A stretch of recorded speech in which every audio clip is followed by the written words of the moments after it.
It invented it. Colonial rule made Indian merchants middlemen in their own land. They built steel anyway, bankrolled a freedom struggle. The thread did not break. In 1927, G.D. Birla and Purushottam Das Thakurdas did something that had never been done before. They brought Indian industry together, fragmented by region, by trade, by colonial design. Indian enterprise had no unified voice. FICCI became that voice. It was India's first organized act of economic self-reliance. Swadeshi, not just a statement, but as a structure. The guild had become a federation. The thread, unbroken across 5,000 years, now had a name. FICCI was in the room through independence, through the planned economy, through the license Raj, through 1991. Through every chapter of India's economic story, the Federation held the line. It had not simply witnessed India's journey, it had helped chart it. And one cannot deny that FICCI has played one of the most important roles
नहीं also काफी massive था अभी वहाँ. Maybe we'll start. Good morning, everyone. Thank you for joining in for the day 2 of the 17th Global Skill Summit. Before I request our esteemed keynote speaker uh, to share her thoughts, I would briefly, maybe in 2 minutes, kind of recap the deliberation that we had yesterday, uh, day 1 of the conference. 17th year, very important edition in the scheme of things. Lot many reform announcements across the ecosystem and skills is what we all are witnessing, and therefore we have tried doing this edition the way one could possibly had thought of to bring in all the important facets, aspects of scaling reform, and from that lens, we had the 6 sessions scheduled this year. We had started, of course, with the inaugural where we had Dr. Kiran Bedi, who came up with some very startling, very insightful presentation, some very incisive points she brought about, which resonated quite well with the participants.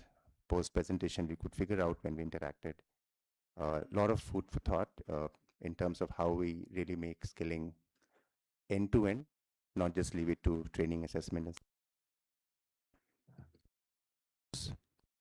Highlighting on was that how do you kind of take it to a logical end, which is making them meaningfully engaged through entrepreneurship or through a workforce for a particular organization. So that's the point that she was highlighting in her presentation. And of course, we also had our Secretary General who shared a thought from FICCI's perspective, our chair, co-chair, and industry leader, Pearson India head. So that's how the inaugural was scheduled yesterday. We had 3-4 keynote sessions. Of course, Minister could not make it because of Parliament session, and I believe there was a question raised in skills yesterday, and so and also the Secretary did not or could not join in. But we had the privilege of having the additional Secretary, Mr. Niranjan, who was a part of the discussion. He had certain thoughts in terms of what Ministry is working on. Of course, global mobility is what the session he was talking on, and global mobility is a very important piece which has now become in the skilling domain. And as FICCI, we also trying to work around and see what best we could do, because the demographic dividend that we all are talking about will actually have a lot of impact in the global mobility ecosystem. So government, industry, they all are trying to focus around global mobility and how do we make it more ethical, more seamless, more effective, and then appropriately place them into geographies where you need more of workforce. So there are a lot of government to government ironing out of differences, the mutual recognition of qualifications, all of that is getting, in fact, I'm told that 21, 22 countries where discussion is already happening at G2G level. So all of this actually would lead to a lot of seamlessness in the flow and mobility of global workforce from India to those destination countries. And therefore, as FICCI, we felt that there's an important aspect which should be discussed in the conference, and therefore we had that as one of the sessions. We also had the CEO NSDC, who talked about an important study that is being undertaken. Of course, on the integration of AI across sectors, they're working in collaboration with Sector Skill Council. It's work in progress, and in a couple of weeks / months time, the report should come out. But he did share some of the preliminary findings from the work that is being undertaken. FICCI also had 2 important reports released during inaugural. Again, all of this that we do in FICCI is based on what our members have to say with respect to the need of that particular report or that kind of report, and also looking at what government is wanting to. In fact, we do try and see and engage with government to get some vetting from them, get some buy-in from them in terms of what we should be working around. And from that perspective, we had these 2 reports that we released yesterday based on 3.5, 4 months of intense consultations and secondary research. One, of course, was on AI, which all of us are talking about. So how do we fundamentally look at embracing AI in the skill domain? And the other, of course, was something which again is talk of the town, and which is Global Capability Center. Some very insightful points came through the report. We had some 200 plus insights from leaders who are into the GCC landscape, who shared their thoughts for us to put that report together. The first one, of course, was in partnership with KPMG. The other one was in partnership with PwC. So these two reports, and FICCI reports typically has acted as ready reckoners for government to refer to from time to time. And we tried being as fundamental as we could possibly be to ensure that there's some very concrete takeaways, and it doesn't remain just as a theoretical discourse, for policymakers. So I think from that lens, I'm sure this report would act, quite handy. So we also had the chairperson of Punjab, School Education Board, Mr.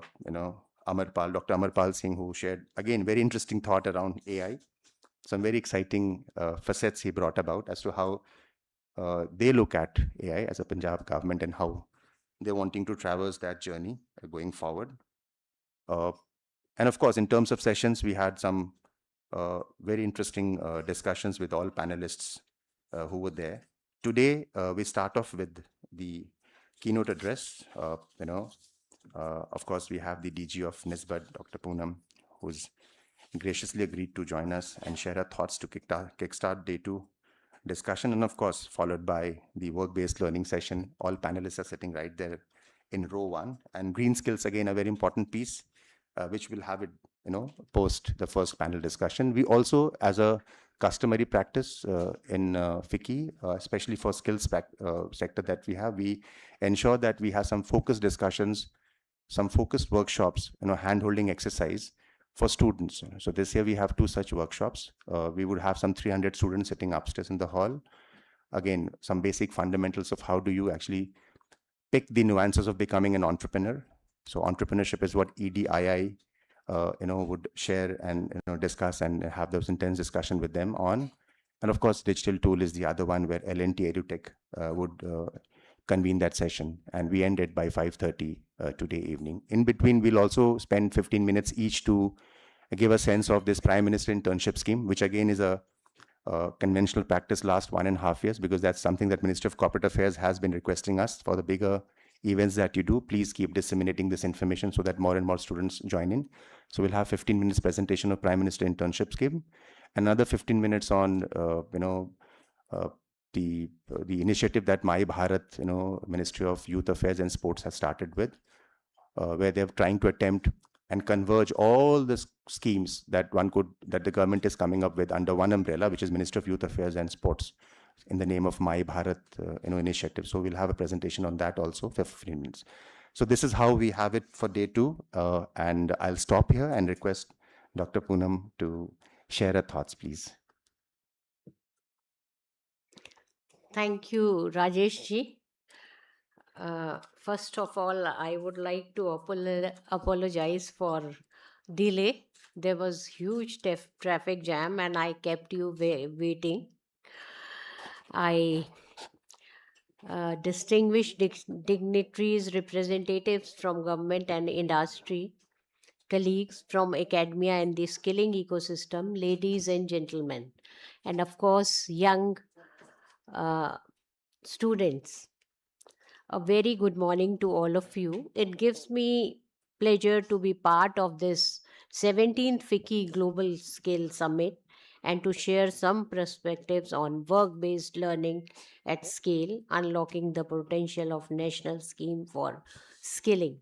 Basically, I am representing Ministry of Skill Development and Entrepreneurship.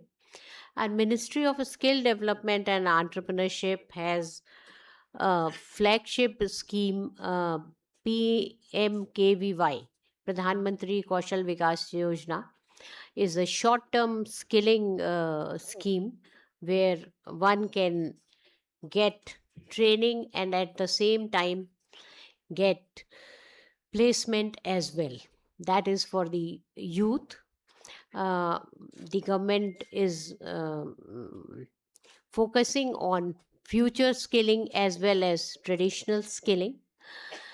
The ministry is also taken up this JSS, Jan Shikshan Sansthan. Jan Shikshan Sansthan are the institution which are supported by the ministry, and basically they are into skilling and livelihood activities, that is for basic or rudimentary type of very at a village level or urban level, but it is basically skilling and livelihood. There is DGT, Directorate General of Training, who look after national skill training institutes. National skill training institutes are basically specialized for training the trainer in skilling ecosystem. Similarly, DGT also controls ITIs of all the states where skilling training, or I can say long term training, are imparted through these ITIs. Recently, ministry has launched PM Setu. Basically, this is a scheme where stake of industry partner is at large, where stakeholder consultation have been done, and industries, they have shown interest to upgrade the ITIs, as well as develop the curriculum and design the program and organize the program. Government feel that industry consultation, industry partnership, or industry relevant courses are very much important for youth, so that they can be absorbed in the industry. One more important scheme is apprenticeship, earn while learn, which is implemented by the ministry for students, ITI students who are in skilling. They can get exposure to the industry, as well as they can get stipend also. I am looking after entrepreneurship, which is very much important for today's need. In fact, young students are sitting over here, and I am really that glad to share that entrepreneurship is very important, because by taking up entrepreneurship, one can get employment and provide employment opportunities to others. And I am sure industrialists are sitting over here, they know better than me. uh, the National Institute for Entrepreneurship and Small Business Development, we organize different type of training program to promote entrepreneurship and self employment. We design the program as well as organize the program to promote entrepreneurship and self employment. We have experimented various programs specifically for women, for youth, for armed force personnels, transgender. So a different category of training program for different target group. At the same time, we are also organizing research, conducting research for promoting entrepreneurship and self employment in the country. um, we are not only organizing entrepreneurship development program, we are also organizing trainers training, faculty development program to promote entrepreneurship and self employment. My dear students, I would like to share this with all of you, specifically that we have conducted training program, and after attending the training, the youth, they have started their enterprise, and they are doing very well. And I am giving you the example of participants from bottom of the pyramid. They attended the program. We provided them mentoring and handholding support, and after that, they could start their enterprise and they are earning very well. So, my request is to all the young and bright students that you should think of starting your own enterprise rather than chasing the job opportunities in the market. Recently, we have launched one new program with the support of IIT Delhi, that is Navachar Mantra, where we are encouraging grassroots innovators who are coming up with innovative idea. The institute along with IIT Delhi will help those startup in maturing their idea, and we are linking them with credit and market. So we have received a very good response. In fact, received 5000 application, where entries were only for 60 startups. So we are in a process of selecting 60 startups. We will have roundtable conferences, will mature their idea, we will link them with seed capital, and definitely result will be encouraging.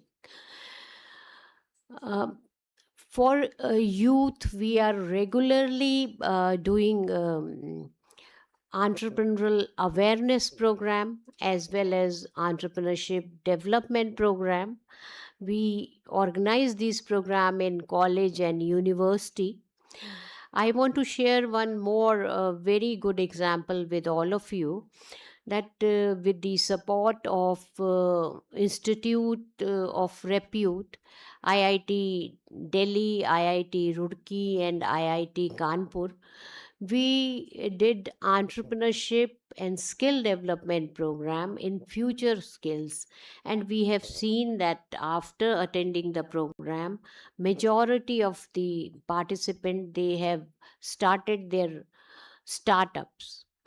So I would like to share with all of you that there is enormous opportunities.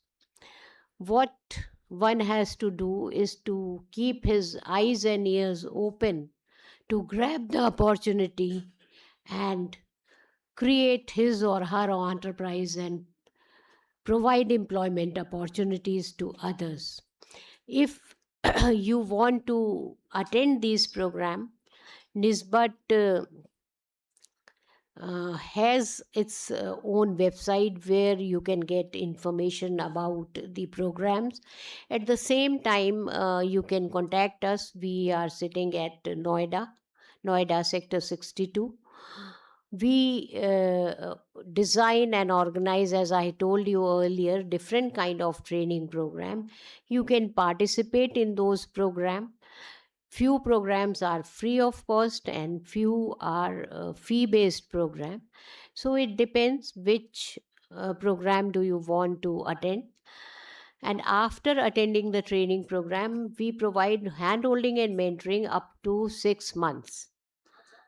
6 months for teething problem which youth faces after attending the program and going to the field. So at that time they require guidance and support. So we provide support to become a successful entrepreneur. So this is about training side. Research, we have conducted many evaluation studies, in fact for grassroots level and for rural entrepreneurs. We have done evaluation studies. We have done evaluation study for Prime Minister Employment Generation Program as well, and we have suggested recommendations to Government of India. And I am sure on the basis of studies, evaluation studies, it is very important that the policies can be modified and redesigned. I have also written books, success stories of participants trained by Nisbat, is Swavlamban Ki Or. 4 volume I have written. I request all of you to go through it. It is available on our website nisbat.nic.in, and you will be amazed that the youth from bottom of pyramid, they came with idea, they attended the training program, and they are very successful. So with these words, once again, I thank you, FICCI, for providing me opportunity to interact with, to share my thoughts with all of you, and to share what we are doing at Nisbat. And we are really happy to help the youth for starting their enterprise. And we also request, invite industry partner FICCI to be a part in the journey, because I feel that alone we will be able to train few entrepreneurs, but with the help of FICCI or with industry partners, those who are actually in the field, we will be able to gain knowledge, additional knowledge, to improve our curriculum. At the same time, we will be able to deliver training or cater large number of people. And this is possible only by creating network of networks. For that, I am sure my colleagues from different domain will agree that we should create network of network to cater large number of people, to create awareness about entrepreneurship, to make student or to make youth understand that entrepreneurship is equally important career option as salaried employment. Thank you very much. Thank you so much, Dr. Sinha. I know Nisbet in the government ecosystem is doing some very enriching work. Being part of some very intense 2 days, 3 days discussion where you actually get this whole curriculum and other things worked out. So and especially for grassroots innovators, something which is really good for them to look into and understand. Thank you so much for sharing this. Yeah. Thank you very much. A huge round of applause for Dr. Sinha. And to facilitate, this is a token of appreciation from FICCI's side to you, ma'am. We're planting a thicket of 6 trees in your name. If there are any questions, ma'am is saying, if you have any questions, please feel free to ask. Okay. Hello. Thank you, ma'am. Actually, I'm from Mumbai and I'm working with the United Way Mumbai. हमारे पास women entrepreneurs के लिए एक सक्षम नाम का एक project है. उसमें हमने लगभग 10,000 महिलाओं को सपोर्ट किया है एंटरप्रेन्योरशिप डेवलपमेंट ट्रेनिंग प्लस सक्षम किट. इसमें जो भी उन महिलाओं को बिजनेस स्टार्ट करने के लिए या ग्रो करने के लिए जो मटेरियल रिक्वायर होता है वो देते हैं. लेकिन हमारा प्रॉब्लम या चैलेंज महिलाओं का ये है कि प्रोडक्ट बनाते, क्वालिटेटिव प्रोडक्ट बनाते थे, लेकिन उनको मार्केट अवेलेबल नहीं होता है. तो उसको अगले लेवल तक लेके जाना है, तो क्या गवर्नमेंट स्कीम्स या कुछ प्लेटफॉर्म उन महिलाओं को मिलते ताकि उनके प्रोडक्ट्स के बारे में मार्केटिंग कर सकते हैं, प्लस उनको एक अच्छा प्लेस मिल सकता है उनके टैलेंट शो करने के लिए. Thank you. बहुत ही अच्छा सवाल आपने पूछा. यहाँ पे मैं एक इन्फॉर्मेशन और शेयर करना चाहती हूँ जो मैं बहुत ही इम्पोर्टेंट है कि निस्बत ने अभी नेशनल ऑक्यूपेशनल स्टैंडर्ड एंटरप्रेन्योरशिप के 5 लेवल के बना के एनसीवीटी को सबमिट किए हैं, जिसमें कि इंडस्ट्री पार्टनर्स भी थे हमारे और एकेडमिक इंस्टीट्यूशंस भी थे, उनके कंसल्टेशन से ये बनाया है।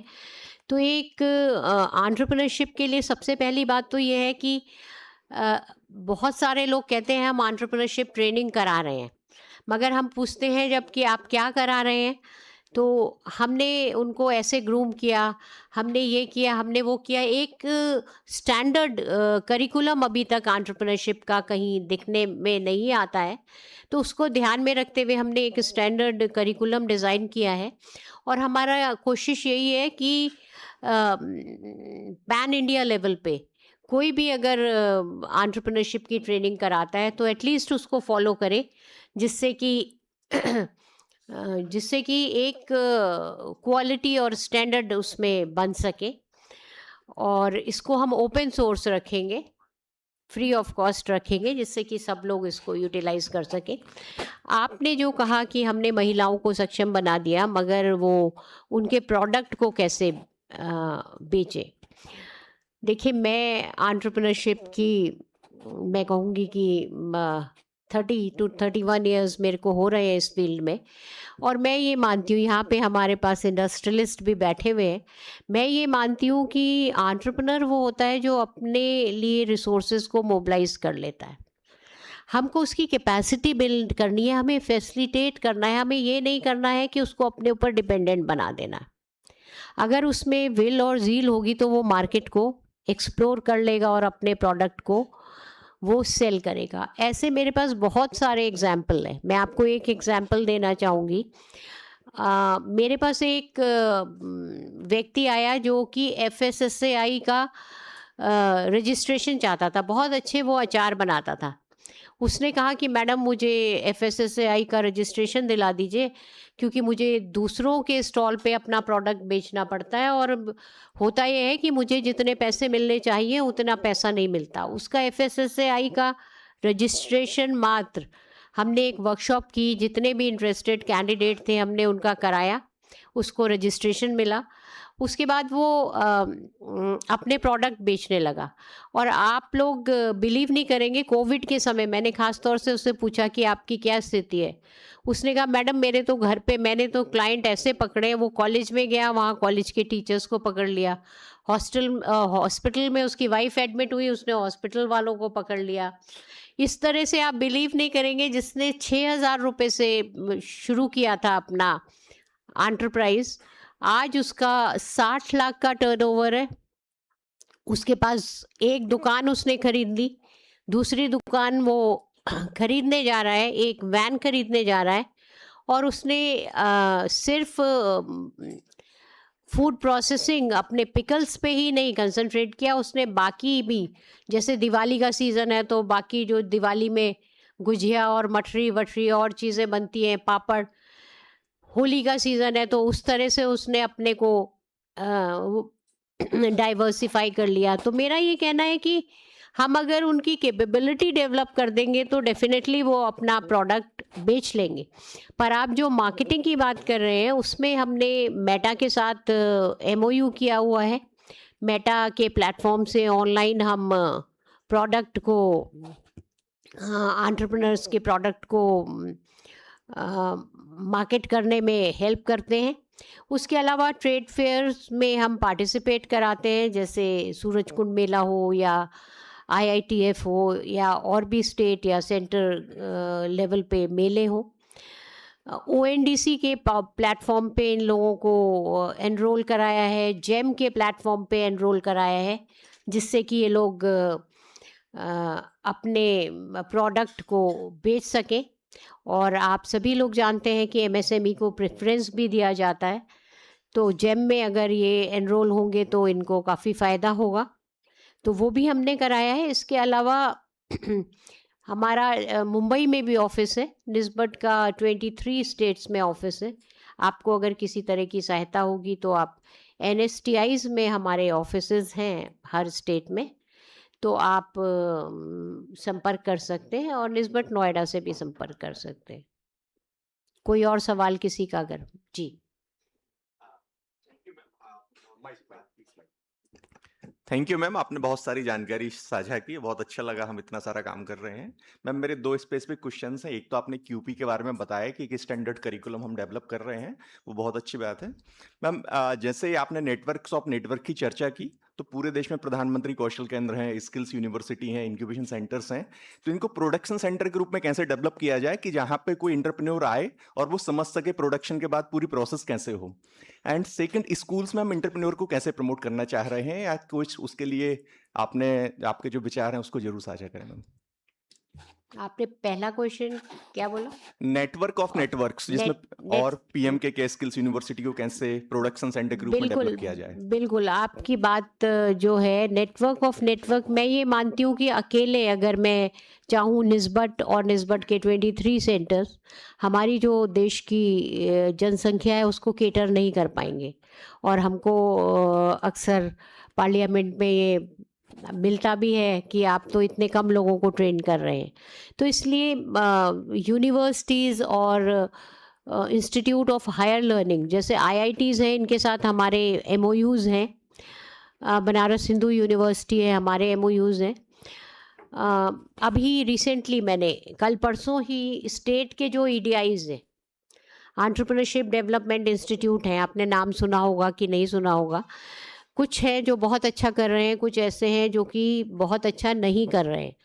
तो मैंने उन लोगों के साथ मीटिंग की और मेरा यही कहना था कि आप लोग स्टेट में हैं, स्टेट की स्पेसिफिक रिक्वायरमेंट आप लोग बताएं, कैपेसिटी बताएं कि आपको कहाँ पर कैपेसिटी बिल्डिंग की ज़रूरत है, जहाँ पे हम कैपेसिटी बिल्ड भी करेंगे, और सपोर्ट भी बताएं जहाँ पे हम सपोर्ट करेंगे आपको प्रोग्राम करने में। और ये सिर्फ मेरी यूनिवर्सिटी, कॉलेज, इंक्यूबेशन सेंटर्स से ही बात नहीं हो रही है, ये मैं इस फोरम में भी इसलिए आई हूँ।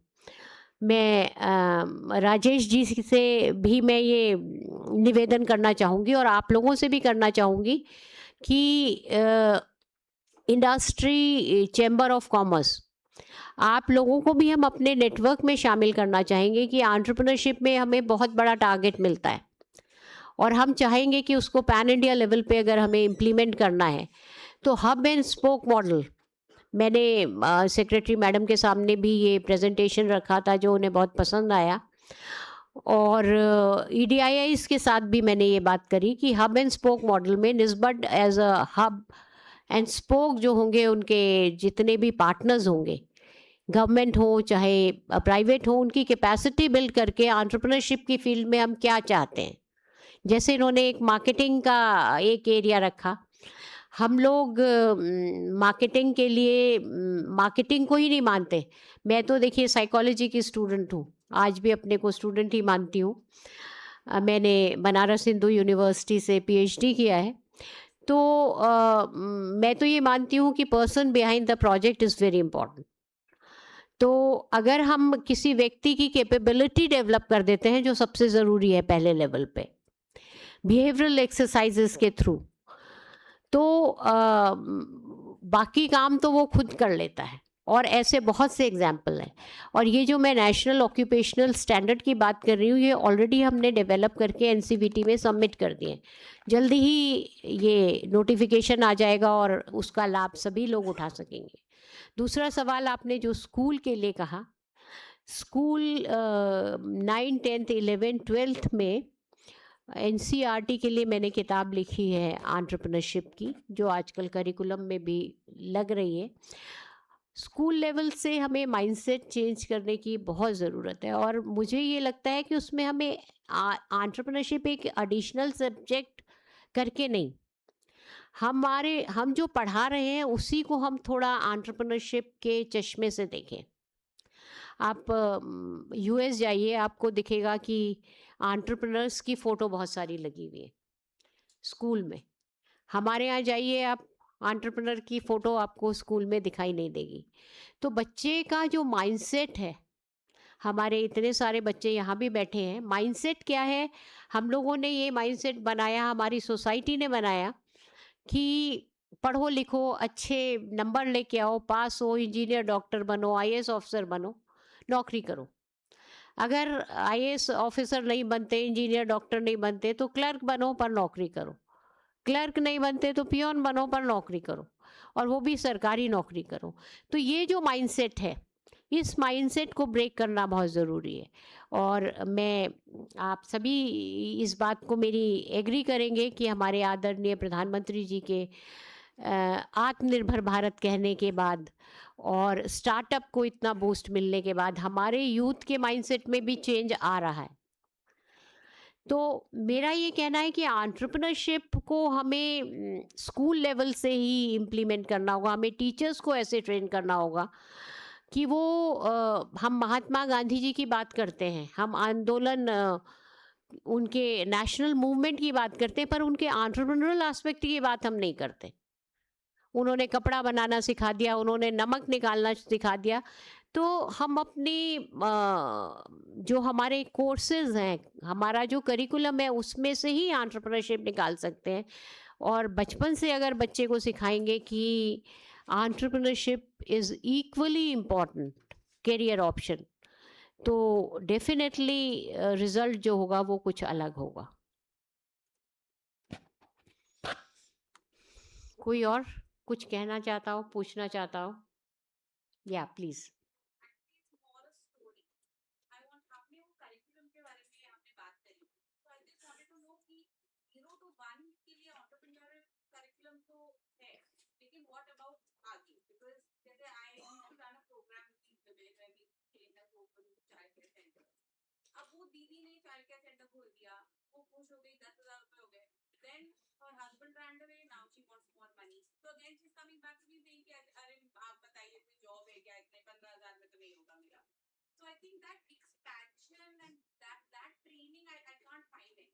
मैम, आप लोगों से इतने इंटरेस्टिंग क्वेश्चन आ रहे हैं कि मुझे लगता है कि मुझे दिन भर आप बैठा लेंगे तो भी मैं बैठ जाऊंगी। लखपति दीदी का अभी हमने एक एक्सपेरिमेंट किया, मैं आप लोगों के साथ शेयर करना चाहती हूँ। कम्युनिटी रिसोर्स पर्सन और फैसिलिटेटर के लिए जो आप कह रहे हैं ये कि 10,000, और हमने मिनिस्ट्री ऑफ रूरल डेवलपमेंट के साथ मिल के एक एक्सपेरिमेंट किया, और उसमें यही बात हो रही थी कि वो अब एक लेवल तक पहुंच जाती हैं, किसी तरह लाइवलीहुड पे आ जाती है, और लाइवलीहुड के बाद उन्हें एंटरप्रेन्योर जो बनाना है। और इस पे हमने एक करिकुलम डिज़ाइन किया जिसको कि माननीय मंत्री जी ने भी उसकी काफ़ी सराहना की, जिसमें हमने 7 डेज़ क्लासरूम ट्रेनिंग करी है, और 7 डेज़ हमने उनको फील्ड पे ले गए। और इसमें मैम हमने टेक्नोलॉजी, एआई, और आप बिलीव नहीं करेंगे कि उन लोगों ने चैट जीपीटी का यूज़ किया, और उन लोगों की तरफ से रिक्वायरमेंट आई कि हमें एक्सपोर्ट पे आप ओरिएंटेशन दीजिए। तो हम अभी जो नेक्स्ट उनके लिए डिज़ाइन कर रहे हैं, उसमें हम ये कर रहे हैं कि नेक्स्ट लेवल पे कैसे ले जाएं। और दीदियों में कुछ बहुत अच्छा कर रही हैं जिनको कि एक्सपोर्ट की अपॉर्चुनिटी मिलनी चाहिए।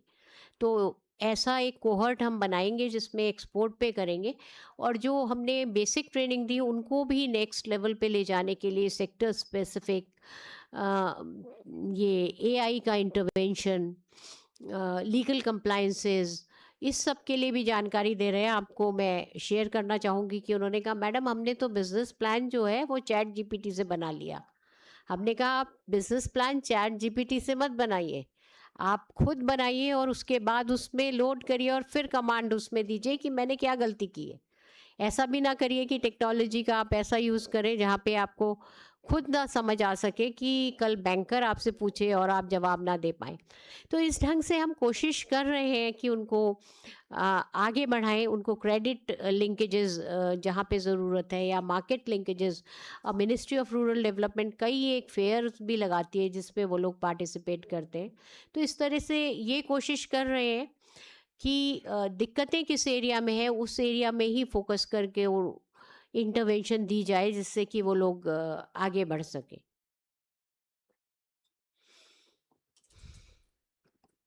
Can we? Okay, this should be the last question, ma'am. We have two more panel sessions. Yeah, Yes. I understand. Yes, yes. Manish ji, yes, your question. Ma'am नमस्कार मैम। मैं मनीष हूँ ma'am, Kumar Manish. मैं Tata strive organisation को represent करता हूँ, और और nation के लेवल पे निस्बत से भी काफ़ी चर्चा हुई है मैम इस पे आपकी टीम के साथ हमारी। हम लोग एंटरप्रेन्योरशिप डेवलपमेंट प्रोग्राम काफ़ी सालों से चला रहे हैं और over the years ma'am happy to share that हमने देश के विभिन्न राज्यों से करीब 4000 से ज़्यादा एंटरप्रेन्योर्स ट्रेन किए हैं विद एस्टैब्लिशमेंट ऑफ बिजनेस। एक जो मैम समस्या आती रही है वो ये है कि बेसिकली दो तरीके के मॉडल हैं। एक तो जिसमें कि CSR फंड्स को लाके हम लोग एंटरप्रेन्योर्स को सपोर्ट करते हैं, जहाँ तक सीड कैपिटल की बात है, ट्रेनिंग के बाद जो व्यवसाय को या बिजनेस को स्टैब्लिश करने की बात है वो उसके लिए।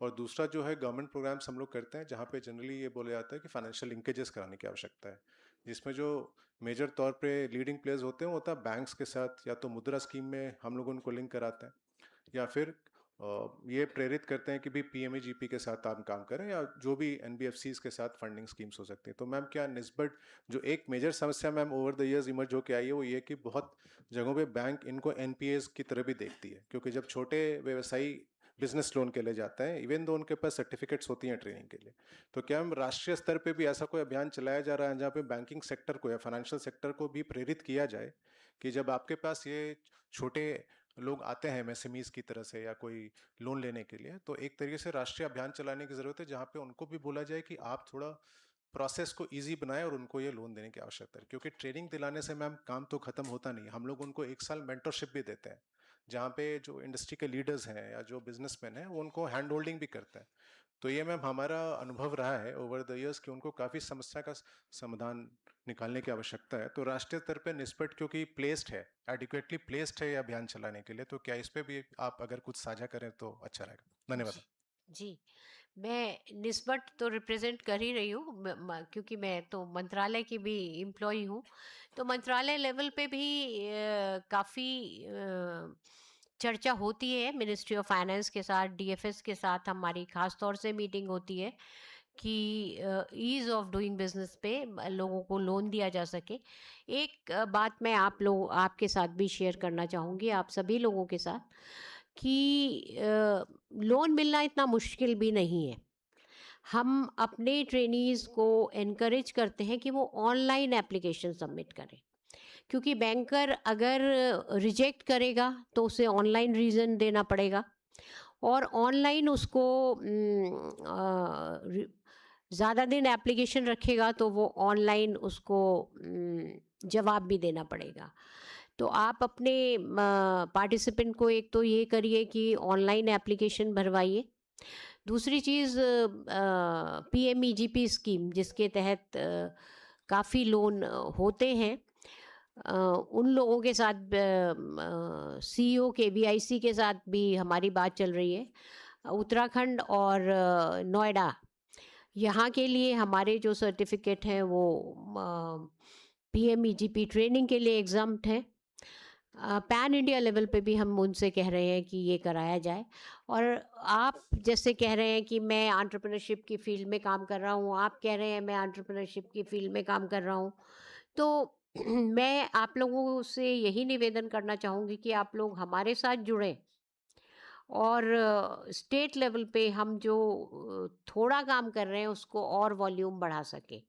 ये मेरा एक आप लोगों से निवेदन रहेगा, और डेफिनेटली इस पे प्रयास करते हैं। हमारी समय समय पे मीटिंग होती है और चीज़ों को ईज़ करने के लिए भी हम, जैसे अभी आपने एक ट्राइबल का जो स्कीम है जिसमें 1 करोड़ तक ट्राइबल और विमेन को लोन दिया जाता है, उसमें भी हम एक ट्रेनिंग का कंपोनेंट ला रहे हैं, ऑनलाइन ट्रेनिंग का मॉड्यूल डाल रहे हैं, जिससे लोग उसको प्रॉपरली यूटिलाइज कर सकें।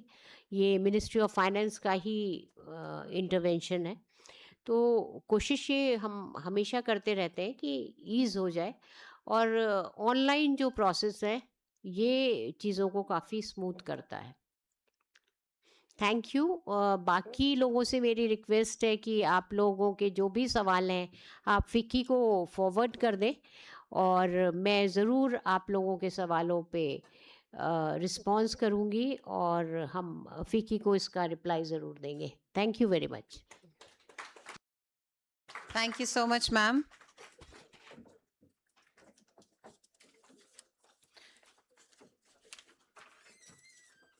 We have our next panel discussion ready. We've had 3 panel discussions in the second half of yesterday and one in the morning. And this is our fifth plenary session. The theme is work-based learning at scale, जिसके बारे में ma'am ने already एक बहुत अच्छा context set किया. For this, we will have a panel comprising Mr. Don Lewis, who's the head for skill at Mahindra and Mahindra, Dr. Sunil Abrol, who's the director of National Open College Network UK, Professor Satya Ranjan Acharya from the Entrepreneurship Development Institute of India, Ms. Monisha Banerjee, who's the CEO for Anudeep Foundation, Mr. Prasanjit Kundu, who's the CEO for Skill Sonic India, Mr. Sanjay Shivnani, the advisor for Hindalco Industries Limited, Aditya Birla Group. And to moderate the session, we will have Mr. Abhishek Pandit, who's the CEO for EduVantage. So please give a huge round of applause for all our panelists. May I request them to please join us on the dais.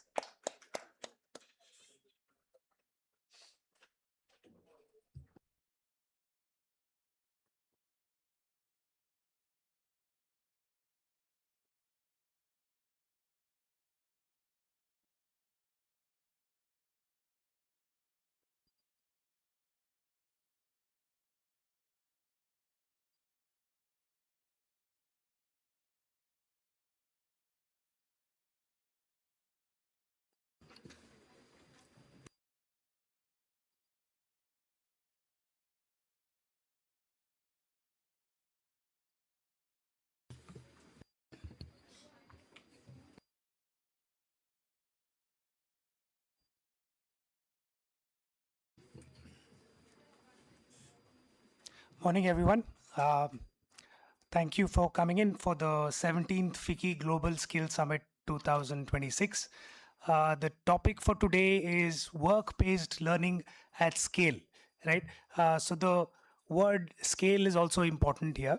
I'm happy to have this esteemed panel here. Before this panel began, we had a quick chat outside. I think it's going to be a very interesting session for the next 20 to 30 minutes. There's been panels that is happening every year, and I've been on such panels earlier as well. And through the panel today, you'll realize that a lot of things have changed over the past few years for the good. And we are talking today on work-based learning. And if you look at India's demography, about 10 to 12 million students come into workforce every year, right? 10 to 12 million. That's like half of Australia. So every 2 years, the entire country of Australia is getting into the workforce. So you can imagine the scale at which our country is operating, right? Having said that, today's focus essentially in our panel discussion is work-based learning, and the focus is also on on the various schemes that the government has come up with to encourage this. Just to give a context to everyone in this room, how many of you all have heard the term NAPS, National Apprenticeship Promotion Scheme? Right? There are a few hands coming up. Right. So I'll give you a quick context. There are many schemes in the country today which is promoting work-based learning. One is National Apprenticeship Promotion Scheme, one of the flagship scheme. I should tell you, the same panel which was there a few years ago, we had about 6 to 7 lakhs apprentices in the country that time, about four years ago maybe. And since then till today, the number of apprentices have gone up drastically. Any guesses how many apprentices we have today in the country? Today we have more than 50 lakh apprentices just in one scheme, which is National Apprenticeship Promotion Scheme. We also have National Apprenticeship Training Scheme run by Ministry of Education. We also have programs like AEDP, Apprenticeship Embedded Degree Program. We have PMIS, which is by Ministry of Corporate Affairs, Prime Minister's Internship Scheme. There are organizations which run WILP, Work Integrated Learning Program. And there are many other schemes which are there which promote work-based learning. And in the panel today, we'll discuss about the entire work-based learning. I personally believe that if the industry gets into the classroom And if the classroom gets into the industry, most of the problems of work-based learning gets solved. And how do we get there? How do we make sure that the industry goes to the classroom and the classroom goes to the industry is what we are grappling with. I'll with the permission of the panel, I'll start with the initial remark from everyone, and then get into some interactions. I would want this to be as interactive as possible, so we'll keep it that way. If it's okay, then so would you, Mr. Sanjay Shivnani, if you're okay, initial remarks from you, and we'll ask everyone else to give their remarks as well on this. Yeah. Hi, good morning, everyone. Thank you so much, Abhishek, and great to be with an esteemed panel here. I think as Abhishek mentioned, NAPS, 4-5 years back, we were talking about 6-7. I still remember being here and those numbers, and today it's 50 lakhs. So clearly the needle has moved. Okay, I'm very sure of that. And obviously, the numbers are there for everyone to see. I think it's very important, and something that Abhishek mentioned, and I think we've got schools, and post schools, the classroom must be on the shop floor in the industry. That's the next classrooms. Okay, and to my mind, the schemes that were mentioned, NAPS, NATS, PMIS, the AEDP, I think the government has done a fantastic job of building these ecosystems, various ecosystems to do this. They've been the enabler, okay, and which is their role to enable. So let's look at this a little bit systematically, okay. Step back and look at it.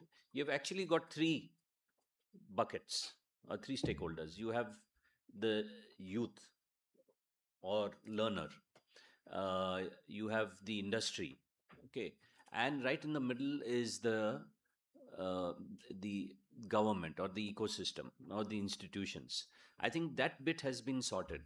To achieve scale, systems and processes are there, policies are in place, DBT schemes have done very well. It is, I think, time to focus on motivating learners and motivating industry or to leverage that. That's what I think is where we should focus on going forward now to really scale this from 50 lakhs to 200 lakhs and 300 lakhs. That's my opening comment. Right. Thanks. Thank you, sir. Mr. Sunil Obrol, yeah, your views. Thank you, Chair. Morning to all of you. We need to appreciate the purpose of work-based learning. The purpose of work-based learning is primarily to give students exposure to the real life situations. And that's what is missing in the various schemes that we have. We have multiple schemes. In fact, as the panelists mentioned, we started with the Apprenticeship Act. And that was quite useful for post-training exposure to the industry requirements. But it has its own set of challenges. But what we have today is a multiple set of schemes, and the candidates are confused, the industry is confused. Nobody knows which is the best way to go forward. And the worst is that utilization of many of these schemes is very, very poor. To take an example, the internship scheme, the Prime Minister's internship scheme, which is under the Ministry of Corporate Affairs, gets about 1/5 the numbers that they are looking for. So 1,60,000 is what they were looking for, and they got 30,000 applications. Out of these 30,000 people, 15,000 left in between, which means they did not complete the internship program, which means that there are a number of challenges why people are not attracted to these schemes. I will not get into the details of those challenges for the paucity of time. But what is important for us to appreciate is the world practices, the global practices. World over, work-based experience is something that happens with the scope of industry. They are the owners. They are the people who take this responsibility. UK has a wonderful scheme which is degree apprenticeship. And degree apprenticeship doesn't begin with college or university or the institute. The student doesn't go after class 10 to the university or the institute. They go directly to the industry. Industry employs them as apprentices. They undertake on-the-job training, and parallelly the industry makes them registered with the university to take the qualification. So they are doing on-the-job training and then they get qualification as they go along. So what I'm basically saying is we need to look at a model where industry takes ownership. Thank you so much. Thank you, sir. Professor Satya? One of the odd man out in this thing, from the skilling background, I'm from the entrepreneurship background. My thought is that we are right now also looking for a lot many entrepreneurs and startups, and people should come out and look for newer ideas and newer business. And we have started working with lot many students. But if the students have not worked inside the industry, understand how it operates, what are the challenges, it is very difficult for them to come out with an idea that they want to convert into a business at a point of time. So I believe that has to be the complete trained when they can understand what is the industry requirement, work as an apprentice, and then think about something, and that will make us more success in terms of getting more people to come to this the journey of adding newer entrepreneurs or newer startups inside. I worked as some of the time in terms of analyzing what is the industry requirement. So one of this particular survey we have done with some of these industries, and when they try to understand whether the skill set requirement is in that top 10 priorities. So we have given a scale that what are the different challenges they are facing. These are typically SMEs, they're not the larger enterprises. And in terms of where you believe that the skill is a parameter. So can I have a guess from your side? What do you feel that how the industry will rate the skilling as a requirement in a scale of 1 to 5 or 1 to 10, whatever you feel? If anybody want to answer, is it the first, second, third, fourth? So typically SMEs, when we interact, the priorities at their side is the infrastructure. Maybe the point of view from where we try to discuss with them or something different. So we want to enter the SME typical clusters, or let's say industrial estate. The challenges for them is about the type of infrastructure they're getting, the type of challenge they're getting with the tax compliances, other compliances. In the whole rating, I could find out that they're still in the rank of 5 or 6 where they're looking into scaling. So what this Sunilji was talking about, I think till the point industry prioritize and try supporting it, I think we won't get the desired result. Thank you. Thank you, Professor. I'll go to Ms. Manisha there. Having me here. I represent Anudeep Foundation, and we're a not-for-profit. We work with young people from disadvantaged households. Our whole objective is to bring equity. India is very socially mobile and aspirational. Young people today want jobs, and they want to move away from traditional jobs. Consequently, out of the 10 million people, Abhishek, that you were referring to, looking for jobs, about 5 million of them are graduates. We have the societal problem of these young people wanting what they consider, white-collar jobs, not moving into manufacturing and traditional sectors. Now, I think the world has pivoted, right? Service sector in the last 3 years with the AI sort of advent has completely disrupted the kind of jobs that young people were accessing earlier. The importance is today that only industry is shaping and changing so rapidly that there is no other way academia can bring the relevant skills to young people. Our curriculum is a few years older than what industry is seeing as technology shifts, the kind of skill shifts required for entry-level tasks. There are some resilient jobs, but there are AI-first jobs, and we're seeing a whole shrinking of certain job roles. unless industry participates and unless there's work-based learning, I think we will create a huge divide in the country, and therefore the importance of learning while working becomes even more sharper today. And what I think is really important is to integrate academia in this. So there has to be industry academic partnership, which of course uses the models that the government is laying out. So the work that we do, we work in about 450 colleges. We're working with young people. Eighth semester for a lot of engineering students is an internship. And we are working with corporates, for example, to try and push the PMIS and offer young people these job roles. There's a long way to go, but I think these schemes are very important, and I think it's getting more and more important today. Thank you, ma'am. Mr. Don? It's very interesting that in this forum, the entire focus has moved to industry. Hi, I'm Don Lewis. I represent the Mahindra Group. And taking the lead after 2 decades in business, now focusing on skill development.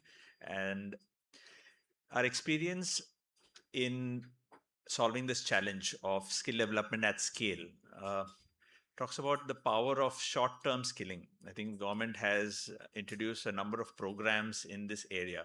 How we can make that work? And in this direction of short-term skilling, how do we make sure that the skill program is not the focus, it is the outcome? Because this outcome focus shifts the approach to the whole problem solving. You may use the same infrastructure, you may have the same mechanisms, but then the thinking changes, the approach changes, the candidature changes, and with that the outcomes definitely will improve, both from the youth involved and at the other end for the organizations who are working together to make that happen.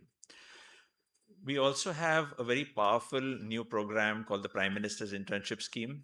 I know there are a lot of challenges associated with this scheme, which are in the public domain, statistics indicating low outcomes. But I think that's exactly where numerous other schemes were at their infancy. Challenges are always associated with programs when they begin, and working together, industry, academia, as well as people who are very closely associated with the youth and the youth themselves, will be able to find ways to make it better. Because everyone in industry, everyone in business will appreciate their first job, their first mentor, the place where they were able to shape themselves into the professions they are today. And that's what PMIS offers, an opportunity to have a first-time experience, which makes you an industry-ready person and then gives you an understanding what happens in life. In addition to that, I'll also talk about the fact that while there's a wealth of schemes that we have in the country, we do also have a wealth of population, and hence the challenge is for all of us to figure out how to scale up what good things we have and how to make it better. Thank you. Thank you, Mr. Don. Mr. Prasanjit, your views, please. Sure, Abhishek, thank you so much. I would essentially build up very quickly from all what our other panelists talked about and mentioned about. We do have today a host and plethora of very, very innovative programs and schemes. But within this architect of schemes, which are generating reasonable sense of scale, though that scale is rather inadequate for a country with an 1.4 billion population.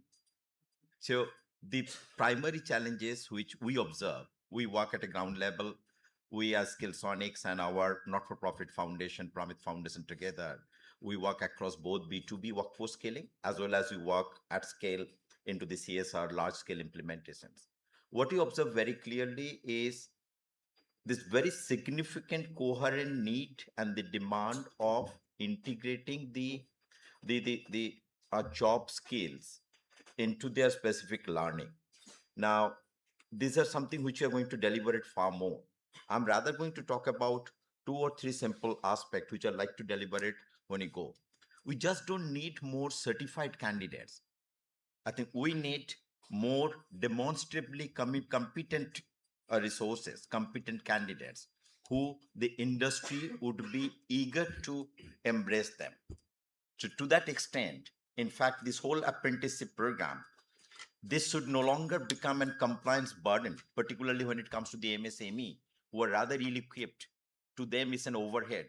To that single owner who manages almost end-to-end for his 40 people or 30 people workforce, and his whole organization, right from the marketing to the getting everyday people and the material, meeting the compliance, that's not what it should be. But how can these programs become a part of his competitiveness, and hence they would sincerely and would be eager to draw it on. We would deliberate a little bit more down the line, Abhishek, on that.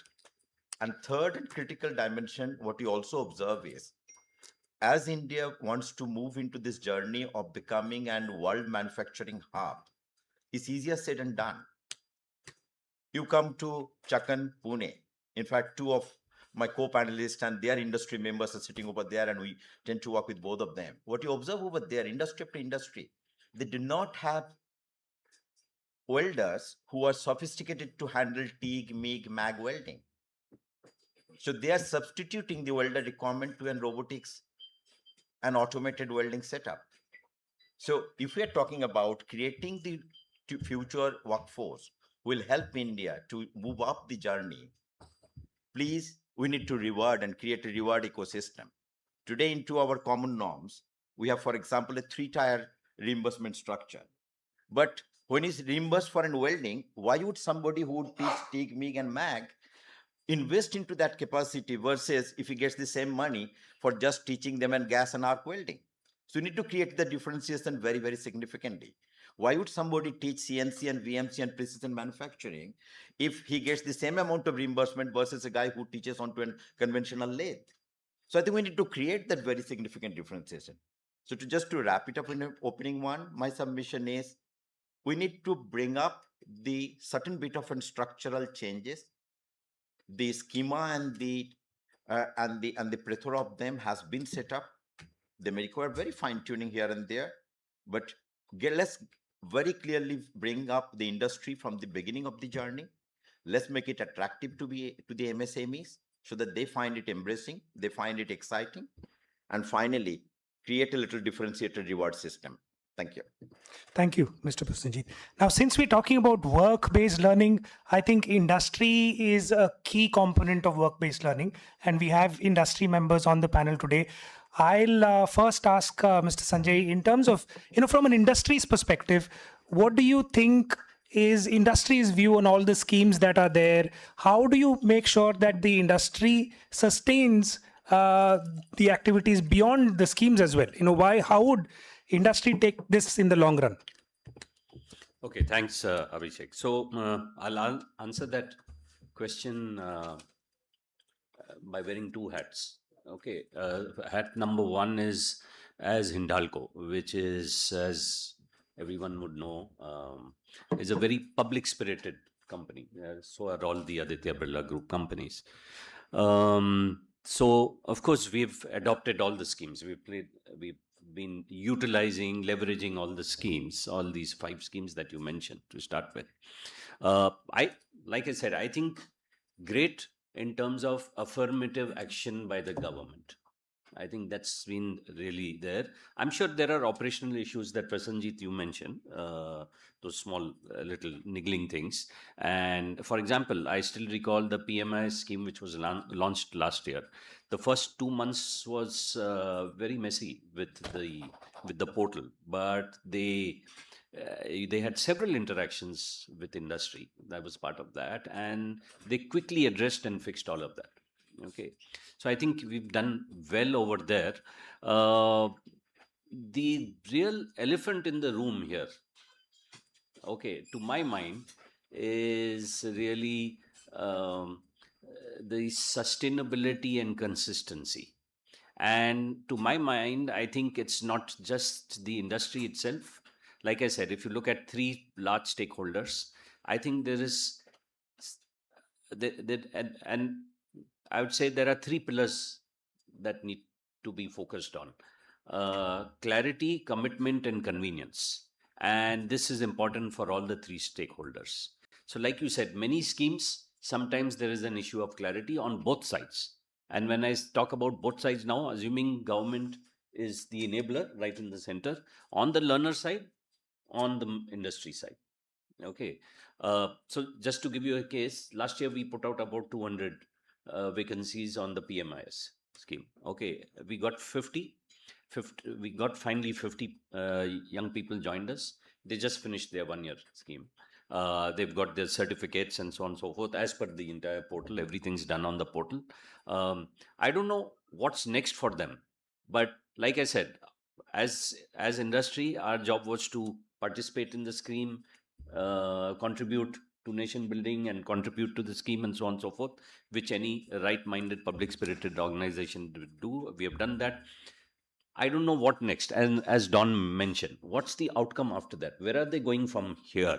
They've got certificates, they've got work-based learning for a year. Okay, what next? And these are young people who have been in our accounts department, in our purchase department, in quality control. Some of them have been in manufacturing on the shop floor.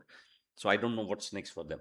But so having said that, I think that's the big elephant in the room. How do you sustain interest which is why you're saying unlocking the potential. The schemes are there. How are you going to unlock potential, which actually means in terms of scale and output and quality that Don mentioned.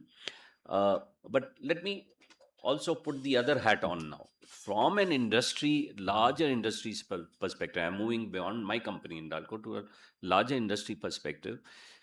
39% of India's GDP is contributed by SME, MSME. Okay. And what I have been told is that the schemes, they are not able to participate in these schemes. Okay. And to my mind, that is one piece of the skill solution that's missing.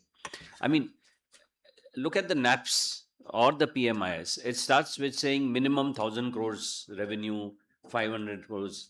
That by itself, and when you have MSME ministries and so on and so forth, and this is where the focus should be, okay, they're being left out of this. And I understand in NAPS, Abhishek, you would know better, is that every industry who participates in NAPS has to have a dedicated training center or something like that. There's some infrastructure requirements or something. SME, MSME is someone who's just doing a good job. Okay, doing a really good job, has just 10 employees. I mean, you're literally crippling him or her with this kind of. So I think that's there. I think we should get in MSMEs. You'll see scale there. Okay, we've got several lakhs and lakhs of MSMEs.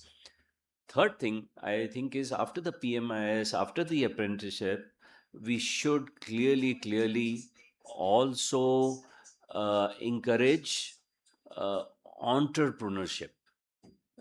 Which Professor Satya mentioned, entrepreneurship it doesn't mean only job. You've got the skill, you've got workshop-based learning, work-based learning. You can therefore see opportunities that, hey, listen, I worked here for a year. I think there is this great opportunity. Let me see if this is an idea that I can build on, and then go into an incubation center or something like that. So I'm thinking some of these things could be baked in to a wider solution. Thank you so much. Right, thank you. Just to clarify, for as far as NAPS concerned, so there is a cluster approach that the government has said. If there is an MSME, then a few MSMEs can come together and set up a common training center. So government is obviously proactive, trying to do as much as they can, but it's at the end of the day, the implementation which is the most important, and hence we were looking at industry. I'll get on the other industry on the table today, which is Mahindra. And I know you've done extensive work in PMIS, Mr. Don. I mean, I'll ask you a tough question. Was it really needed, PMIS?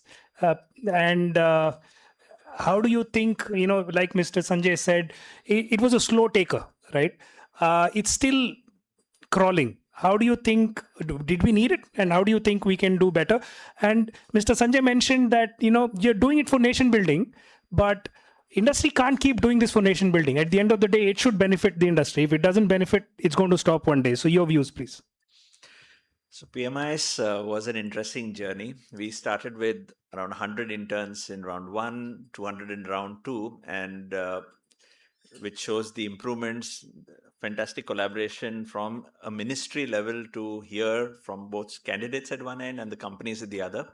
And today we stand at 800. So we have been able to multiply these quantum significantly because there has been tangible effort at making change and overcoming bottlenecks. Like I mentioned earlier, an internship opens up a very interesting chapter. You can't teach somebody what it is to work in a business environment, what it is to work in teams. How do you collaborate? How do you build relationships? How do you get work done? And how do you also think professionally? This cannot be taught, it has to be experienced. And that's what the internship does. And for that very reason, it has been created as a restrictive affair. First with the top 500 companies, now I believe it's getting extended to top 2000. With that, I'm sure it'll evolve in terms of a aspirational program, as long as the mechanism works well and you're able to see outcomes. As Mahindra, we have been able to not only have interns join the program, but also continue with other initiatives within the organization. And we believe this scheme, with its intention, is rightly placed. But to the larger question about scale, we'll have to look at this as one of the paths that is available in front of youth. This internship opportunity. Other than that, what else can we do to generate scale? And Sanjay was very eloquent in talking about how MSMEs is a focus area. So probably we'll have to design programs around MSMEs rather than try to just force fit it, and it can unlock huge capacities. The element which I began with about short-term skilling, I think that's another very powerful lever. Short-term skilling today exists in the form of central government programs. Madam spoke about PMKVY when she was doing her address. And like PMKVY, there are a number of state government programs. Even for a corporate like us, it is challenging to execute. There are lots of complexities on operations and also the bureaucracy, which makes doing this as well as making it successful very hard. Imagine the challenge of an MSME in the same environment without the scale, resources, and challenges on the cost side. So if we look at the government initiatives on other sides of the economy towards Viksit Bharat, it has been about simplification, it has been about making it accessible, and it's about making it also easier for many people to get on board. So I think we have to bring that same approach into skill development. We have to bring that same approach into all the initiatives, try to make sense out of it, try to see what's the funnel, what is the pipeline. Rural youth in the heartlands of India, connecting to industry on one side and connecting with demand in the economy on the other side through entrepreneurship. So those pipelines can then be strengthened with PMIs, with short-term skilling, and with any other things fitting in as cogs in the wheel, rather than be seen as different paths. I think you have youth, and we have industry, and you have entrepreneurship. How do we connect these pipelines so that people can see paths which are not mandated but chosen based on aptitude and aspirations? Right, thank you. So we spoke about MSMEs. Yeah, Prasenjit ji, I'll just come to you in a bit. Before we get to MSMEs, I think entrepreneurship, we are looking at internship, we are looking at apprenticeship, we are looking at mentorship, we are looking at various other possibilities with the industry. As far as entrepreneurship is concerned, how does this fit in the ecosystem of work-based learning for an entrepreneur?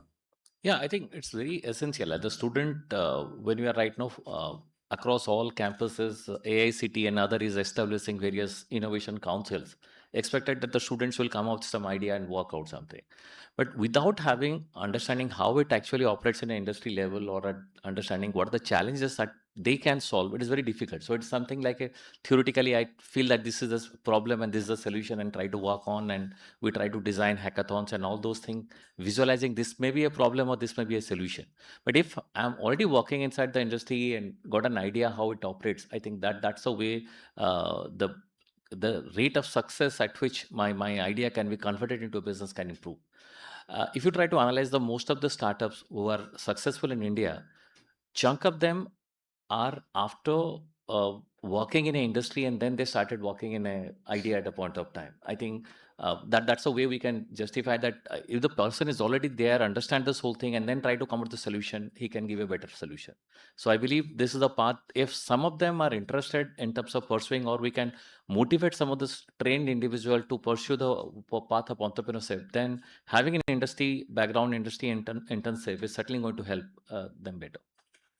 Absolutely, I completely agree with you. And having said that, Ms. Manisha, you've been working with schools and colleges, and we've seen a lot of women and STEM students as well.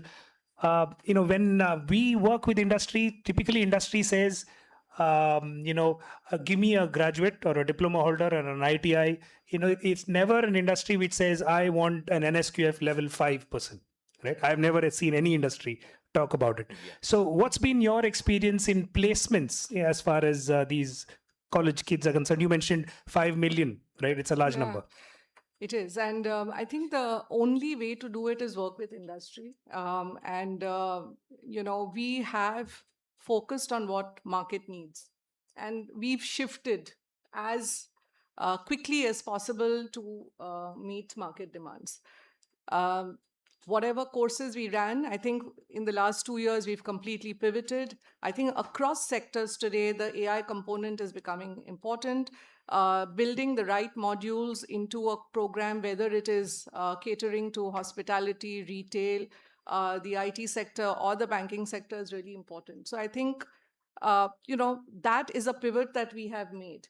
And I think the other piece is with the hiring freeze that we've seen in the larger companies, the MSMEs have been our go-to as well in terms of placements, and we've seen a very good outcomes there.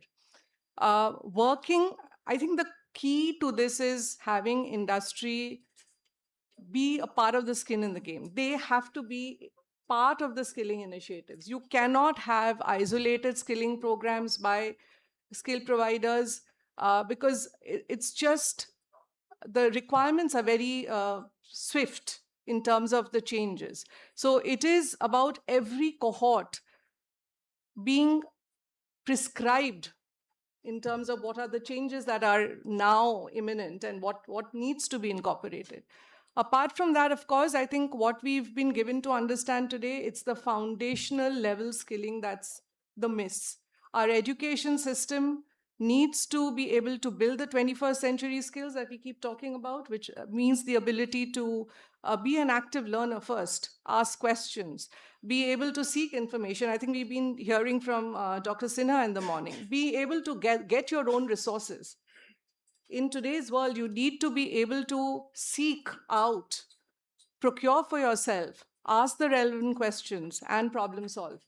These are the fundamentals. And how do we build this? I think all of the schemes that the government has laid out have been with two intents in mind. One is provide opportunities to young people and drive inclusion in the country.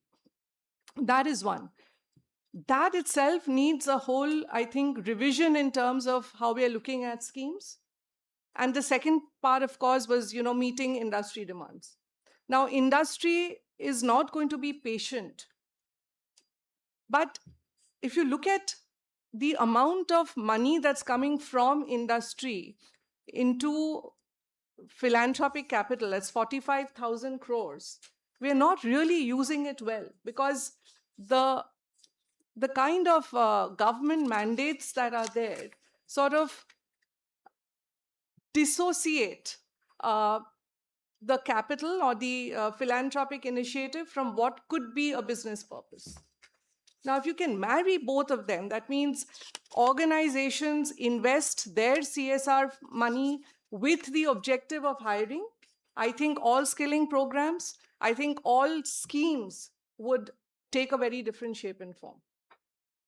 And I think that perhaps is one of the things that we need to look at in terms of designing programs that feed into business, but also look into what the learner needs. And I really have to look at it from the learner's lens, because that I feel is the biggest struggle right now that we have to do. I can't agree more. The learner has to be in the center.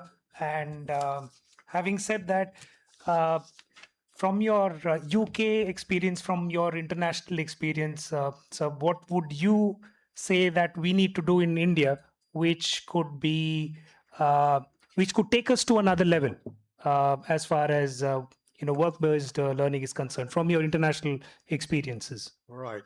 As I mentioned, internationally, the focus of work-based learning is from the employer end. And therefore, one of the things that we need to do, as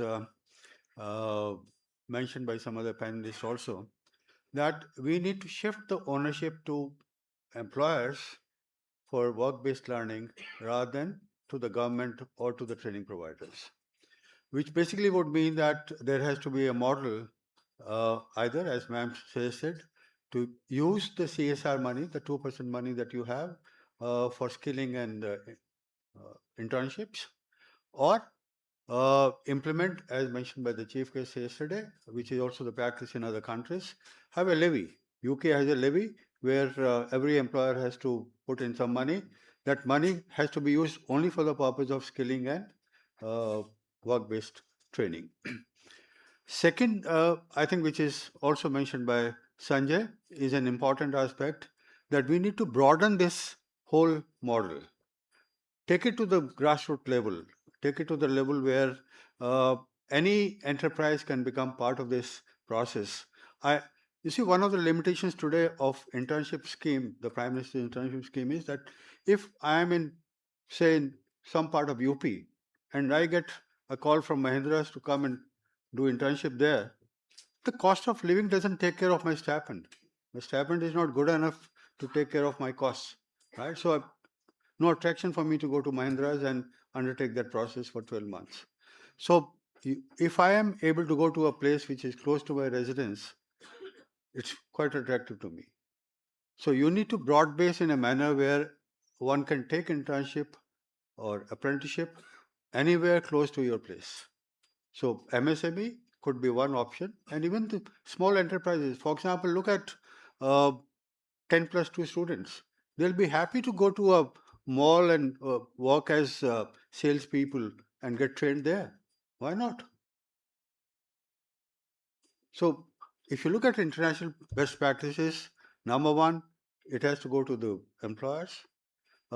Number two, you have to have a very structured model.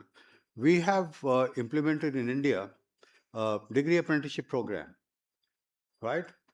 And now degree apprenticeship program is not something which is delivered by the universities. It's part of NEP 2000, but it's not to be delivered by the universities. It's something which is to be delivered by the employers.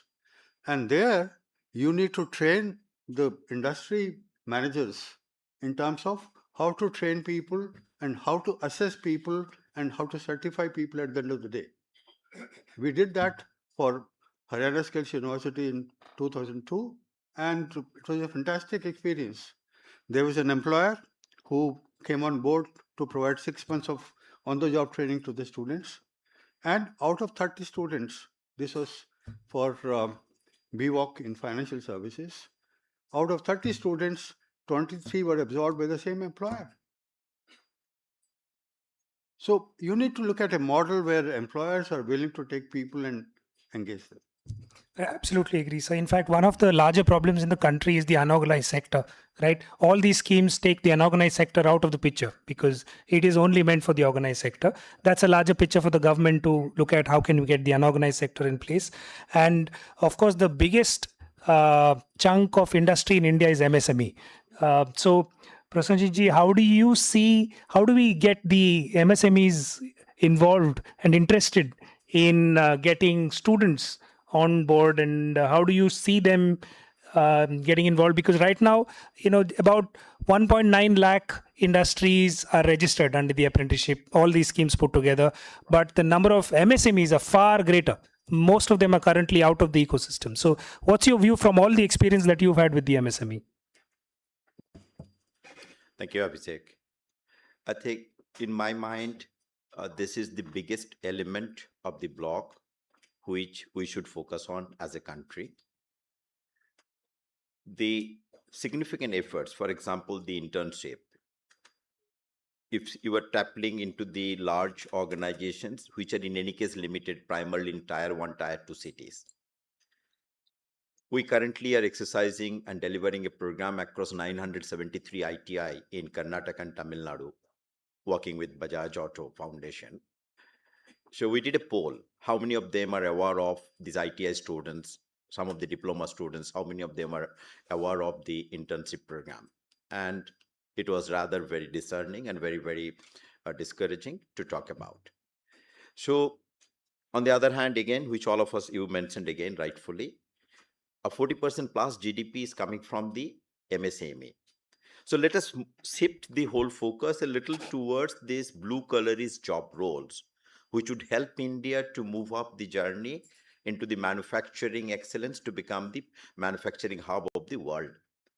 From that simpler perspective, where the blue collarist workforce in organized and semi-organized segment is more than 15x to the white collarist workforce which are available into this country, and they are left out.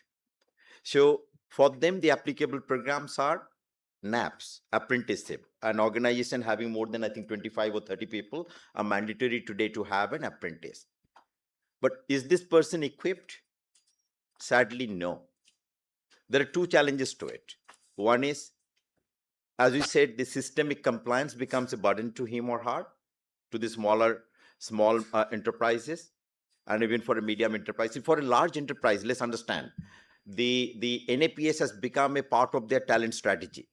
We work with very large number of the top 2,000 companies. It's a very significant part of their schema of creating the future workforce.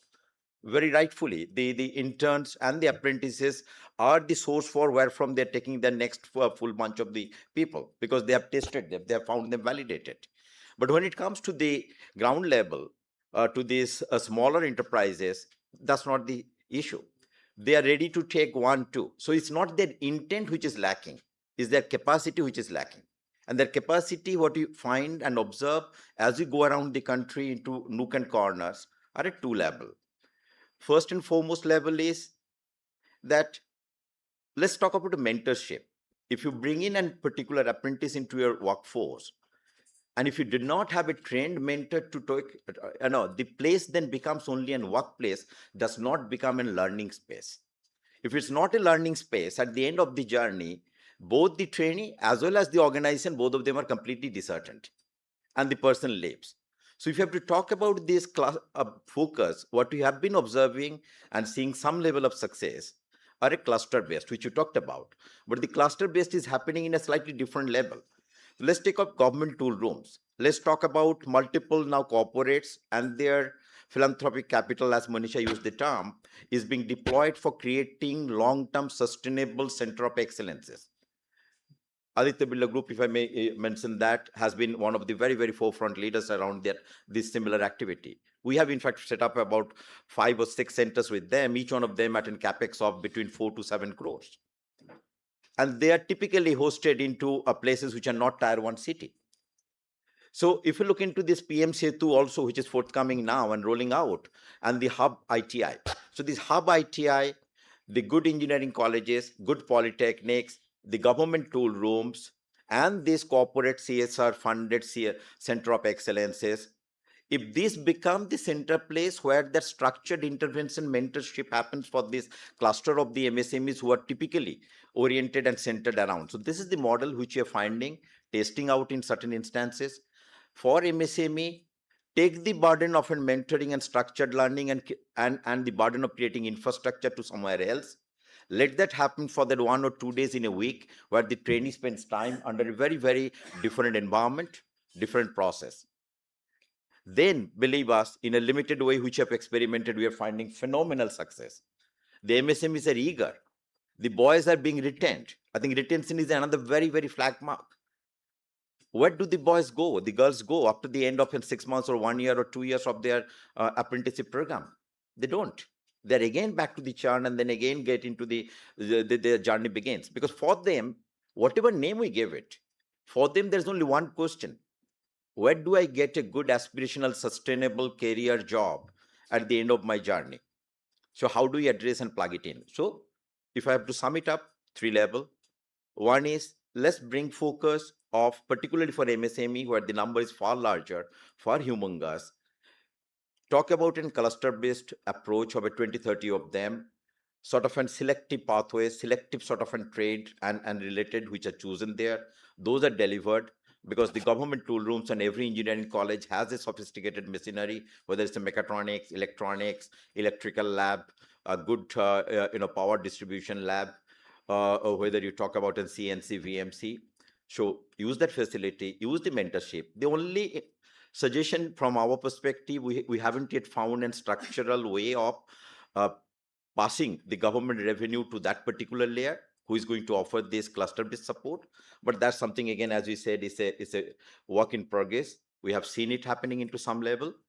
So this particular method of leveraging the work, let the apprentices learn their work while they are with the MSME for 4 to 5 days a week. Let them learn their higher amount of learning, which will make them and give them the core competencies for Industry 4.0 tomorrow, under a structured environment into a central hub, which could be any of these. So that's the primarily moot point. Thank you. Great. Thank you. So I had many more questions to ask, but FICCI is asking me to cut the session short. We're already running late. I, in fact, wanted to take some suggestions as well. Anybody want to make a quick word? I just, so while all of us have been talking, so Abhishek, you run an organization. Your organization is actually the execution and implementation partner for all these schemes. You do all of these schemes for various industries, including mine. Okay, so you tell me. You're sitting in the middle. You've seen the learner side. You've seen the corporate side. What's your take on it? I'm sorry, I'm putting you in the dock, but I never but what's your expected take this on it? Because I think you're to in me. the best place. But yeah, you can, I'll you can look left, you can look right. Right. So I'll quickly say it in 30 seconds that I've been doing this for the last 15 years, right? I've been working with more than 500 industries. We are at a hockey stick growth. I can tell you that. The way the country is moving, we have one of the best apprenticeship schemes in the world. I have compared our schemes to every other country's apprenticeship scheme. We have a long way to go, there's no doubt. A lot of things need to change.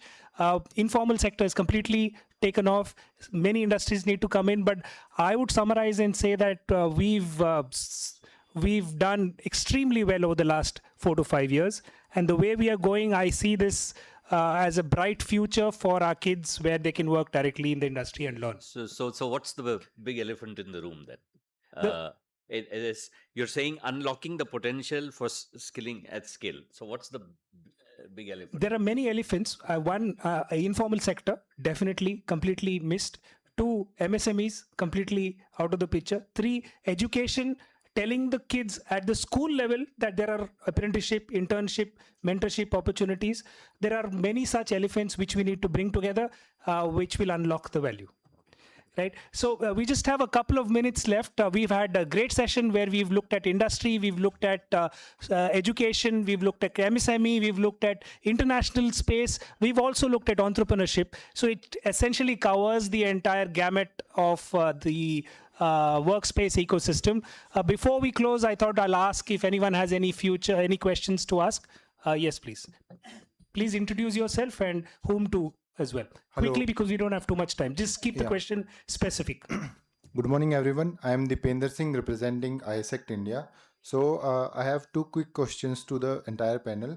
One is, when Abhishek sir talked about the scale of workforce adding on every year.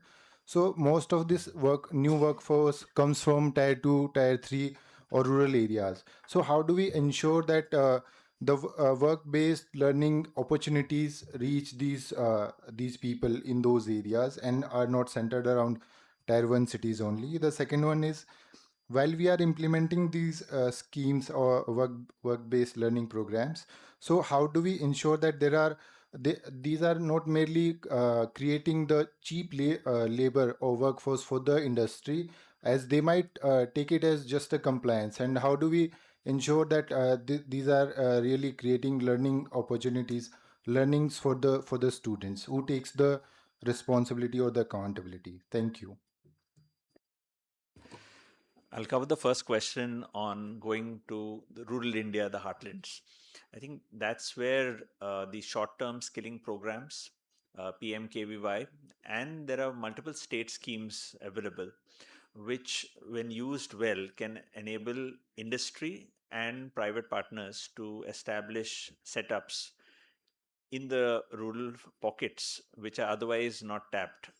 However, this should be designed with an outcome of industries either in cities and industrial opportunities or business setups within the community where the candidates who have completed skilling can aspire for roles. So as long as it's designed with both these options in mind, then the rural skilling will thrive and candidates from there will aspire to join those programs going forward. I'll just add to that, saying that there are many Rozgar Melas conducted all over the country, Pradhan Mantri Rozgar Melas, right? Almost in all ITIs. Second, every ITI is today asked to register themselves in the apprenticeship scheme. At least when they're registering, they'll know that there is something like this. So many such activities are there where they are told. And the second question, as far as the shortcutting of this thing is concerned, we have to just get over it over a period of time.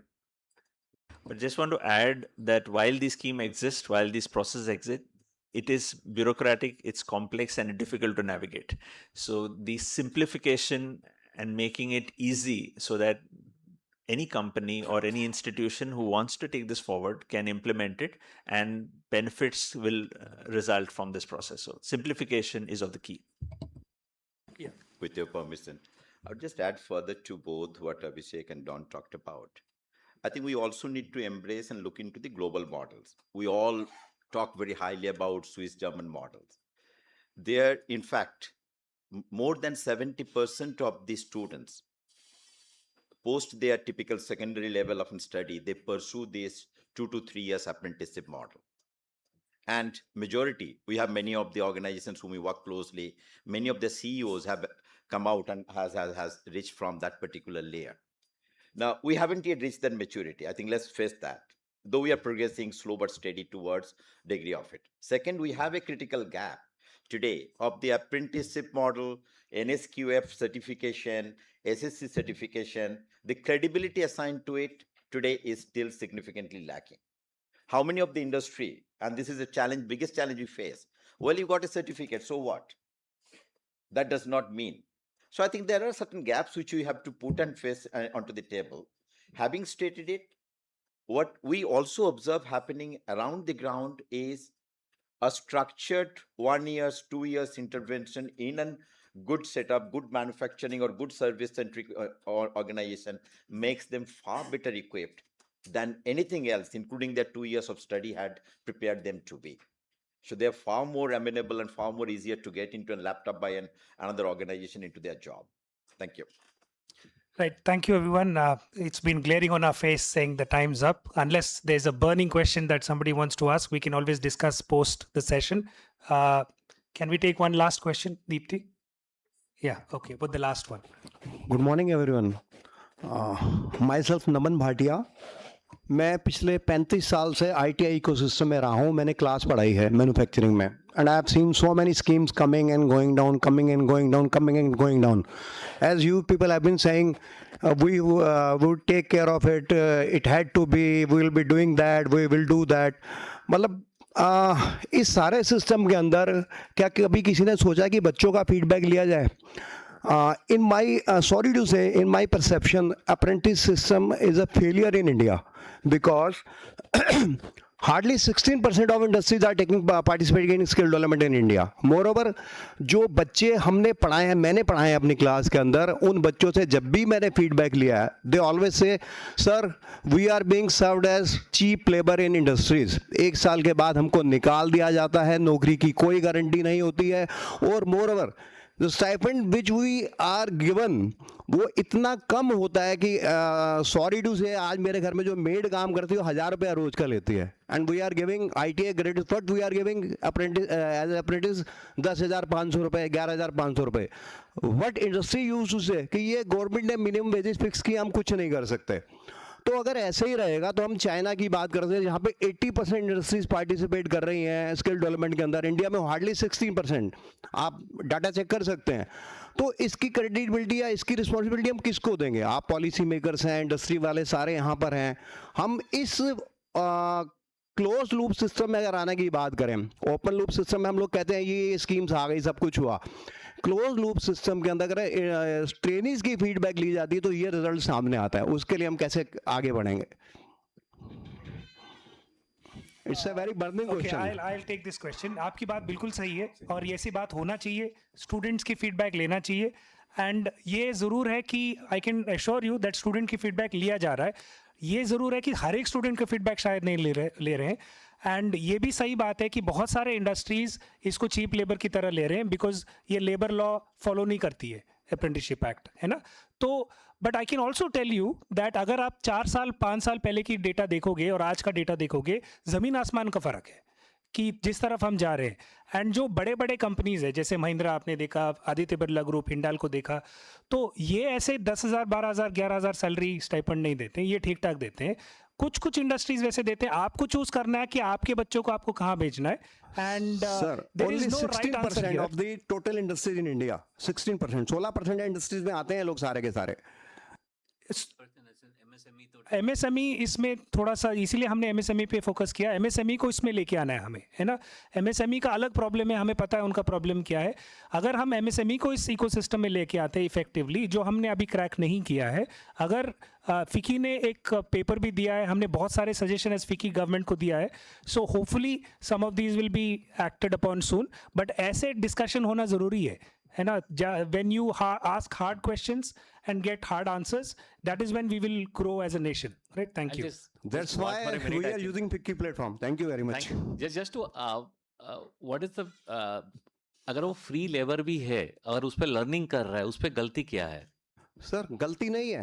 मैंने बच्चे को 1 साल के बाद job नहीं मिलता है और वो फिर किसी ना किसी दूसरी जगह पे डाइवर्सिफाई करता है अपने आप को. उसका स्किल जो है उस फील्ड में वो नहीं जा रहा. वर्ल्ड स्किल काउंसिल स्किल को रिकॉग्नाइज करता है. अभी इंडिया के अंदर हम अभी भी बीटेक, एमटेक, PhD के बारे में बात करते हैं.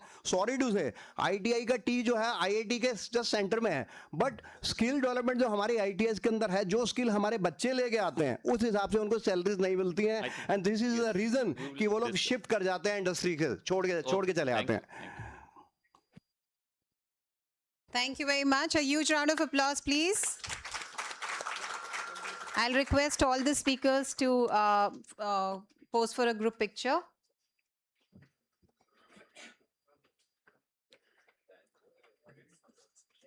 We will have a short break, a 10 minutes tea break, and then we will have our next session. Tea is served outside. The exhibition is available on the 3rd floor in the banquet hall. So you please do visit the exhibition on the 3rd floor. And the tea is served outside. Our speakers can be in the boardroom.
with our session on green skills,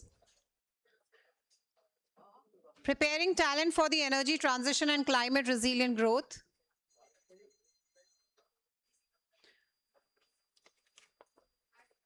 I know it's difficult to bring in people outside from the tea, but the more we delay, the more delayed will be our lunch.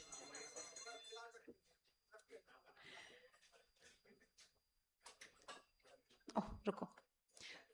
For this session, the moderator is Mr. Arpit Sharma. He's the CEO for Skill Council for Green Jobs. We also have Dr. Vijay Singh. He's the Vice Chancellor for Scope Global Skills University. Ms. Georgia Verisco, the Chief of Generation Unlimited in India, also called YUVA, Youth Development and Partnerships. Ms. Neha Chauhan, the Head of CSR and Social Performance and Director of Shell Pehel at Shell. Mr. Manoj Gupta, the CEO for Eco Fuel EV Charging Technologies at JBM Group. Mr. Vinkesh Gulati, the Chairperson for Automotive Skill Development Council. A huge round of applause, please.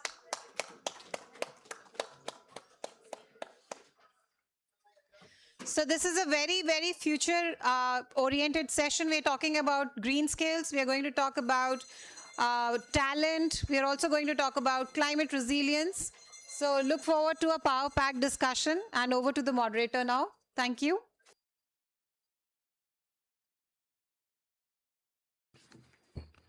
Thank you so much. First of all, I would like to thank FICCI for giving me this opportunity. I'm one of the moderators. I would like to give a very, very brief, very short introduction about myself. I'm Arpit Sharma. I'm the Chief Executive Officer for Skill Council for Green Jobs. SCGJ, as the short name of Skill Council for Green Jobs is. SCGJ was created way back in 2015, 11 years ago.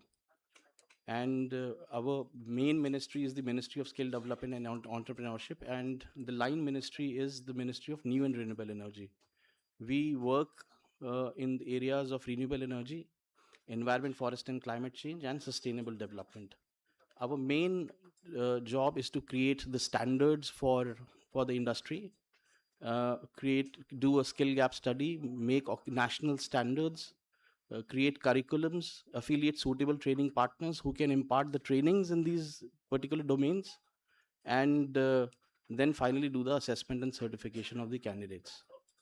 Green hydrogen has been one of the recent fields that where we have created around 12 national occupational standards, and we have done a skill gap study with the USAID in this sector, and 5,000 people in the green hydrogen domain have been trained and certified so far. We have also created a Center of Excellence at PDEU, which is the Pandit Deendayal Upadhyay Energy University in Gujarat, that has been done by the support of Renew Power and Government of Australia. And very successfully, we have completed close to 2 batches, one exclusively for women and 1 batches for the ITIs in the solar photovoltaics domain. So thank you so very much for having me here. Now I would request my fellow panelists to give their brief introduction and answer a very, very basic question, that what are the most significant workforce opportunities which are emerging in India and globally over the next 1 decade. Thank you so very much. So we can start the introductions from here. Hi, I'm Neha from Shell. I head the CSR and social performance. And yes, interesting question. What are the emerging opportunities for green workforce? I feel we are at a great time when 3 big things are converging for us, which is sustainability, technology, and infrastructure. Like the kind of tectonic changes, like, you know, the disruption which is going to take place is something which has not happened for our generation before. And the way ILO defined green workforce, which is still remains a very open one, which talks about, like, you know, how we contribute and restore environment while giving decent livelihood, is still something which also opens up avenues for us, talking about that your green jobs are not necessarily going to be only in green sector. What we are talking about, and gradually what we are moving into, is greening of the labor sector. And that's where how we reset our restart button, and like, you know, the kind of opportunities which are coming for us are immense. And that's where limiting to one sector won't be there. So of course, green sector continues to get the focus, but also whether it is tourism, whether it is finance, whether it is fashion, manufacturing, how we do our business is going to change for all of us. So, and that's how it's going to be, you know, how the opportunities for us will be driven. So it's a greening of labor sector we are talking about. Thank you so much, Neha, and especially I really like the recent definition of ILO which you have given. So, Mr. Venkesh Gulati, over to you, please. Hi, good afternoon, everybody. Thanks, FICCI, for organizing such a great conference on a subject which is very important as of today.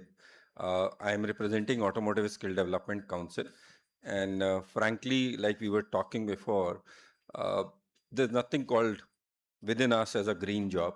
Now everything is becoming greener. So if you even say the how the vehicles are being made, or how the services, the team is being trained or skilled, a green portion is there. So even when I talk about our industries, are they led positive or not? If I talk about dealerships, we already have an audit system where we check how much we are adding to the waste or landfill and all those. So every job which is in auto industry, starting from lower level to high, everything is adding some part of green in it. No doubt, there are some specific green job if you talk about electric vehicle. So we have a lot of new job roles which we have started, whereas it's electric vehicle maintenance, then battery management, battery software management, a lot of new jobs which are coming in. And I am hoping what Arpit was talking, we'll now see another major jump coming in hydrogen, because that is the future now looking ahead. I'm not sure how big is that future, but that is the next energy we are looking at adding in the automobile. And as you know, the mobility sector uses the major fuel or the crude import or whatever gases import we do. So shifting auto to green is the future. And our PM Modi has also given that net zero concept which the auto industry is working, and Automotive Skill Development Council is working towards to make it greener by skilling the right person.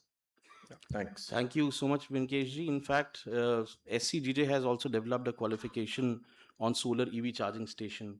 So we have also trained a couple of hundreds of people in the solar EV domain.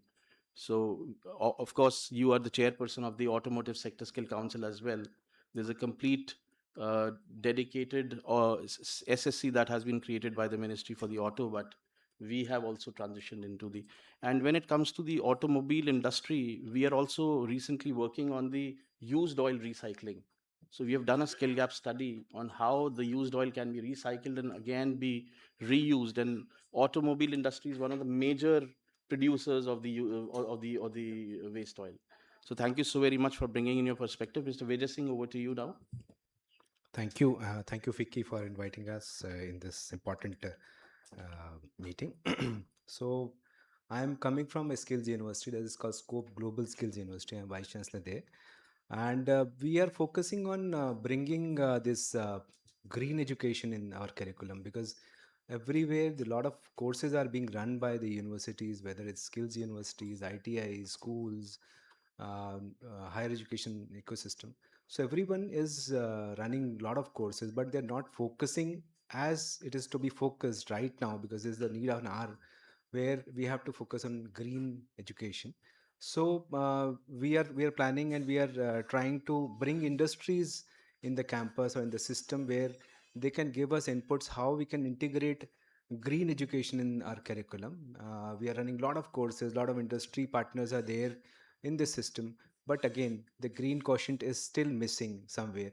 So we are planning to inculcate all the green education, how a person which is being trained in a particular field can do a job with a green sense. So for greening everything, we are also looking after to the industries where they can come and join hands to the education industry, because if the students are getting engaged with green education or green learnings, then definitely they will bring a big change in the entire ecosystem. Thank you so much. Thank you, Vijayji. Would you like to share some perspective on what would be emerging, what would be the emerging kind of sectors in the over the next 1 decade? And where do you see your educational institutions skilling and training the candidates? Yes, actually, the system where the most important area where this is automotive sector where the green hydrogen is coming, and the skilled manpower is still very means not in not in place actually. So if we can give some inputs like ASDC, if they can give us inputs, or industry who is in this green hydrogen ecosystem can give some inputs to education system, where they're from ITIs or school or higher education system, definitely it will give a great change in that. In fact, we would be very happy to kind of support your institution in creating a center of excellence in green hydrogen. Yes, actually we have created a lot of COEs in the campus, but still the green quotient is missing in our campus. But yes, we love to have that ecosystem in the campus. Thank you so much.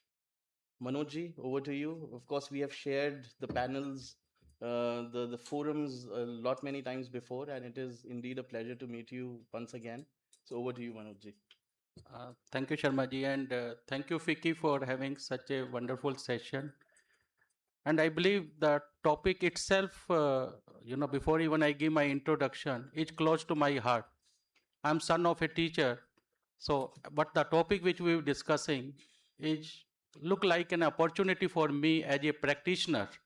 How best as an industry we make sure what kind of a talent, what kind of a skilling, and what kind of a infrastructure in India we are creating, not only for India, for the world market.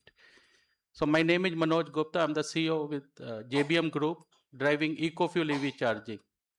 And we are responsible, in terms of electrifying the complete public transportation, the commercial vehicles, and upcoming the complete transport ecosystem. So the definition for us when we say skilling or green infrastructure, so please understand it's not about a one product, one service, or one person. It's about a complete ecosystem. It's about the practices, the processes, the SOPs, how we are creating this whole value creation. And that is how we put and take that as a responsibility. We are in a transition curve. We are in a transformative journey. And as an industry, we are transforming from a fossil fuel to a new age energy transition. So what it lies ahead is overall energy security we are creating together, and we are charging up each other. So that is where the most important fundamental, we call it as a tip. So what that means, tips stand for each one of us. How good we are making sure that technology adaptation, because the development of technology is one process, 99% failure happen because if we will not make the right adaptation of that technology on ground. And second, the business model of bringing that technology to live on ground. And then the P stand for all of us. We are the people of this country. So ultimately, if you see the real impact driven by the people and the right people in building is not just one skill. It's about multi-skilling and creating that environment of those people who are sensitized enough for driving this energy transition program here. Thank you very much. Thank you, Manojji. In fact, would you like to share, Manojji, about the kind of growth and kind of scenario you see for your sector over the next decade, especially for the country?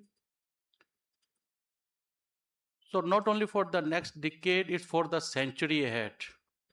We already, the way we have seen this journey transitioning in last 10 years, a lot much responsible steps we as an industry, we have defined for ourselves. What lies ahead in front of us? We have to make India self-sufficient for the energy security. And this particular domain of e-mobility is just one step forward, lot much yet to happen. We have to make our country the best in terms of localization and manufacturing hub, the China plus one model, right? So for that, our people skilling up is the most important fundamental we have to drive together. Not only for India, but for the, again, world market. We have the huge opportunity. Third, so far we were only importing technology.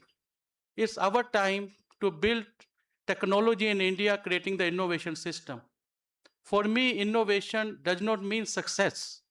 Innovation means to create a culture at every home in our society system and industry where innovation without fear to fail.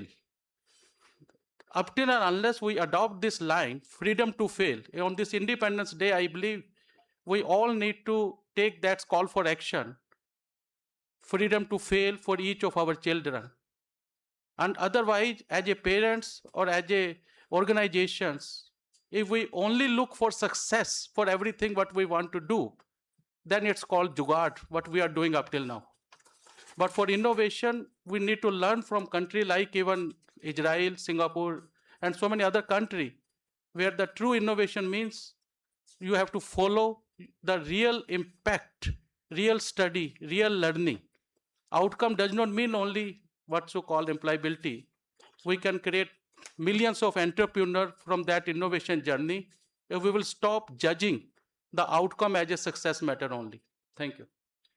Thank you, Manojji. Now I would like to request Georgia to share a few words about herself, about the organization, and about where does she see India and other parts of the countries globally moving towards the clean energy transition over the next decade. Great, thank you. Thank you, Arpit. It's great to be here, and thank you, FICCI, for organizing this this moment. My name is Georgia Varisco. I'm the Chief of Generation Unlimited in India, which is also called Yuva. For those of you who are not familiar with it, we are anchored within UNICEF, and we are a partnership platform that brings together key stakeholders, so the young people themselves, government, private sector, NGOs, academia, to really focus on the learning to earning transition of young people, and creates an ecosystem where each part can contribute for the outcomes for young people. So I think panels like this today are really, really important because we see many of the stakeholders present to discuss something really important, which are what are the opportunity for the future of work within the green sector.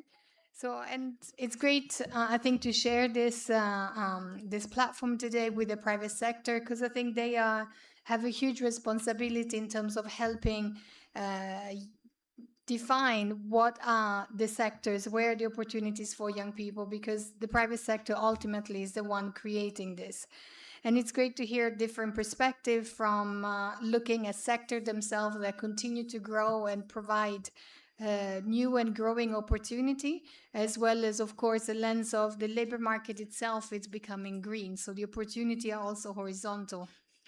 From a young people perspective, at least the ones that we have been engaging with, is we understand that young people are really interested in being part of the just green transition, but they also very much, and this is very much driven by the worry of climate change, and also being able to contribute by merging purpose with livelihood. Something that is really, really important, I think, is how do we help young people having clarity of what the opportunities are. And because we didn't have all the answer, what we thought is to do a little bit of research and create a little bit of evidence that can help us guide the ecosystem. And we put together a research around green skills and job together with CEEW and Satva. And I would also like to thank, of course, Arpit Sharma and the Sector Skill Council for Green Jobs for contributing as a peer review and technical advisor. So what this research did, we've interviewed stakeholders and young people across 3 states, Maharashtra, Bihar, and Karnataka. So we wanted to identify a little bit if a young person comes to us and asks for advice of which one are the green sectors that are coming up, what is it that we can tell them? And through this research, we have identified the 5 sectors could be considered for such growth. One, of course, is agriculture, construction, textile and handicrafts, waste management, and of course, e-mobility, which was already highlighted. Then the report also went one step further and tried to dig into what does it mean green skills and what are the opportunities within the green sectors. And we'll be launching this shortly, so we'll be able to help guide and create some awareness and also some visibility on what the opportunities could look like and what could be some of the skills that young people can think of equipping themselves with, whether they want, in case they do want to engage in green jobs, green entrepreneurship, or be part of the labor market by using sort of the green lens. Thank you. Thank you so much. So this was a brief introduction about all the panelists, and now I would like to move to a very specific question to each one of the panelists. Maybe Vinkeshji, can we start with you? I would like to ask you that what role should the industry play in defining occupational standards, in creating apprentices, and supporting workforce transitions for green jobs? Thank you, Arpitji. I feel I missed a point in the introduction. Let me complete it first. So, if we really see what is happening today because of electric vehicle adoption going up, I don't know about the century or the decade, but I am sure by 2030 we'll be needing 10 million direct green skills people in our industry, and around 50 million which are half green skill types. So they should know what is the other job and they should also have some green skills thing. And majorly what we are seeing for the past an year or two, we are seeing major growth coming from tier 2, tier 3 towns. Because metros, capitals, there are a lot of learning opportunity and people who are interested, they are able to, and there are industries who are supporting them. The gap is majorly in tier 2, tier 3 town, which ASDC is trying to do something there. We have a bit, but a lot to do still. Coming back to the question, I feel even before a panel was discussion that the academia, industry, and everybody has to come together to improve the current employability situation in India, even if it is related to apprenticeship or some. There was a question also from the audience about apprenticeship. Somewhat agree, somewhat not, because in auto, we have succeeded a lot in apprenticeship. We do around 3 lakh annually apprenticeship contracts per year, and most of them are doing good. No doubt the retention is still a challenge there, but still it is going out great. So I feel industry must lead this green skills agenda, and academia, skill councils, everybody has to do their own part, because it can't be done only by one side. So normally when I talk to the industries or even to the government, that whenever you are trying to start a sector somewhere in a state, maybe in a city, even before you start working on which industry will come, you should see what are the surrounding skills you have there. So if you today, like you've taken Sanand, do you know how many villages are there? How many people there who can be skilled to join those industry? Normally for the industry and the government, that is the last thing they come in. They do the R&D, they do the soil test, they start the constructions. Once the building is on and the plant has to start, then they start finding the skilled manpower, which then becomes a poaching issue, than creating a supply chain issue. So we are trying all that. So same way, talking about all this, industry has to come forward and academia also has to support. So basically, like Vijayji was saying that we are tying up with industry. I feel tying up won't do a lot. As a skill university, they should have a tie between at least 200, 300 kilometers of whatever industry or even MSME or even retail people who are there, which at least covers one course from one industry in every degree what they give. And it should be compulsory. The tie-up has to be compulsory. It is not vesting lecture. That course should come from the industry so that then industry gets involved. The placement is better. The employability is better because the industry has trained them. I'm talking for because I have a personal hat of an educationist and a auto dealer also. So it benefits. Obviously, it's very difficult to get this implemented all India, but wherever it has been implemented, the supply chain is easy and the growth comes faster. So I feel things are going on the right direction, but it's a long way to go because India is a vast country, demographically, geographically. We had faced a lot of issue in one of our skilling where we targeted women. The start was a mobility issue, mobilization issue. We couldn't get that kind of numbers which we committed to our CSR partner. Once we got the skilling done, 50% of them were not willing to displace themselves or even go for work. So there are a lot of other issues which are working, but as so many sector skill councils and now many skill universities are working, I feel slowly and steadily things will improve. Thank you so much. Thank you so much, Venkeshji. In fact, I completely agree with you. The consideration and the factor of women, the challenges that your training institutions would have faced in terms of mobilizing the women. So, in continuation to what we were speaking about women, I would like to ask a question to both Georgia and to Neha.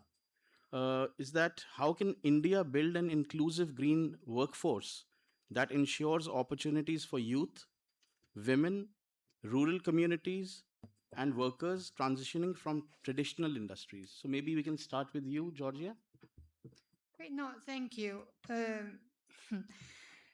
I think the opportunity for women, it's really, really important. I think our report also is showcasing that if India is able to mobilize women into the green sector, this also will contribute towards making the gender pay more equitable. So it's a huge opportunity.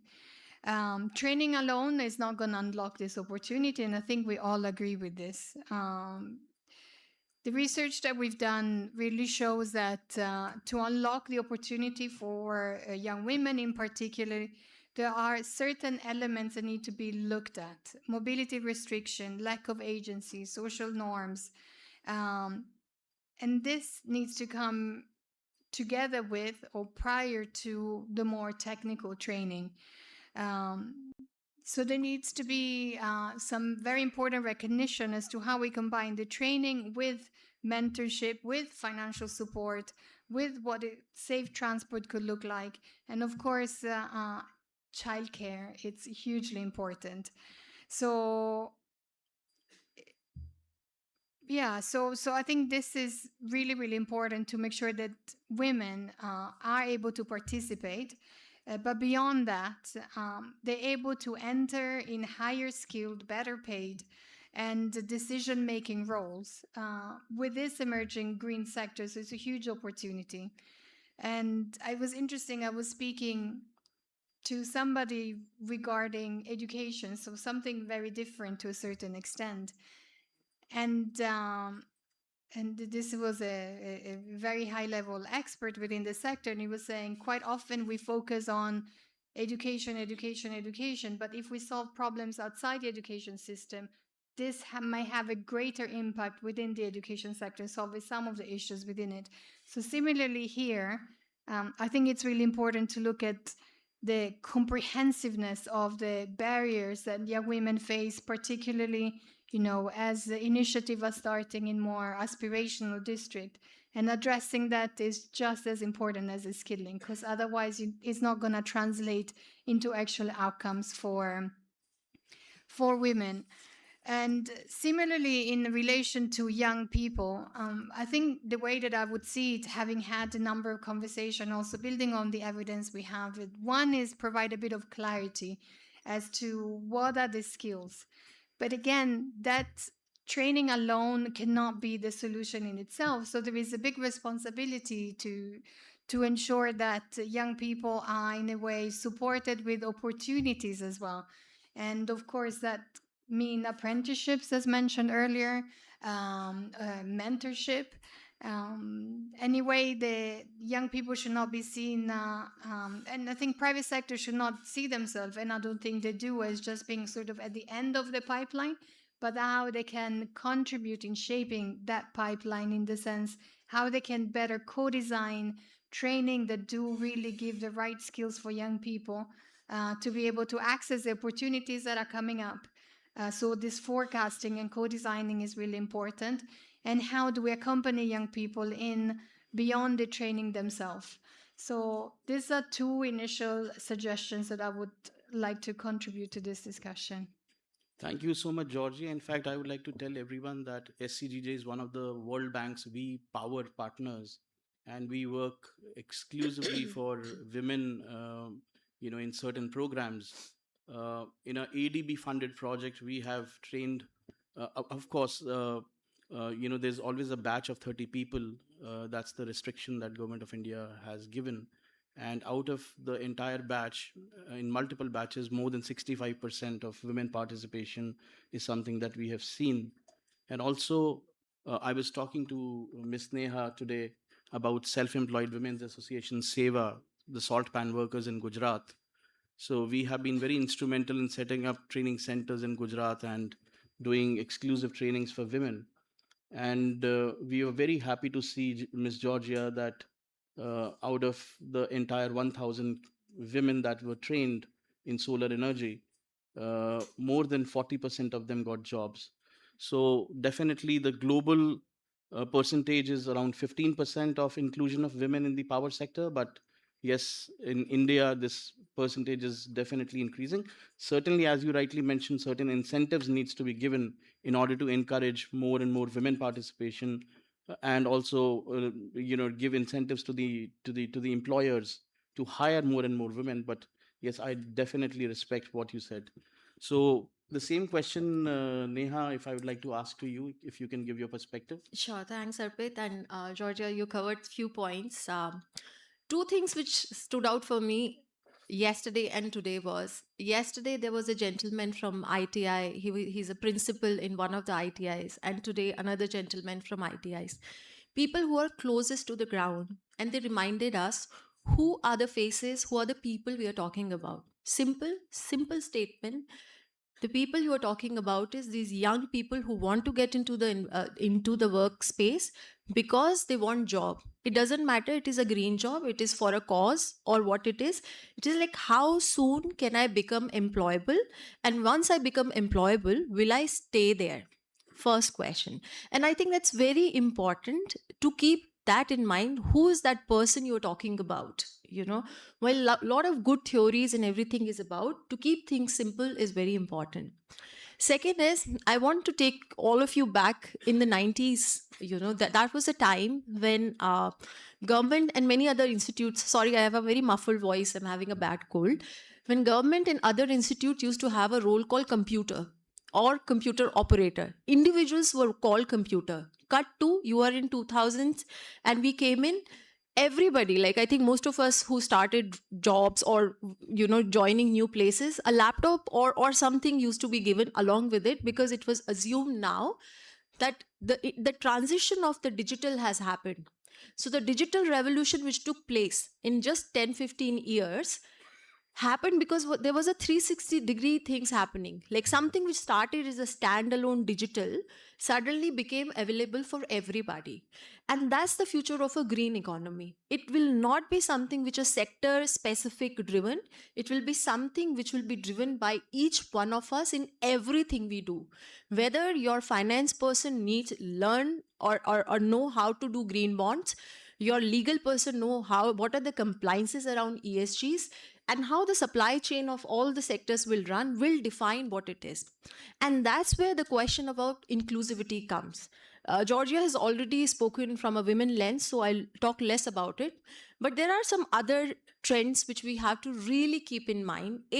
let's accept it that we are in some of the most brilliant times we can be.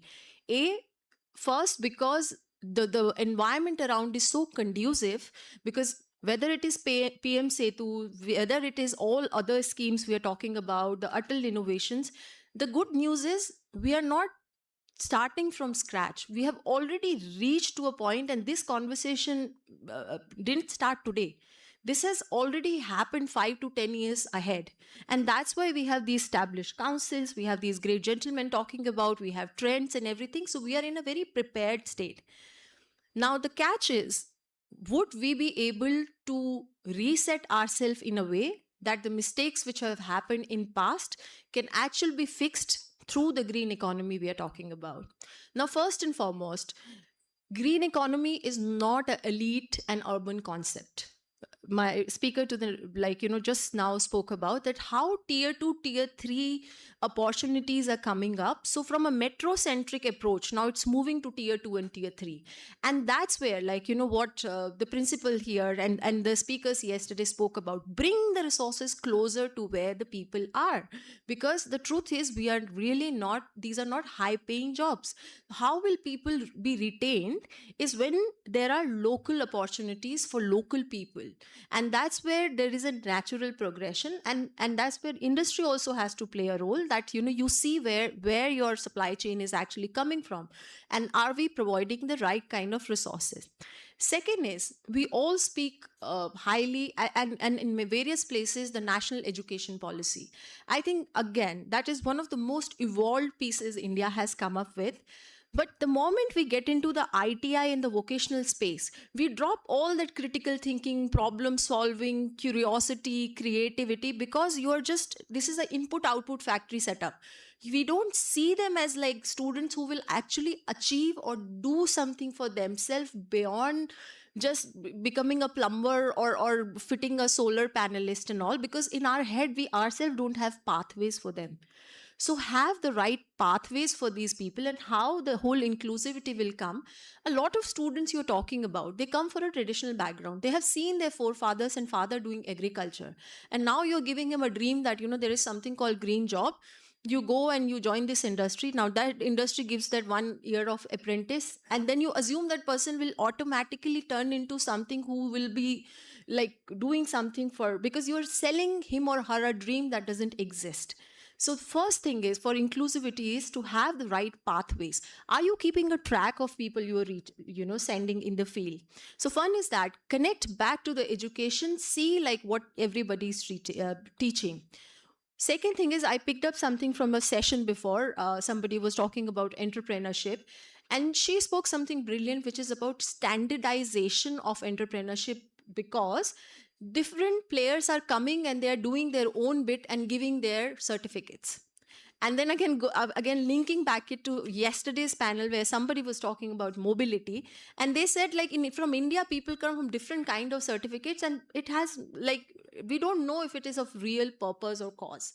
And that's where the standardization is so important. Everybody, whoever is getting into the space of skilling, should ensure there is a minimum level of standards. Let's not just go in and do something philanthropic and come out and do damage to those students because they are going into the market with your degrees in hand, thinking this certificate will give them something. So respect the time there. And quickly, I know time. So from degrees to employability. Now, vocational training has to be a two-way thing. Our education system is talking about vocational. We are ready to take education to vocation, but we are not ready to take vocation back into education. So create a two-way path when people are from ITIs and other things again want to come back. So and that's where the whole pathway comes in. Like how do they get back into the system? Job seekers to job creators. And that's where localization is very important. You're talking about tier 2, tier 3, even the rural places. Who says that micro finances and those micro entrepreneurships which are not coming, if a person is able to employ even 2 or 3 people in their own village with the basic minimum wages, I think we are doing more justice to so many things, and that's more green, because all the migration and everything related to it which is happening, the pressure which is coming on the capital cities and metros, what we are giving back will be really important. So the whole mega system which we need to bring into the rural spaces to ensure entrepreneurship is also as strong as vocational, and giving them the right seed support, right kind of market support, linkages, whether it is FPOs, that is very important to ensure that the rural youth, women, they all stay there. And then the metrocentric you have already spoken about. And finally, I think it's about this whole India's green journey is actually the real heroes are going to be your ITIs and all the vocational people, and how they are going to do it. So the sooner we realize it and we respect them as the heroes and the real carriers of the change, I think the sooner the results will be there. Neha, Thanks. would you also like to Yeah. speak about the ITIs that you have supported so far Sure. in the country? I think that would be really helpful for all of us. Absolutely. I think some of the things which I spoke about. So Shell supports a project which is called Skills for Future in the ITIs, and this is we have partnership with Ministry of Skilling, and we do support EV curriculums as well as EV labs, and from there we also support placements. Now the placement not largely are into back to the EV space because there aren't enough jobs in the EV space. Like, so people are getting trained, but we try to place them in different spaces. But what are the learnings which are coming in? Like, you know, the whole retention of it. These young people, they just come in and then you someday go back, because a lot of us go to the field and we spend time with them. We're like, oh, what did you learn about green skills? And they're zapped. They're like, you know, yeah, something we learned, like something about EV. Why do you want to do it? No answer. What do you want out of it? Job. You know, so it is that, and that's where you'll see so less number of women coming in, and especially green sector, renewable and others, where and waste production, circularity, where generally women was less, and now we are pushing it again into a system where like the number is again dropping down. So it's a catch to situation, like you know, how do you quickly come in and we start plugging in that gap? Very true. So I completely agree with very important 3 points that you have mentioned. Local employment for local people.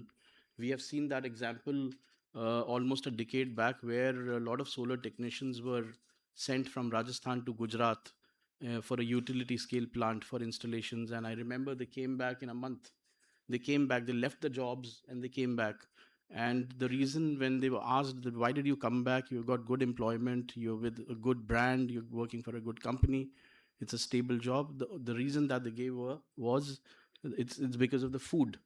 uh, we are used to eating spicy food in Rajasthan, but in Gujarat it's a little less spicier food. So yes, definitely local opportunities needs to be created, and that's why as a sector scale council, what we do is we map the utility scale plants where the plant is coming up, and we ask our training partners to create a local training center there.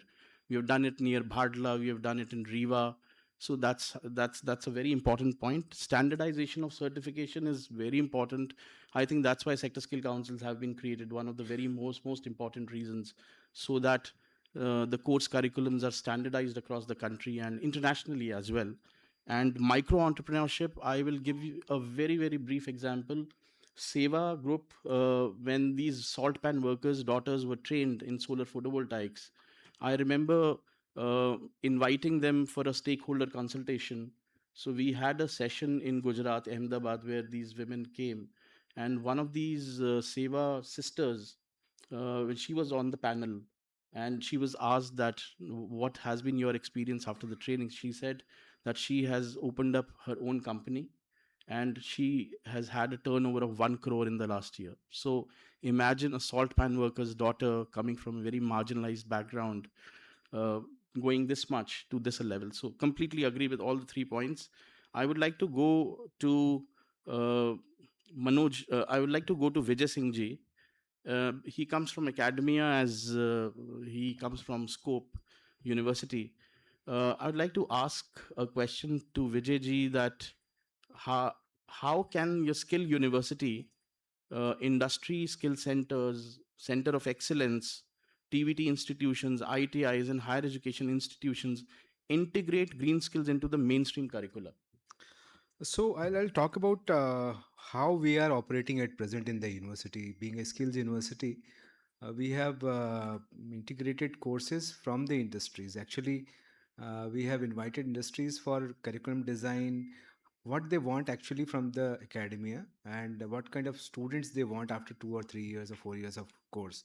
So I have divided into four aspects. This is curriculum design, then how kind of experiential learning they want, what kind of co-ownerships they are trying to make, and the faculty empowerment. So four important aspects for all kind of institution, whether it is TVTs or ITIs or schools or higher education institutions. So these four pillars are very important to design the curriculum first. So I designed like dual track curriculum, where these track one introduce hyper specialized modules for dedicated green sectors like carbon accounting or wind turbine maintenance. Track 2 is very important, fuses green competencies into every existing syllabus. No curriculum should be reapproved without a rigorous sustainability audit, and identifies where circular economy principles can be embedded. So it is very important, right? Because it is a way of doing. There's no green job as such, as per my view. It's a way of doing things. If we do it in a different way, then it's a green way of doing thing. Like I'll put some examples. Like a model plumber must understand gray water recycling. Plumbing is being done from means ages, but a gray water recycling is to be taught first to that plumber. A civil engineer must know how low carbon concrete can be used. A logistics manager must optimize routes for fuel carbon efficiencies. So these are important. So the companies who are working in green economy or green ecosystem, they can give us input to particular education institution, that these kind of inputs is to be given to students. If we start from school and give them a green kind of batches to students who are doing some kind of experiential learning since school, so that they can understand what kind of carbon efficiency is required, and then finally at higher education level they can go for prototype capstone projects, and they can develop something new to do for sustainability. So I think this is important, where project based learnings are important. Strategic ownership, co-ownership from the industry point of view, where they can support the education system. Also they can put their COEs in the campus, they can give inputs, so that they also get a ready manpower after some time. Because nowadays, as everybody is facing problem that they're not getting a good manpower after, and they have to go for another cycle of retraining. In means last 1 month back, we had a discussion with NCVT and MSD, and I have put forward one proposal for ITIs as well as these higher education institution, because NEP comes up into 2020, and there is a component called this skilling is to be required. In every course, they have to give us certain kind of skills to students. But as far as the tier 2 or tier 3 cities colleges are concerned, they are not having that kind of infrastructure in their colleges, but they have to go for these kind of courses. So they're just doing eyewash. They're just getting certificate from the students that yes, they have done some projects, some skilling work, and finally they get the certificate or degrees after that. So I propose them that if skills university or a good university having skill base can be act as hub, and they can be a spoke, and either online method or a offline method they can give delivery to these kind of courses. The skilling means it's our forte. We are doing skilling, lot of skilling courses we are doing in every course. If BA is somebody is doing BA, then also he is having certain kind of skills with them. Same way, ITI is also having problem of not enhancing their capacities, because they are stuck to some kind of skills like electrician, fitter, machinist. That's it. But for future skills, they're not having that kind of option, that kind of approach, or that kind of resources they're not having. So that also I propose them that if we can act as hub, we can give them inputs, we can tie up with the industries, they can give us inputs, and finally we can percolate this to the ITIs also. So the ITI students can also get exposed to the future skills which we are talking about, like green skills and other high-end skills. in IT and AI. So by that way, I think we can create a kind of awareness or cohesiveness within the education system where nobody is aloof and everybody is involved in that. Thank you.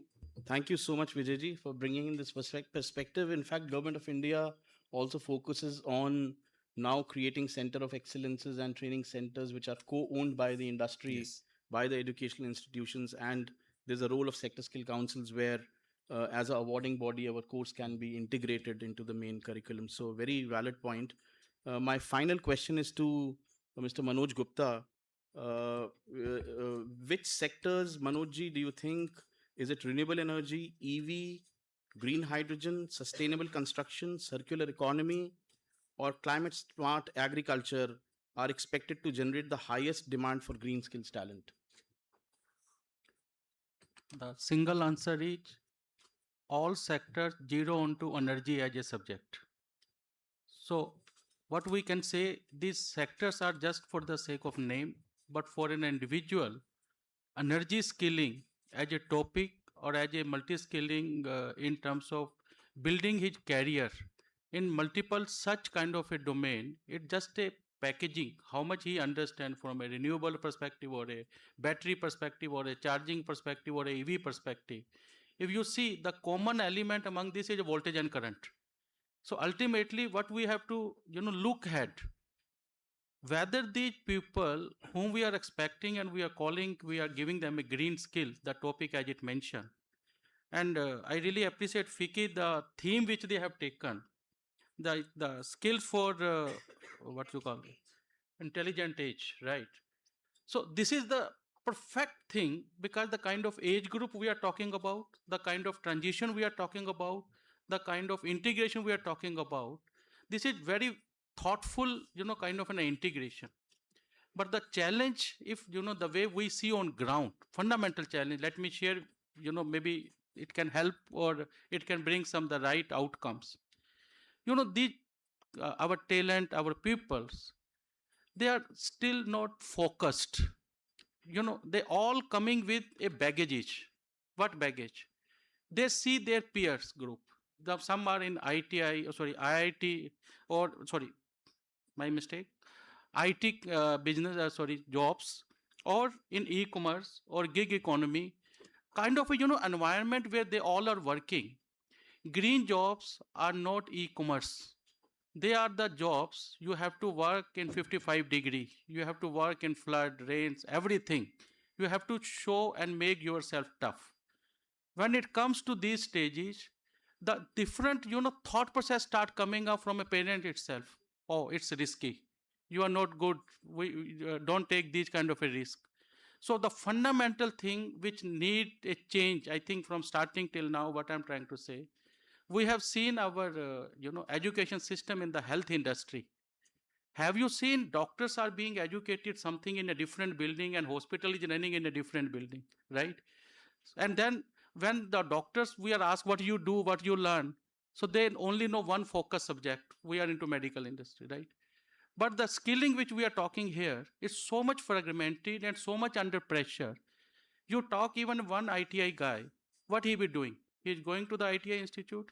Parallelly, he had taken a correspondence study, maybe 10th, 12th, or some certification. Why? Because he has to appear in an exam also to make sure if it does not work, he can choose this as a job security. The tier 2, tier 3 city which we are talking about, you will find a huge centers of job preparation, exam course preparation, and so many things. Where is that focus? The lacking is, I believe, from the councils and from the associations, from the government.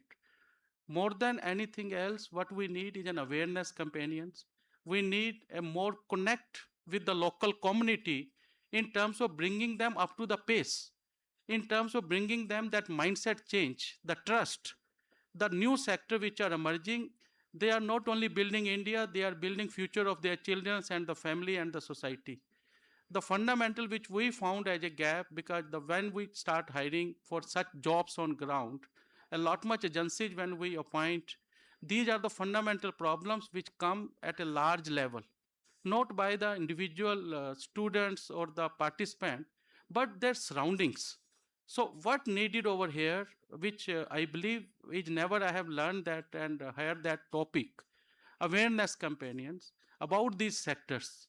And I believe, RPG, for your council, I think this is the most important thing which we can expect as an industry. The green companion, because these jobs, awareness at sitting in metros and sitting in big industries, we all understand what's happening around us. We all see the big pictures. But the generations which have seen last 20 years, 30 years, 40 years, they haven't seen this thing. And they are the one who are the influencer of our young generation. They are the one who are impacting their decision making. They are the one who are stopping them to adopt these things, because these things, we know the future is bright ahead, but we have to act today. But that action today is not happening because they are not allowed to even take decisions. The first question asked, that particular gig worker is getting a 35,000 rupees. Are you getting that 35,000 rupees today? Maybe the answer is no. And then second, these all are not just about technical, it's about technical, non-technical, all kind of jobs. But then how we are integrating into a complete realistically industry ecosystem with the right role profiling, the right role, in terms of job descriptions. So those are the fundamental gaps which as a practices are not being communicated rightfully. The people whom so we call as a green workforce, if my numbers are correct, more than 90% are being hired through outsourcing agencies, either in payroll outsourcing on whatever wage. And for them, these all are transactional numbers. You get job here, you move there, you do this, you do that. There is not a structured in terms of when we say we are building a career or we are building a scaling and we are creating the workforce for India, which we call net zero. We are moving towards that. So these are fundamental communication gap, I must say that. What is missing is we have enough resources, we have enough, kind of an opportunity. The missing link is the right communication metrics to connecting these all people, processes, and the business. And once it will start happening, we will see a dramatically change in terms of bringing what we all envisioning today. And every day we thought we are creating a right ecosystem for our country, for the global market, and the whole world is looking at us. We have made, a lot of changes. We have given the world a lot many things. But this time for this conversation, the single line communication required is change the conversation about our people, about our skilling, about our country. And this is where the whole international mobility to local mobility is going to happen at a large scale. So this is the way we believe and the way we see people grounded. We can do a much if we can correct that change through communication. Thank you very much. Thank you so much, Manojji. On a lighter note, Deeptiji, I think I've been a good moderator. I've been just bang on time. So thank you so very much to all my fellow panelists for bringing in such a wonderful perspective on green jobs, the future, the transition, the ambition of the country, what has been done internationally and what has been done globally. So thank you so very much, all the fellow panelists. Thank you. Thank you very much. A huge round of applause for all our panelists. We'll take a group picture, please. Requesting all panelists to please stand for a group picture.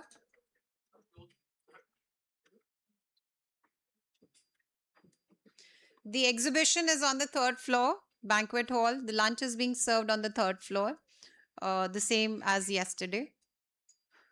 The second half will have workshops for young students on entrepreneurship and digital skills.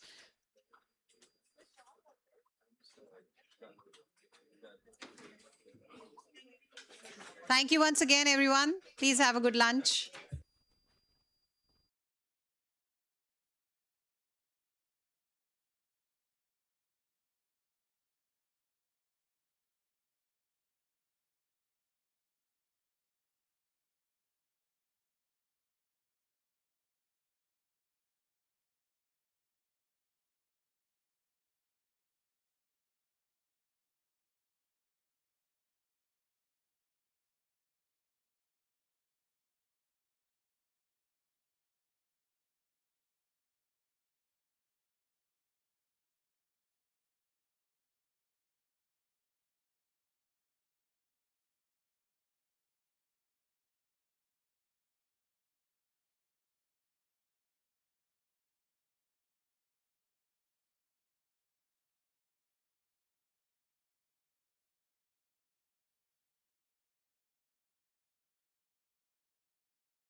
for these 2 days. So throughout these sessions, in some bits and some clusters, we had invited a lot of young students to be a part of these sessions. So these 2 days were about talking about skills for the intelligent age. Now you will see that on the theme, on every hoarding or every collateral that you're seeing, it says skills for the intelligent age. Now we're talking about intelligence, which is human, which is us, and of course artificial intelligence. And around this theme, we had curated conversations. Now, conversations are very important because unless we do conversations, we will not learn. Otherwise, we will rely on chat GPTs and other things to gain knowledge, which is not the best way as we speak. So coming back, that these 2 days have been about young people. It has been about skills for young people. It is about that India is able to leverage the demographic dividend, which is you. Demographic dividend means that young population of our country is the highest, one of the highest in the world. And we are being looked at by the globe as the skills capital of the world. Which means अगर IT talent चाहिए तो we go to India. अगर हमें manufacturing या hands-on skills चाहिए we go to India. हमें artisans and अच्छा handicraft चाहिए we go to India. So we are becoming the global skill capital of the world, which means that we are looking at you, which is young people, to gain right skills. And अब right skills में कौन से करने हैं, कौन सा course करना है, manufacturing करना है, IT करना है, telecom करना है. So there are hundreds of options that are available. And उसमें से we filtered and we had certain sessions. For example, हमने global capability centers, GCCs पे एक session किया. Then we had a session on green skills. And then we had a session on infrastructure, which is PM Setu.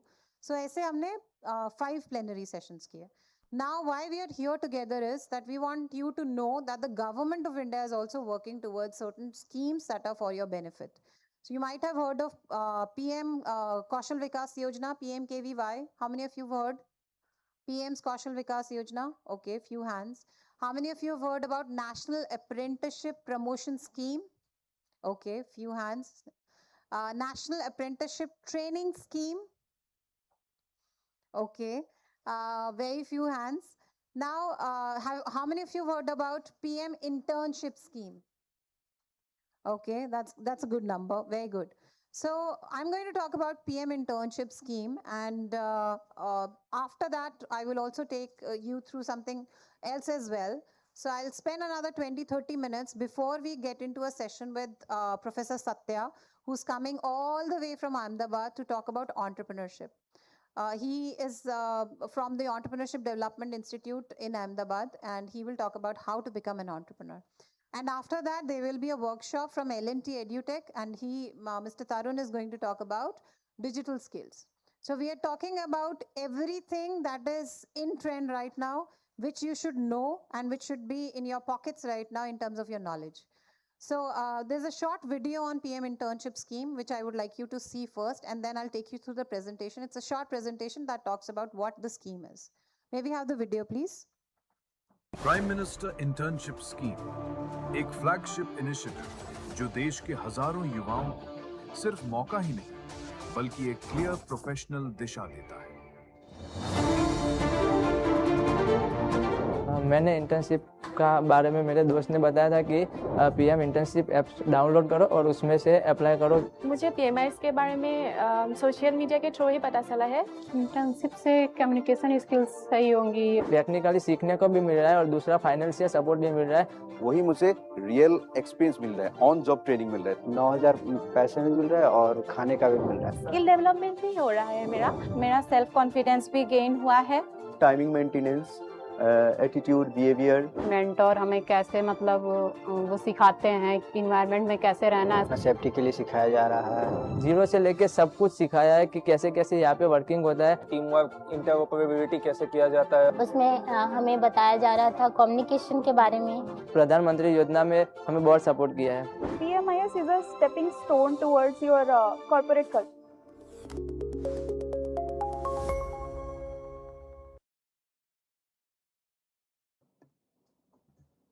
Thank you. May we have the slide presentation, please, on PM Internship Scheme? So PM Internship Scheme is a flagship scheme of the Ministry of Corporate Affairs. Government of India. And very shortly, we'll be joined by officials from the Ministry of Corporate Affairs. If you have any questions about the scheme, please feel free to ask them. So PM Internship Scheme was launched as a pilot-phased scheme in October 2024. And throughout these couple of months, years, the scheme has seen 3 phases. Phase 1, Phase 2, and Phase 3. Currently, we are in Phase 3. So what is the scheme about? Interns, it is about you, PM Internship Scheme. Then it also talks about the benefits of the scheme. So it is not an employment generation scheme. As the scheme says, it's an internship scheme. We are talking about young people between the age of 18 and 24 to become interns with top 500 companies in the phase 1. जो phase 1 हुआ October से लेकर के March 25 तक, उसमें there were top 500 companies of India. And now by the end of this phase, by the phase 3 that we are in, we have identified 2,000 plus such companies which are offering internship. Now, where are these internships? It's a very simple portal. You can log in from your phones. It's called PMIS, PM Internship Portal. So when you write on your phones, PM Internship Portal, you'll see the portal and you'll be able to create your own profile. Now, this scheme, as I was mentioning, is not an employment generation scheme. You don't expect that after becoming an intern, you get employment in that organization. So there were, in the first phase, as I was saying, there were few challenges, and then those challenges were overcome. What were those challenges? The first was the amount, the stipend that the students used to get. In the phase 1, the government was giving 5,000 rupees as stipend to the candidate. Now it has risen to 9,000 rupees. Now, what is the role of industry? May I please request everybody to please take seats?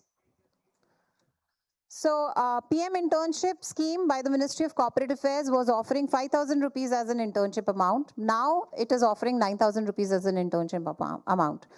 Given that the industry role, the industry earlier was paying 500 rupees to the candidate, now it is paying 900 rupees, which means that overall 9,000 rupees per month is what you get for being an intern in an organization, which is like the top 2,000 companies of our country. The second is the eligibility criteria. So earlier the age band was different, now it is different. Earlier the final year students could not apply. Now the final year students from graduation can also apply. Also, can I have the plasma screen working for the PPT, please? Yeah. Also, postgraduate students can also now apply. The third point or the third difference between phase 1 and phase 3 is that earlier the internship opportunities were available for a fixed window. For example, March में internship opportunity announced हुई PMIS portal पे, and then by March end it was over. Now it's a rolling window, which means whenever the organization or an industry has an internship opportunity, you can apply because it's available on the portal. So it's a live portal, it goes all the time, and yet then you can apply for these internships throughout the year. The last is awareness. So I'm glad that when we had a show of hands, we had a lot of people saying that they know about the PM Internship Scheme, which is a good thing. And I will show you more details about the scheme. The first is the internship durations is fixed. It's either 6 months or 9 months. So it's not a 1 month, go to the office, see what's happening, and then come back. It's a huge change from what you've been already used to seeing in terms of internship. It is now 6 months or 9 months. So you go to your office every day for 6 months or 9 months, whatever is the internship opportunity window that is that the organization has offered you. The second is on the training stipend, which I already shared has increased. But there is one more thing, which is on the joining bonus. As for example, there are some candidates who are traveling from one place to another place and they have to relocate themselves. So there is a bonus that is given, which is of 6,000 rupees. It is given in 2 tranches. One is 3,000 rupees when you join, and the second is after you retain your be in the organization for the 3 months of time.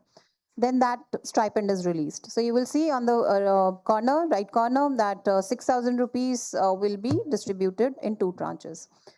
The second point is on the certification and sabbatical.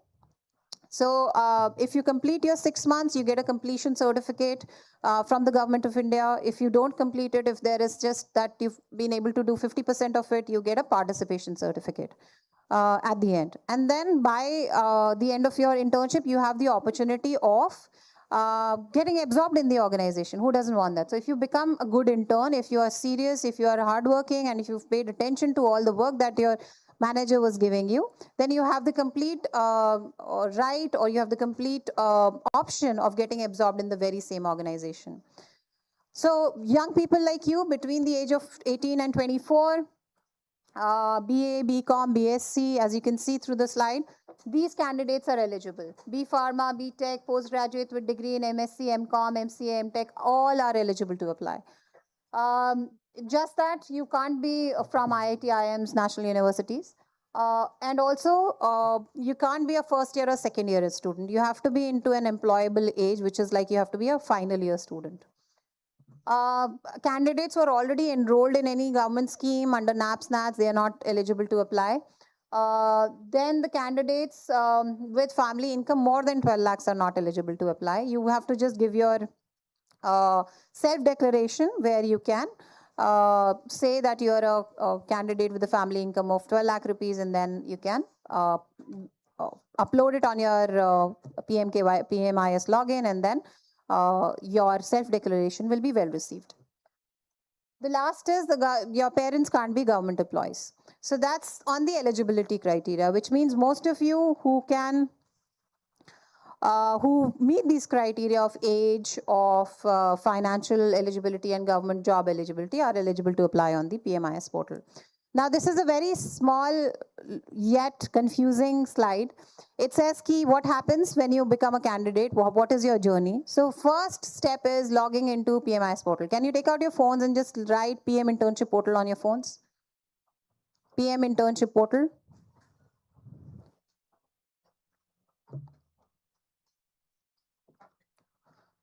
Are you able to see PM internship portal, MCA, Ministry of Corporate Affairs, Modi ji ka photo, and then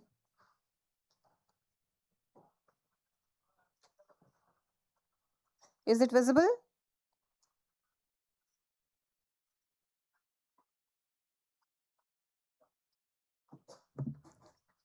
How many of you can see PMIS portal now? Please raise your hands. Show me your phones. What do you see? Okay. Yes, yes, yes, yes, yes. Okay, good, good. Yes. So नीचे जब आप थोड़ा सा और scroll करेंगे तो आपको दिखेगा कि कौन-कौन से लोकेशंस जो आपके अभी अगर आपका location on है, so this will show you the nearest internship opportunities that are available in your location, in your phone's location. So you'll be able to see internship opportunities offered by various organizations nearest to your phone. So 1 kilometer, 1.6 kilometer, ONGC, all these organizations, L&T, Tech Mahindra, you'll be able to see these organizations on the PMIS portal.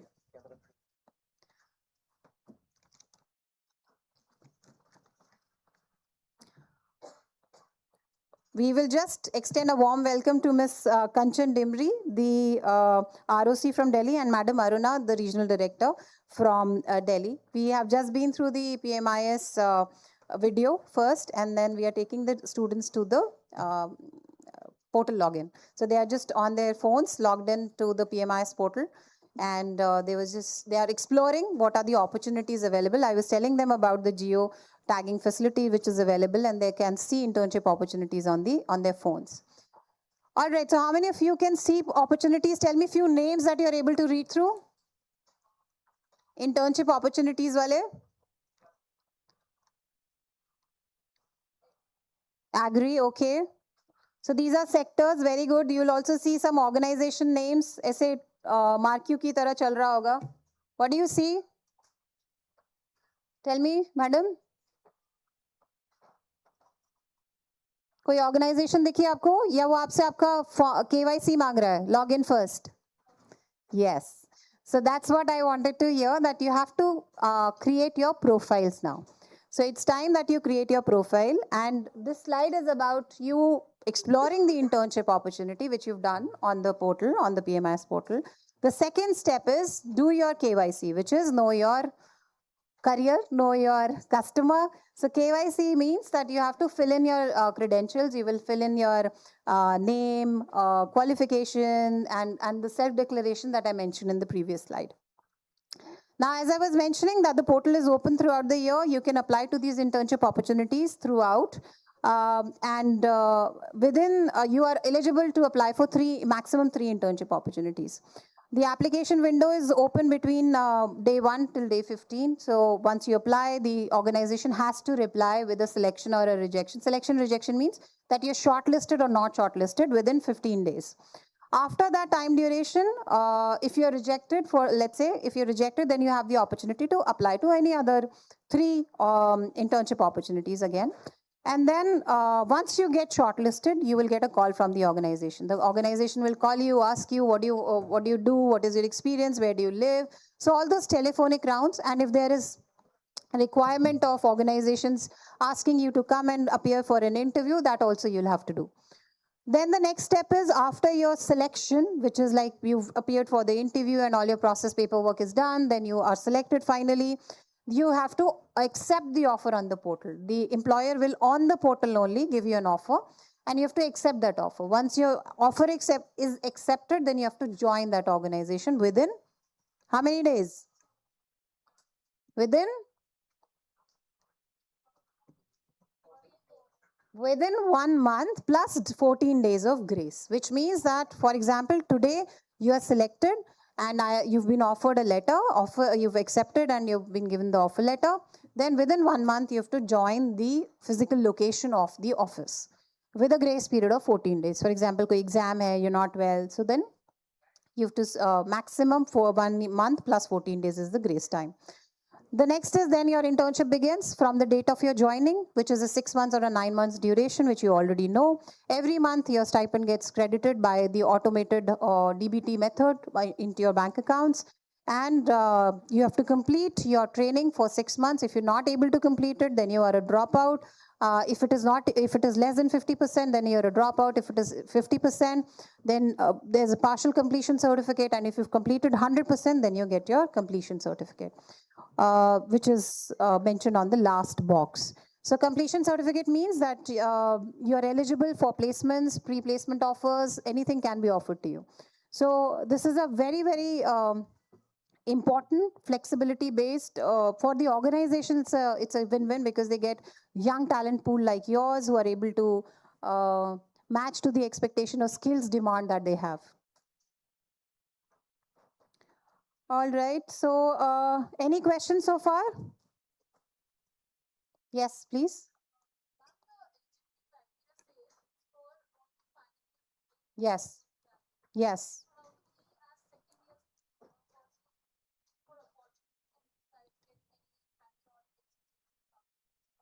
Uske liye there is another scheme, which I will tell you afterward. But this is primarily for kids or learners or students between the age group of 18 to 24 and who are with the family background income that I mentioned, those and the final year students, postgraduate and undergraduate students, but in the final years.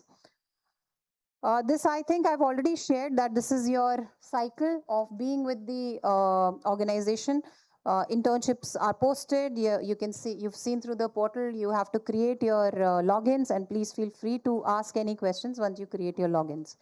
Any questions so far?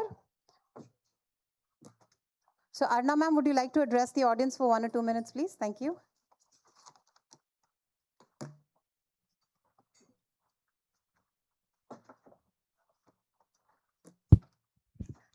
Hi, good afternoon.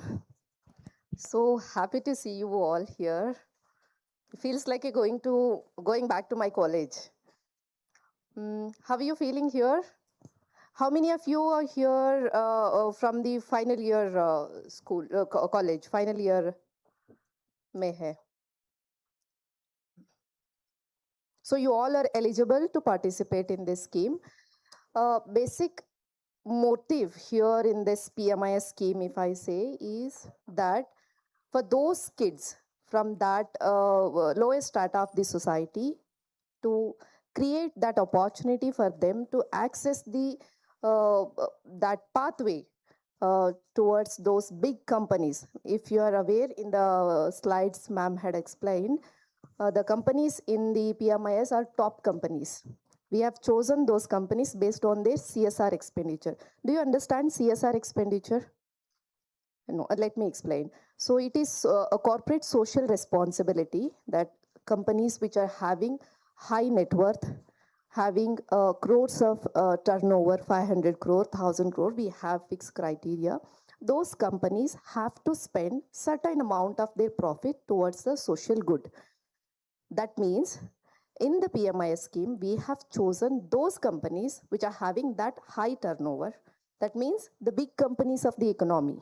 You are getting opportunity to get internship in those big companies and thereby enabling you to access the job, the formal job market or get the formal job in those companies.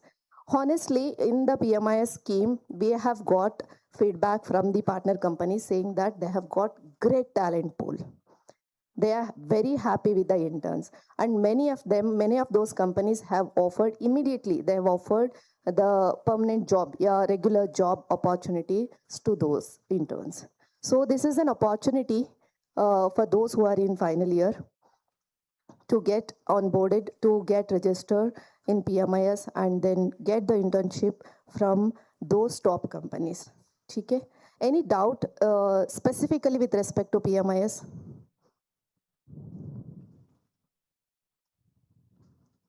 No doubt. That means you have understood everything. Happy. Okay? Ma'am, will you, are we taking question and answer after this also? That's all? I was actually hoping that we'll have half an hour, 1 hour ka thorough discussion about PMIS.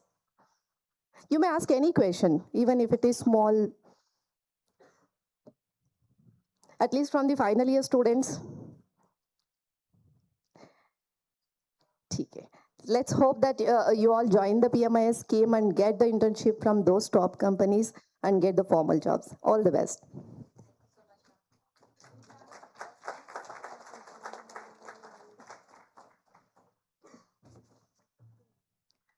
Thank you very much. Our speakers from Entrepreneurship Development Institute is also here, Professor Satya. He'll be taking a short session.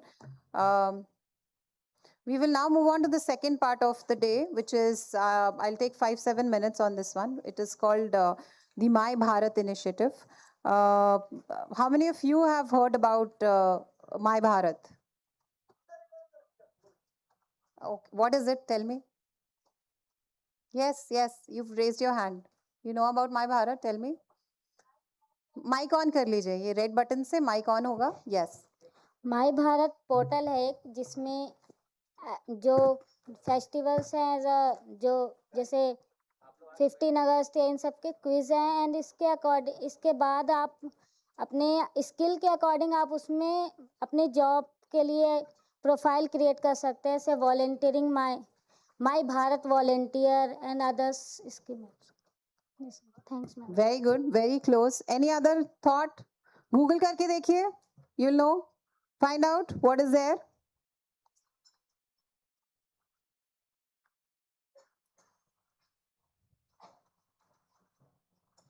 Use your phone. वैसे तो सारे time you guys use your phone. Now that I'm asking you to use your phone, you're not using your phone.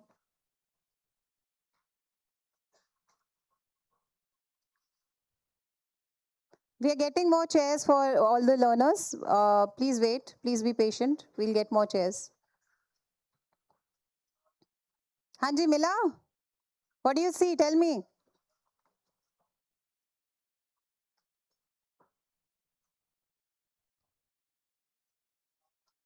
Next. Okay. Anyone who wants to answer? So, yes, please tell me.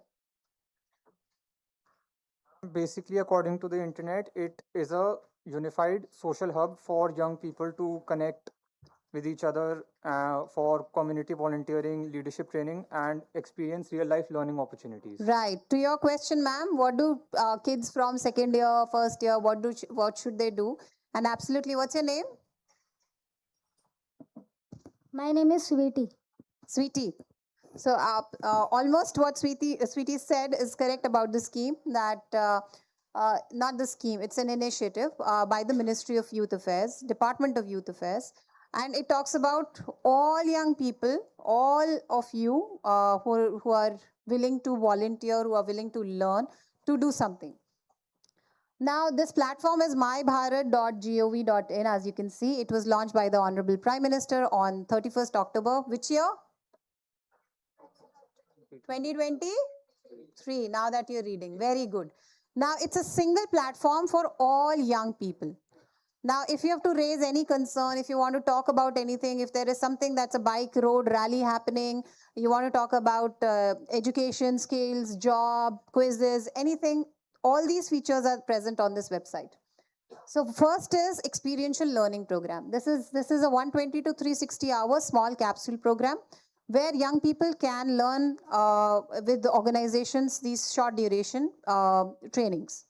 The second is Volunteer for Bharat. Community activities hote hain, starting from nukkad nataks to talking about hygiene to sanitation to cleanliness, everything you can see those activities. एक बार आप mybharat.gov.in लिखिए quickly.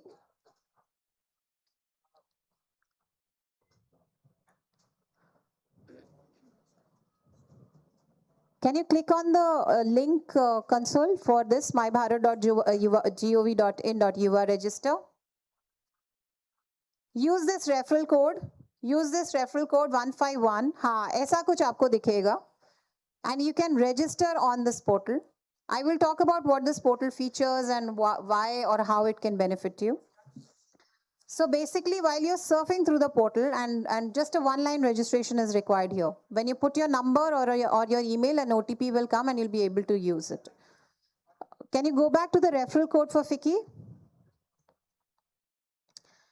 So you've always wanted to do something for your country, for your community, for your neighborhood, but you didn't know how to start. But what is the formal way of doing some community work?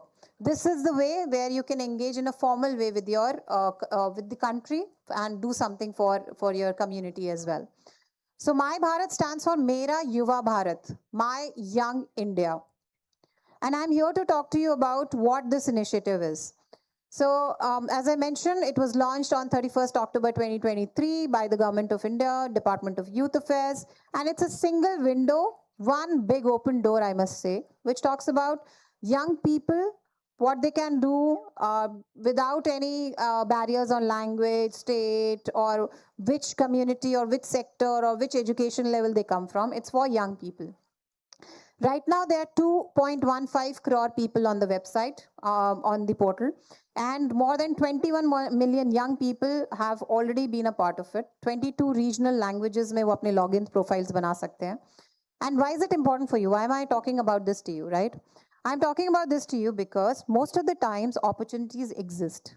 Internship ho, volunteering programs ho, competition ho, profile में आपके CVs में बहुत अच्छा लगता है कि आपने volunteering activity करी है, बट वो वॉलंटियरिंग एक्टिविटी ढूंढे कहाँ?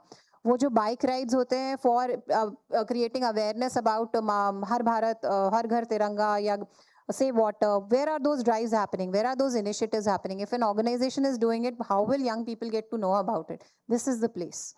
You will get to know about all these initiatives on this portal.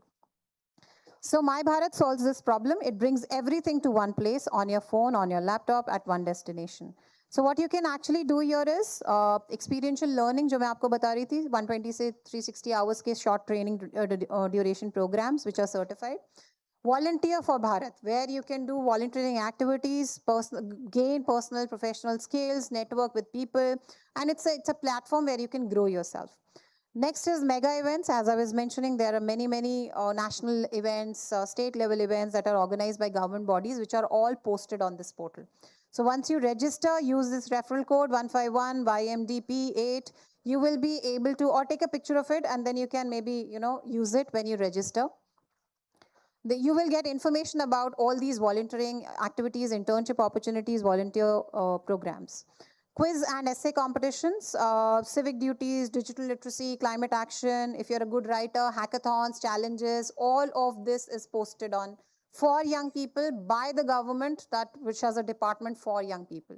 So understand it's a very, very focused initiative by the Ministry of Youth Affairs for you, where they're asking you to register here and know about what's happening. Then the next is My Bharat Mentors. I will go to the previous slide, which talks about My Bharat Mentors, MBM. Here you will find mentors who are willing to volunteer, who are industry experts who are willing to volunteer and tell you more about what My Bharat is, or what questions you might have about jobs, employability, skills. So there are mentors who are available. Next is health and fitness, because growth isn't just academic or professional. There are a lot of physical activities, cycling group हैं, yoga sessions हैं, marathons हैं, जो post करे जाते हैं, उन पे date information सब कुछ इस portal पर आता है once you've registered yourself. So it takes about 30 seconds to register. As I was mentioning, it's not a very long, you don't have to enter your qualification details, experience, anything. You just have to do it with your email ID or a phone number, 30 seconds, OTP, validated, and then you can become a member of My Bharat portal. So My Bharat is built on one simple belief, which is India doesn't need young people who wait for opportunities. It is made for young people who are ready for these opportunities. So multiple opportunities are available on this platform. And the Ministry of Youth Affairs has a message that they believe in you, they are seeing you, they are doing everything that they can do, which is real, structured path to turn your energy into impact. The vision behind this is Viksit Bharat, of course, a developed India by 2047, and which is not built by policies alone, which is not built by schemes alone. It is also by the initiatives that you can volunteer and be a part of. So one last point, which is that this platform gives you digital outreach, program amplification, recognition and incentives, and then the most important part, which is you get a certificate as well. Government of India, Ministry of Youth Affairs, you get a certificate for being a volunteer for whatever activities you do. So all your while you've been waiting कि हमें कोई तो certificate मिले, कोई तो हम क्या activities करें, ये सारे activities इस पे available हैं. Please log in and get your certificates for registration and then doing activities or volunteering activities. So that's all about My Bharat. Is Professor Satya in the room? No. Vidit, can you ask Professor Satya? He must be outside. Amit has his number and he can begin with his session on entrepreneurship. So any questions on My Bharat? Yes, ma'am. Ma'am, my question is that does My Bharat provides an online and offline platform for the students for internship? Yes. Yes. और उसमें experiential learning ELP वाला जो program है वो दोनों modes में available है, online, offline, both, and you can apply. That is there. Any other question on My Bharat? Yes, ma'am. Your name and then your question. Ma'am, my name is Suruchi, and ma'am here. Yes, Suruchi. Ma'am, I already registered on My Bharat, and I am unable to use a referral code. You're not able to use the referral code? Yes, ma'am. What does it say? Ma'am, I just click on the refer option, but then also I am unable to fill it because I already registered on My Bharat. अच्छा फिर ठीक है. If you've already registered, then it will not take a referral code. You already have a login. So this is for first time registrations. Okay, ma'am. Okay. Yes, you had a question, ma'am. Am I audible? Yes, very much. So my name is Triya. I had a question regarding the mentorship program. So when I opened the portal, I could only see one person there. So how are we supposed to apply to mentorships? Is there like different mentorship programs that are ongoing? Like you've created your profile? I just saw it. I didn't create the profile. So once My you've net logged isn't in, working. you'll be able to see more details. Okay. So these are, for example, PMIS portal is the internship portal that I was talking about earlier. PMIS portal is more elaborate one for anybody who's walking in and seeing what is available on the website, what internship opportunities are available, and you can explore and then create your KYC. Here it is a bit opposite, which is where you first create your login, you have your dashboard ready, and then it shows you various programs that are available. So it's on the basis of login. So I can only see a preview right now Yes, yes. You have to. That's why the first time you log into My Bharat portal, it will ask you to register first. Okay. Right. Thank you. Yes. Next question, please. All right. So between the two, which one do you think is more lucrative? Is more interesting? Ma'am, I see My Bharat as a second year student is something which Yeah. helped me to build PMS, which helped me to use PMS better. That's right. Absolutely. Yeah. Great way of answering. Yes. Anything? Anybody else? Do you find these initiatives important? Right? So because we are a huge country, we are 140 crore people, the government has to take care of many segments of our society. So there are different initiatives. One was PM Internship Portal, which Aruna Madam talked about, the Regional Directorate for Ministry of Corporate Affairs. And this program is about young people getting hands-on experience, learning in the office, not hybrid or stay at home. So you have to go to the office, learn from the experts and become an expert yourself. And if you're performing good, you get absorbed. And there is an employment opportunity also available, which ma'am was saying that if you perform good, the organizations, of course, they will absorb you once you've interned with them for 6 months or 9 months. But on the other hand, there is My Bharat initiative, which is absolutely a wonderful way of engaging you in not just professional development, but also an overall development, where you talk about volunteering activities, you talk about mentorship, you talk about young fitness challenges and drives and yoga sessions and marathons and all this which is government approved, aided, supported, and the government of India is taking pain to bring all of you young people together to understand what initiatives are available, and you get a certificate for doing that as well. So any questions on PMIS or on My Bharat? None? So we will now begin with our session with yeah? Yes, ma'am. Ma'am, my question is that in the PMS, there is a limitation that we can only apply for 3 internship opportunities in a particular window. Yeah. Is it the same for My Bharat also? No, it's not. So it's on merit basis there. Okay, thank you. Right?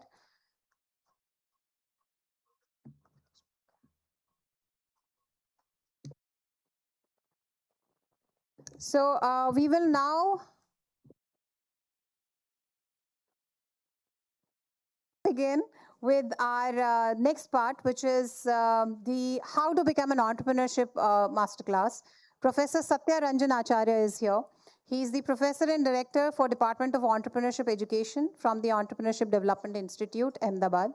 And Sujit sir is also here. Sujit Banerjee, he is the ex-senior director with the Department of Science and Technology. So the floor is yours, sir. You have 80 minutes. Right, thank you.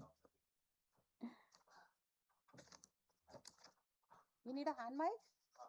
We'll give you a hand mic. Hand mic, please.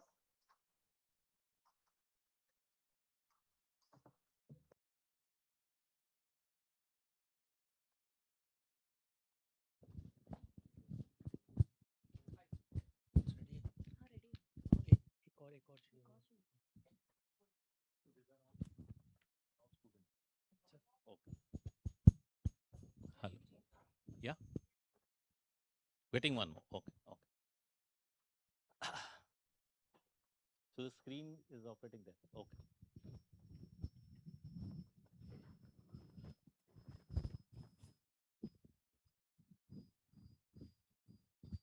Can you connect it, or you can start from the old and then connect?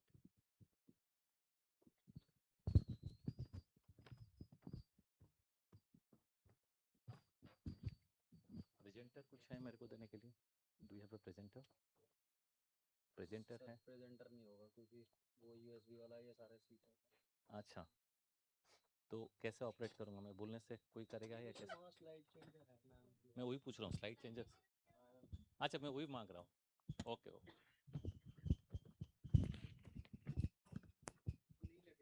हाँ,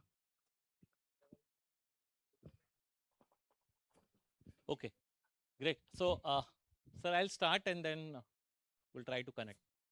So afternoon to all of you. Okay, so I'll make it more discussion basis. Okay, so I know this is a post lunch session. To interact and do something is very difficult. So there are 3 different things. I think I've written something. All of you can read. Okay, so what do you feel that it is more important? Entrepreneurship is important, entrepreneur is important or enterprise is important? Okay, जो भी आपके दिमाग पे आता है, you can ask. Yes. What is more important right now? Should we talk about entrepreneurs, entrepreneurship, or enterprise? Yeah, entrepreneur. Okay, and enterprise is obviously a business. Entrepreneur is a human being. Okay, entrepreneurship is a human behavior. So, what type of human behavior? Entrepreneurship is typically a human behavior. Okay, so what is the type of behavior we are referring here? Any idea what is called entrepreneurial behavior? Identify some opportunities, okay, and take action, okay. What else? Yes, problem solving. Perfect. Do you have any problem in your life? Yes. Can anybody give me what is the problem? If anybody is having any problem, so you are asking, you want to solve problem, but I have to give you problem. Yes, be loud enough so that you can. What is the problem? Let's talk about simple things. So what is the first thing you are doing when you are out of the bed in the morning? सुबह bed से उठ के पहला चीज क्या करते हो? Brush? क्या जरूरत है करने के लिए? Yes. Why to brush yourself? To maintain hygiene? Okay. I'll give you 3 different solutions. So traditionally, we typically stay in a place where there are some plants or tree were there. We are going out, get a tree and a branch of a tree and then try to clean my teeth. Are you interested in doing that? Yeah, I need loud answers. Yes or no? 20 years. So sir is the only one who's claiming that he's doing it for the last 20 years. Anybody else? How many of you are ready to accept that solution? 1, 2, that's all? No? So every problem, there can be a problem. The solution may be known to us, but all of us are not interested in accepting the solution. Make sense? Yes, absolutely. So the challenge in the whole journey of entrepreneurship is to identify a problem, to identify the solution which people are ready to accept. Make sense? Great. So I'll come back and start narrating small stories. Sir is here. We'll talk about the whole of the support system that the whole government and things are providing to all of us, and we'll try to combine together in terms of giving. So for me, entrepreneurship is a behavior that all of us are interested in terms of developing. It's not that all the people who are being trained is going to be entrepreneur or they are going to create enterprises, but we are more interested to help you understand what is the logic of entrepreneurship. That is the whole behavior of problem solving, how to identify a problem, how to solve it. And then obviously people talk about taking risk, taking about initiating a solution. So those are the other behavioral traits that are associated. I want to make it more picture oriented and start discussing. So for me, this is the entrepreneurship looks into opportunity, risk-taking ability, some of this thing. So the challenge is that obviously problem solving, which you are referring here. So what is the difference between an enterprise and startup? So I'll be moving faster. Wherever you feel you want to stop me, you can stop me. Today we are all talking about startups. So everything that I'm doing, is it a startup? Or what is the basic difference between an entrepreneurship behavior and a startup behavior? Are they similar? Yes. सब same है? आप किसको startup No, किसको sir. बोलते हो? Yes sir startup is something when we start any job और मतलब कोई भी हम व्यापार करते हैं पर एंटरप्रेन्योर लाइक हम उस व्यापार को बहुत ज़्यादा हाई लेवल पे जाके पेश करते हैं लोगों को अच्छा, कोई भी चीज शुरू करने से उसको स्टार्टअप बोलते हैं और बड़ा होने से एंटरप्रेन्योर होता है, ये इससे कुछ बोल रहे नहीं हो? उसमें डिफरेंस है अगर हम वही चीज़ शुरू हाई लेवल पे कर रहे हैं तो वो एंटरप्रेन्योर अच्छा, okay okay, anything else? Yes, बोलिए. सर स्टार्टअप और एंटरप्रेन्योर में दो मतलब डिफरेंस है कि एंटरप्रेन्योर होता है लाइक स्टार्टअप होता है जैसे मेरे पापा का कोई बिजनेस है, वो बिजनेस उन्होंने किया, फिर मैं उन्हीं उसी बिजनेस को आगे बढ़ा रही हूँ बट अपने अलग तरीके से, तो वो स्टार्टअप होगा। एंटरप्रेन्योर होगा कि मेरा बैकग्राउंड कोई सपोर्ट नहीं है, मैं अपना नया बिजनेस खुद स्टार्ट कर रही हूँ, उसे एंटरप्रेन्योर कहते हैं। अच्छा, कोई सपोर्ट नहीं है फिर शुरू करने से आप entrepreneur. Anybody else want to answer? Yes Sir, I might be wrong, but maybe there is a difference in the ideology that startup is something which uses a previous idea which is already prevailing in the market, whereas entrepreneur is something that you're already existing on the previous ideas and you're just creating your own company within it. Okay, so if you refer to the government of India, the definition, so we have a definition called small medium enterprises. Okay, there is a department of MSME who define what is a small industry, micro industry. So these industries are defined on the basis of asset investment or sales. So there are some of the parameters that they have defined. And similarly, in India, we are also defining startups. Okay, so typically we are defining startups are any business within the first 10 years of operation, having a some amount of sales. Till that point, everything is similar. The only difference that we try to differentiate between a normal business and a startup business is what we call as the innovation, using technology, or the business which can scale faster. ऐसा एक business है जो बहुत जल्दी बहुत जगह पे fast कर सकता है. Yes, Can I sir. give an example? Yes, sir. Okay. Kirana store का नाम तो सुना ही है, घर के आसपास किराना स्टोर होते हैं। अभी तक हम क्या करते आ रहे थे, जाते हैं माल खरीद के आ जाते हैं, सामान खरीदा, पापा ने कहा ये बिस्किट ले आओ, चाय ले आओ, मम्मी ने कहा ये दाल चावल ले आओ, जो भी है ले आए। सो लाइफ में एक डिसरप्शन आया 2020 में, हमारे मूवमेंट सारे ब्लॉक हो गए, right? There was a lockdown. तब हमने क्या करना चालू किया? ऑनलाइन। ना वो ऑनलाइन कहाँ से सोर्स करता था? लोकल किराना स्टोर से। So there was a problem and then there was a solution using technology, using the technological intervention and an innovative way to deliver goods from kirana store to the consumer. आजकल वही करते हैं, Blinkit, Big Basket, Amazon grocery, so on and so forth. तो जब आप एक कोई regular business करने के तरीके को using technology and innovative process, आप उसका delivery mechanism, profitability, outreach increase करते हो, देन इसको हम काइंड ऑफ स्टार्टअप कहते हैं। रेगुलर बिजनेस तो चल ही रहा है। Clear? So it is not about that is a old business or a new business. Business is a business. जैसे सर ने बताया, tomorrow I want to open a restaurant जहाँ पे मैं फूड सर्व करना चाहता हूँ, so that's the business. Okay? ये business मैं grow कर सकता हूँ from one store, I can go for 2 stores, 4 stores, 5 stores. So that's a very normal way of growing. But अगर सारी मार्केट में सबको खाना खिलाना है, आई बिकम लाइक स्विगी और Zomato, when I can offer food across India by using technology, we can move faster. We call those business to be startup business. Is it clear? Is it clear to all of you? So typically startups are those ideas who can move faster. So ऐसे idea हमको कहाँ से मिलेगा?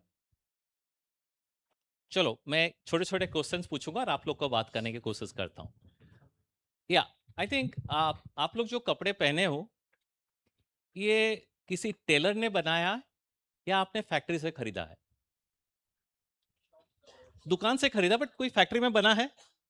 दोनों में difference क्या है? Yes, are you clear what I am asking? Problem क्या है? मेरे को कपड़ा चाहिए, तो मेरे पास सोल्यूशन क्या है? मैं जाऊंगा एक फैब्रिक स्टोर पे, I will buy a fabric. Is it Hindi is okay? I can combine Hindi and English? Okay, so मेरे को लगता है कि मैं फैब्रिक स्टोर जाऊंगा जहां पे फैब्रिक मिलता है, और फैब्रिक स्टोर पे लेट से 4 मीटर कपड़ा चाहिए, मैं उसको कट करवाया, मैं एक टेलर के पास गया, उसको अपना मेजरमेंट दिया, टेलर ने मेरा मेजरमेंट से मेरा गारमेंट बनाया और मेरे को दे दिया, मैं पहन लिया। Is it okay? प्रॉब्लम का सोल्यूशन था? यस और no?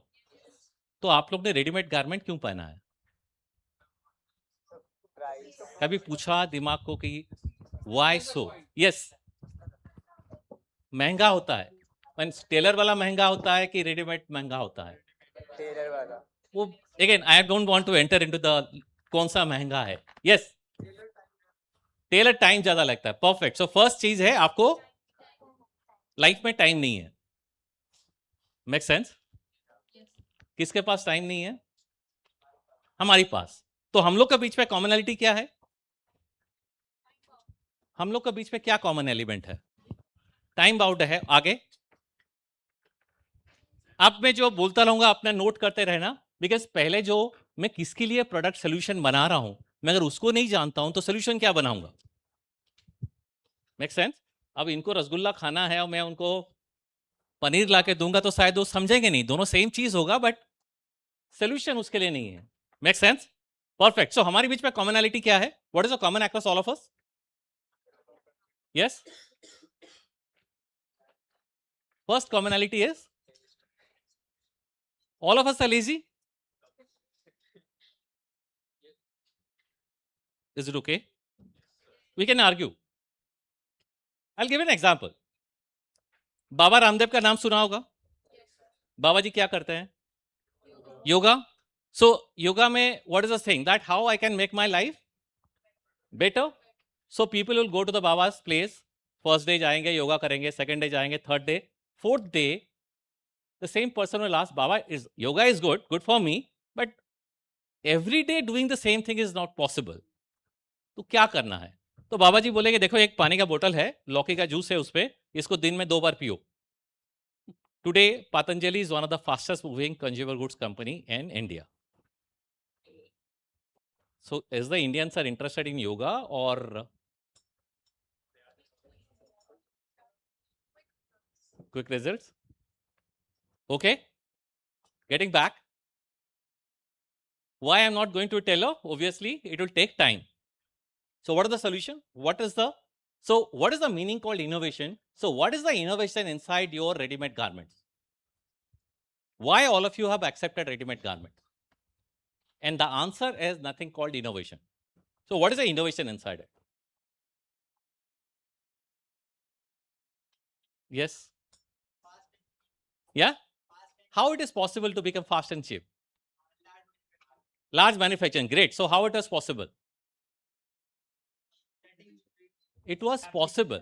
It was possible because we divided the whole market into 4 numbers called small, medium, large, extra large. Make sense? We divide all of you into 4 numbers based on your this, holder and your neck. We call this a small size, medium size, large size and extra large. What is the next? What is the next thing happen? I can introduce technology. What is the technology here? How the fabric can be cut in the small size, medium size, large size or extra large size. How it can be stitched faster.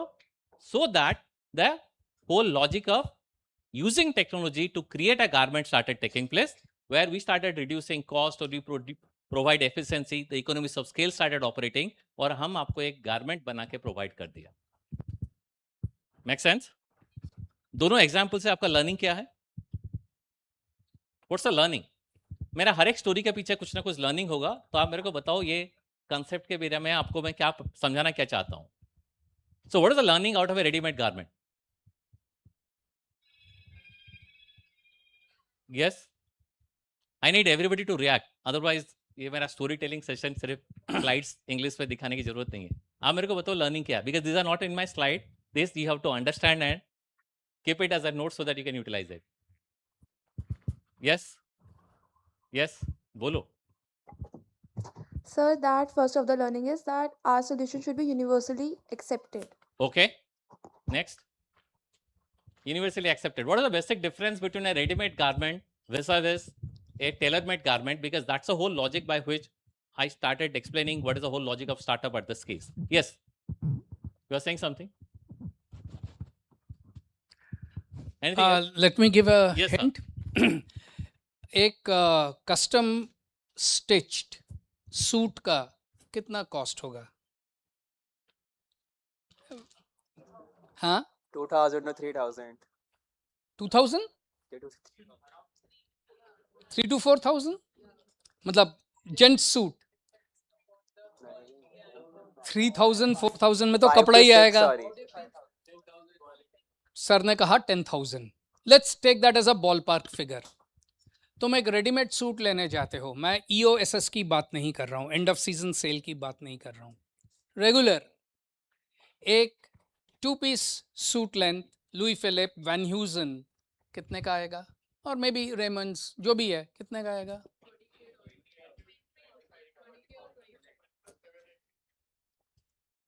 सस्ता आएगा, सस्ता आएगा। Raymond नहीं, मतलब जो भी, मतलब regular. क्यों? Because that is being produced on a mass scale. वो चार जो सर ने बताया, extra small, small, large and all this इसमें आ रहा है। Supposing my size is between medium and large, I will select the large. Custom tailoring में वो बिल्कुल फिट करके देगा। That is where it draws the premium. Perfect. So what is the learning? Sir has given the answer. Cost That is effective. okay. Economies of scale is the required. What next?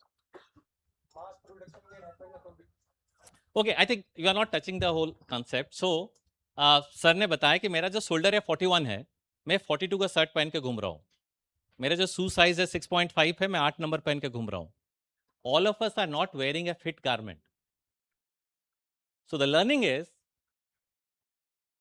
market is not interested for fit garments. Don't try to create a fit garment. अगर मैं fit garment बनाने की कोशिश करूंगा, 4 जने के लिए product बनाऊंगा। I'll be creating a garment which can be utilized by maximum everyone. Make sense? Make sense? Okay? So what is the learning? First learning is all human beings are lazy. Second, they don't need choice in their life. Would you accept? No? Options are thrust upon them. It's basically about the need. Perfect. I just have a simple, this is a Harsh Goenka has recently quoted about, you know Harsh Goenka? You can follow it up. He has recently quoted about one company which is offering a dosa in Mumbai. It's called Beanie Dosa. He started with a 12-seater and currently offering 350 crores worth of revenue. What they are offering? Only 1 or 2 qualities of dosa, that's all. People don't need choice in their life. If you go to any classic traditional Indian restaurant, typically called Punjabi thalis, Gujarati thali or South Indian thali, vis-a-vis McDonald's. Can you relate to my example? Okay. So what is the difference between this both? You are entering to a traditional Indian thali restaurant. Thali is a whole plate having so many options available, whether you like or not like, but they'll give you 40 options. Vis-a-vis McDonald's, what is the difference? Is the choice.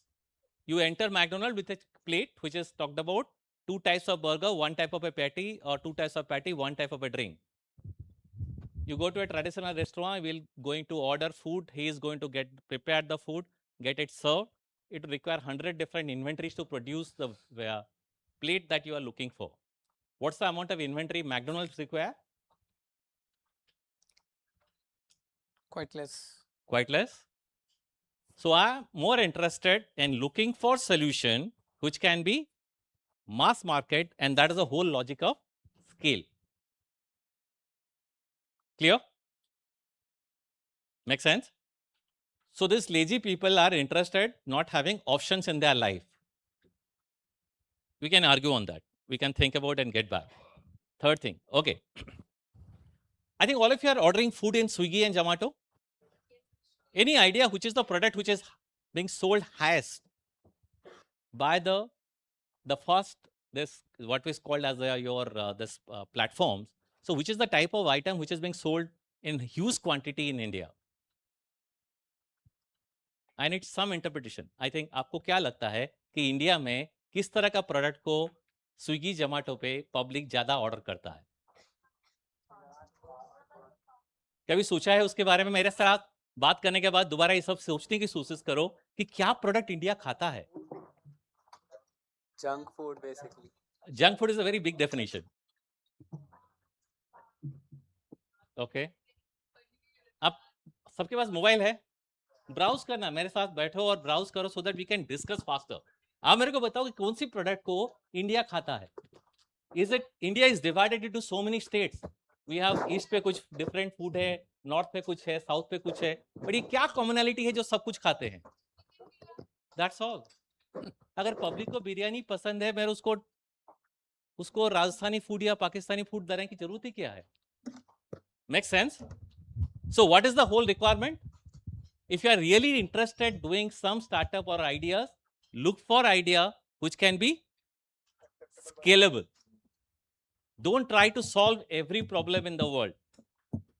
Try to solve some problem where you can scale faster. And that is whole process of identifying problem and solving a problem. Okay. I'll come to the whole logic at which I discussed. The first concept is called pattern. So when we're looking into the whole process of entrepreneurship or looking for solving problem or business ideation, the first one that all of you need to understand is called pattern. What does the pattern mean? The way we behave, the way we work, that's all change over a period of time. Is it okay? So when I'm looking for a product solution, I need to understand that how all of you are behaving so that I can create a solution for all of you. Okay, can you find the commonality? So to understand pattern, so these are some picture of fish. This is some tree, and let's say these are some birds. So what is the commonality across all these three? The way I talked about the example, that what is the common thing that you can find out between birds, the fish, and the tree? Okay. Okay, carry on. What else? Yeah, I think we can continue. I need to move faster. So if you go and check it out, this is the main branch. So let's say this is the main trunk of the tree, and these are the branches. So these branches create an angle with the main body. So if this is a fish and these are the fins create an angle with the main body. And if you're a bird, so the bird's body is there and the wings are there. The wings create an angle. All these three angles across all three living beings are similar. Makes sense? All of us similar. What is the commonality across all of us? Our body is bilaterally symmetrical. This part of body is exactly equal to that. So from distance between this and this is identical. That's the way we can create a frame of your glasses or specs that all of you can wear. Makes sense? What I was talking about pattern. So when I'm looking into business ideation, I need to understand what is the pattern. How I can make all of you at a level so that I can look for solutions. Simple logic, nothing beyond that. I'll come some interesting facts and figures about India before I'll narrate some pattern that we are finding it out. In India, in 1950, our average size was, I think, number of kids that is coming to a family was something 5.7. It has reduced to 2.0. So what is called as your birth rate in India is decreasing. Is it okay? All of you are with me? I'll give you some major facts and figure, and I'll ask you how you understand the pattern at which the country is moving. Is it okay? Clear for all of you? These are some of the more facts and facts about this country called India. So when we got independence, 1947, we are going to have our 80th year. So in 47, our life expectancy, number of years that we are living in this country was only 37 years. On an average, all of us are living in this country for 37 years. Today it is crossed 72. Within the next 10 years, we are all going to live for 100 years. As an entrepreneur, I won't allow you to die. Make sense? And in contrast, what is happening in same 48, 49, our family size was 3.5. सबके घर पे 3 से 4 आदमी हुआ करते थे. Right now it has reduced to 2, and in the future it is going to be reduced to 1 or less than that. आपके दिमाग पे क्या आइडियाज आता है मेरे को बताओ. There is others regarding prosperity. There are factors like literacy, requirement of energy. I'm not touching upon so many parameters. It will be difficult for you to visualize. I'm just giving a simple logic. Number of birth rates are decreasing. So नया जो population है, the नया population जो add होने वाला है वो खत्म हो जाएगा, वो आएंगे नहीं, because the young people are decreasing, and you'll find very interesting result that by the year 2050 जो अभी average age 28 साल है, वो करीब 45 से 50 साल हो जाएगा. ये कंट्री में जो पॉपुलेशन वर्ल्ड का बिगेस्ट है, उसमें सिर्फ 50 साल वाला आदमी मिलेंगे आपको. Make sense? I'm not saying anything outside the world क्या होने वाला है. चांद में क्या होगा मैं पहुंचा नहीं हूं. I'm talking to you what is going to happen to this country where all of you are sitting. This country will full of middle-aged people. They won't have families and they're not going to die. In this pattern, what are the solutions that you can think about? Yes? If you are really interested to understand entrepreneurship, it is all about solving problems. I'm giving a problem for this country. आप बताओ इस problem के लिए what are the solutions you have? Are you going to kill these people? No. So if I'm getting older, what will happen? What will happen? It depends. Okay, I'll give you some examples. Previously, I was buying a car. The car was a product. Okay, today I'm not buying car but hiring a car. Company is called Lola. What's the difference? The house as a product, sorry, your car as a product has converted car as a service. In software, we call services. So it's a business at which I called products as converted to service. So give me ideas. What are the products at your household is going to be converted into services?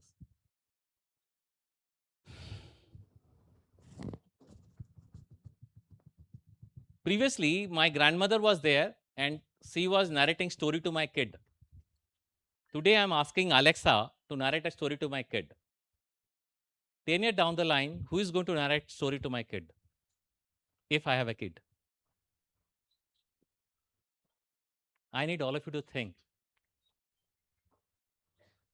This is the whole problem. I can continue to explain you what is the problem this country is going to face, and we need innovative solution from you.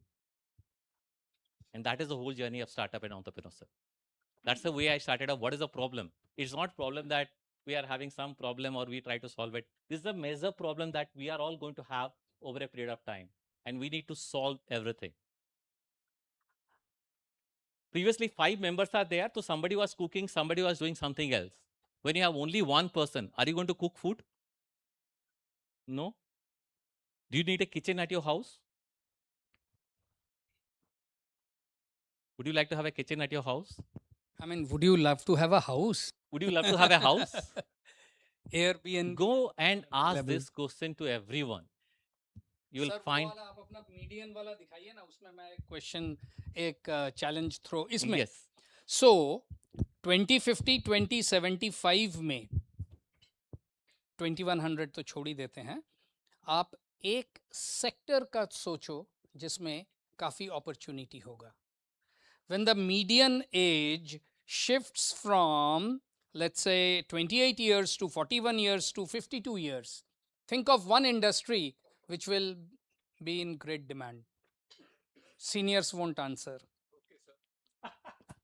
Hint दे दिया. हाँ. So the opportunity इस type से ढूंढना पड़ता है. And healthcare में, obviously you are not a doctor. You will not treat a patient, or what can you do? You can create an ecosystem where the treatment 2 billion, maybe at that time it will be 2 billion population, can be offered at a cost effective and like very friendly way.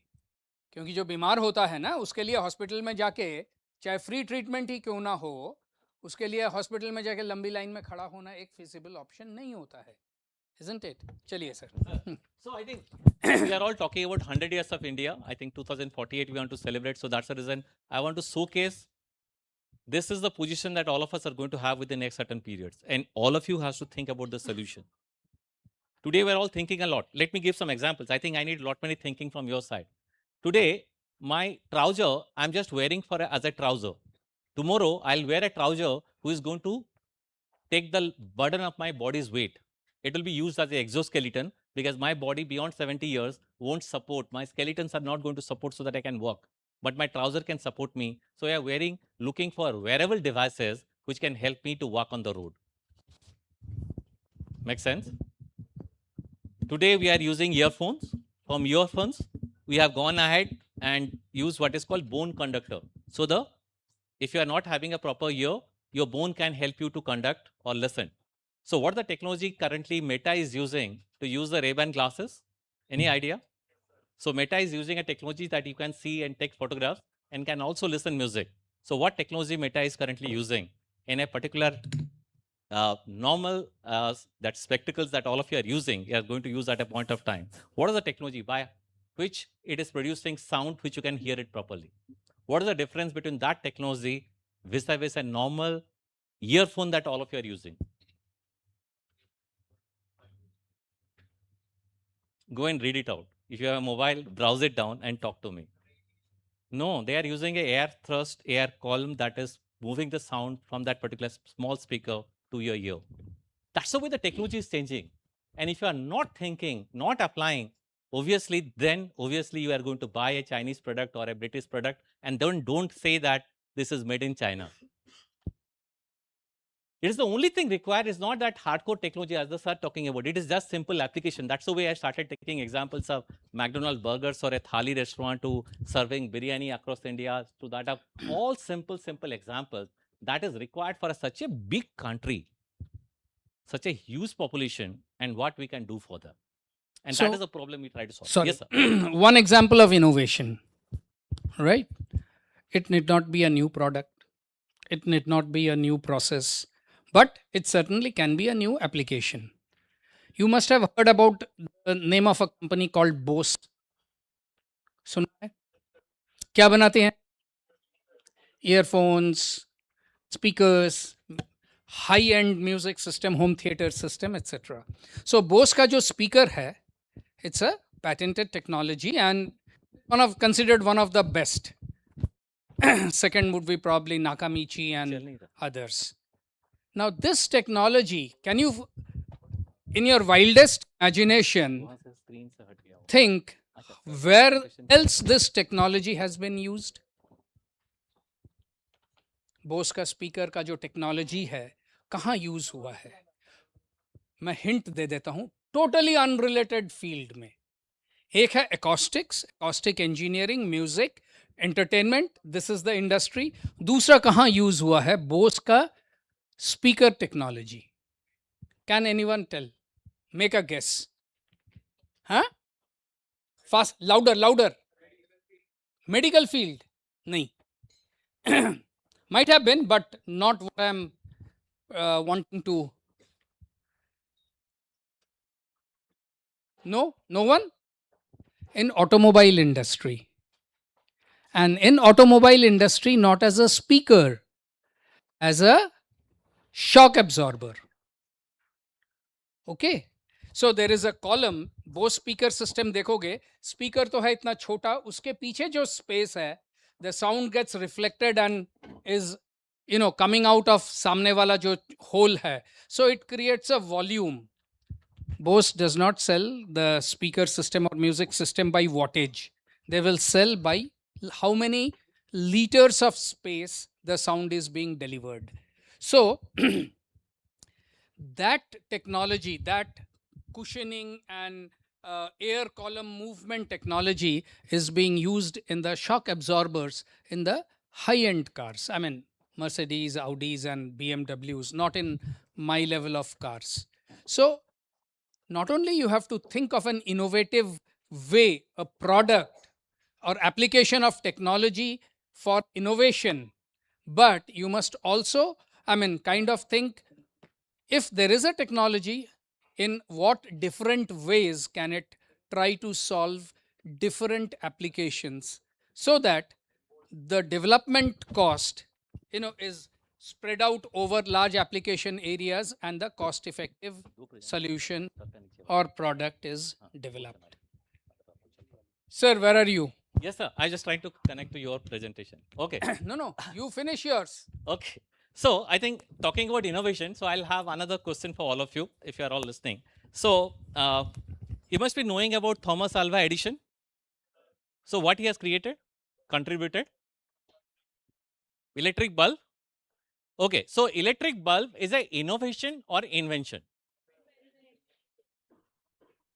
Is it okay what I'm asking? Electric bulb by Thomas Alva Edison is a invention or a innovation? I'm confused what you're answering. Yes. Yes. Invention. It's not an innovation. So what is the difference between invention and innovation? Yes. Sir,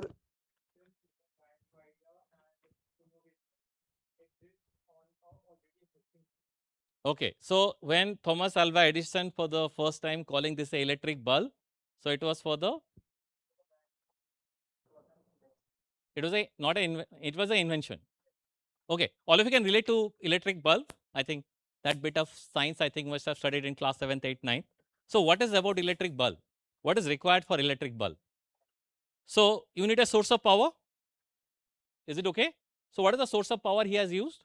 So at that time he took a dry cell. You understand dry cell? Dry battery having a positive node and a negative node. So when you connect to positive and negative, then the whole circuit gets completed. Clear? The dry cell was never invented by Thomas Alva Edison. Yes, you can browse it down. Who invented dry cell? Make sense? The circuit gets completed, the circuits of electrons are moving and all the circuit gets completed, or let's say the dry cell was never invented by Thomas Alva Edison. So he took this dry cell from the market. Then what he has done? He found out that this whole the circuit, so we can replace the one part of the circuit with a tungsten fiber, which has a property of creating resistance. The resistance is going to create heat energy, and heat energy is converted into light energy. This property of tungsten fiber was never invented by Thomas Alva Edison.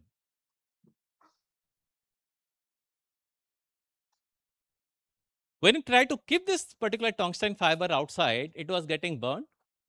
So how to create a vacuum so that the life of this tungsten fiber can be increased? This technology was again never utilized by or created by Thomas Alva Edison. So what is his contribution? He brought three different things from three different places, combined together, and gave us a solution to save us from this darkness. And that solution we call electric bulb, and that we call innovation. Make sense? Invention is the first time somebody is inventing. Let's take an example. What is I think all of you must be knowing about the company called Google. Let's talk about the Amazon. Created by? Who's the person behind Zebus? So the company was into business of selling books. So one fine day, he could find out that lot many new companies are coming, which are technology company, and they are coming out with what is called as the book readers. Okay, something like, you know, as a pad or something that you're using. So there is something that some IT company who are pioneered in the whole process of this called as technology companies they are coming out with a particular product is a normal pad at which the people can read everything. So this guy, how this whole market is going to change, because I was just selling books and there's a complete new technology is coming which is going to disrupt everything. So he took 6-7 samples from the market and gave it to one of his lab, and the name of the lab was called Lab 126. That is the lab he has created. What is the significance of 126? 1 signifies the letter A, 26 signifies the letter Z. So they try to sort all the books in the alphabetically from A to Z, which they subsequently utilize as Amazon from A to Z. So this gave this particular book that this is something the market is bringing. We are right now in this selling of books. How this particular product is going to change our business? The product they try to design out of it is called Kindle. I think you must be knowing about the product called Kindle. So what is the innovation inside Kindle? There is a product, somebody has already created that product in the market. You can find out who was the first. This book readers have created. Amazon was not the first company. Amazon just brought this concept from the market and tried to rope it. So what they found out that, let's say this is called the product called Kindle. So one side there are people like me and you who want to read, and the other side who are the suppliers. Suppliers of what? Content. Somebody has to provide the content so that all of us can read. Are you clear? So it's like a book or any literature or material. So somebody has to provide content, and then there are customer, and in the middle, the company called Amazon with the Kindle is there. So when they try to interact with the suppliers of content, they told the company that we are not interested converting our physical books to digital format. Why? If they convert all the books into digital format and give it to Kindle, what is the challenge? Anybody can copy it down, download the book and give it to somebody. So the company who have created the content is not going to get anything. Are you getting a point? So the content creator who are not interested converting their files to a digital form so that it can be copied easily. And people on the other side, like customer like me and you, are satisfied by reading physical books, are not interested to a digital platform. Clear? So what innovation Amazon has tried to create a product called Kindle, which was accepted by both the parties? Any idea? What is coming to your mind? What is the type of thing that they could design or implement so that they can satisfy both the parties in a whole business transaction? Yes? Yes? Pay to read model, okay. Come out very simple solution they tried out. Yes? Yes? No, I couldn't follow you. Can you repeat?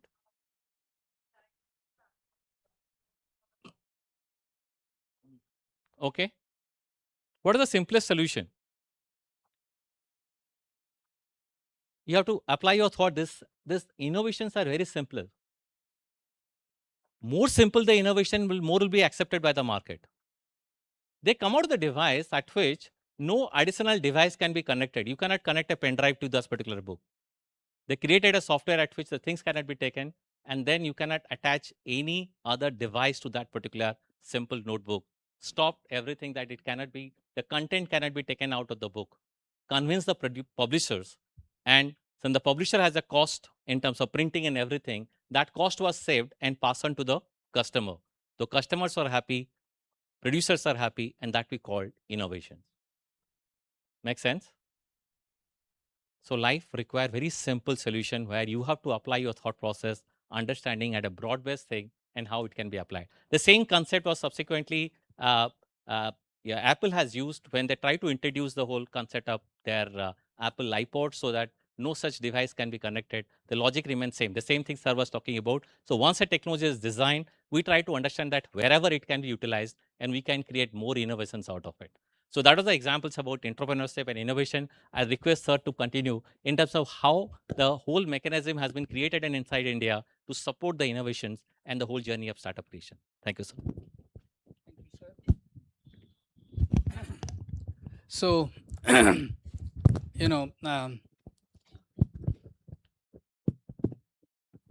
we are now at a a stage where entrepreneurship, startup, profits, products, innovation, these are a part of your vocabulary. So let me take you back to a time probably you were not born. You are all Gen Zs, all of you. So you are not born then. I'm talking about 1985, right? So I joined Department of Science and Technology in 1985. We started some programs called entrepreneurship development. So you must understand the journey, and then you will appreciate how lucky you are to be a part of the history making process as we are moving now. So in 1985 we started some programs for creating awareness towards entrepreneurship. And who attended that? More than the students, it is the faculty who attended. It was in educational institutions.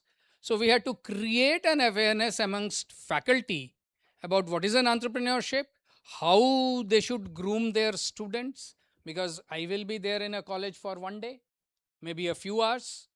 The faculty, the teacher, the guru would be there with his students for quite some time. And we faced, can you imagine the opposition we faced from who was the people who opposed our ideas? Was it faculty or the students or someone else? Can you imagine? Can you guess? Any guesses? No. It is the parents. अरे आप मेरे बच्चे को क्या सिखा रहे हो? क्यों भाई? नहीं ग्रेजुएट करके बीटेक करके ग्रेजुएशन करके जॉब लेगा और आप उसको बता रहे हो बिजनेस करेगा. Because doing business at that point of time was considered as like something bad. Profiteering is a bad word, but earning profit is not bad. The parents of those times, like me, did not understand. So हमारे लिए ये था कि बेटा नौकरी करेगा, graduation करेगा, नौकरी करेगा. ठीक है? In that scenario, we are teaching about entrepreneurship development. That was the start of the journey. आज के दिन में before even you graduate out, before even you join a college, you have an idea.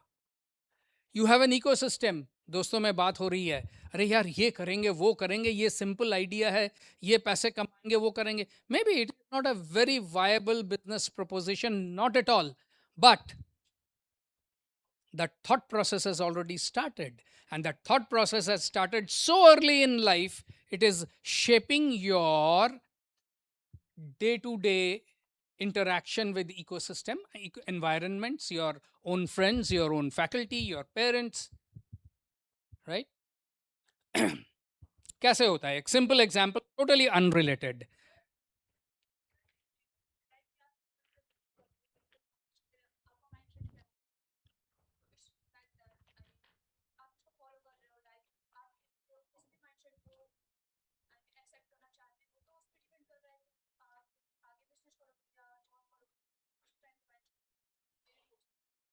Absolutely.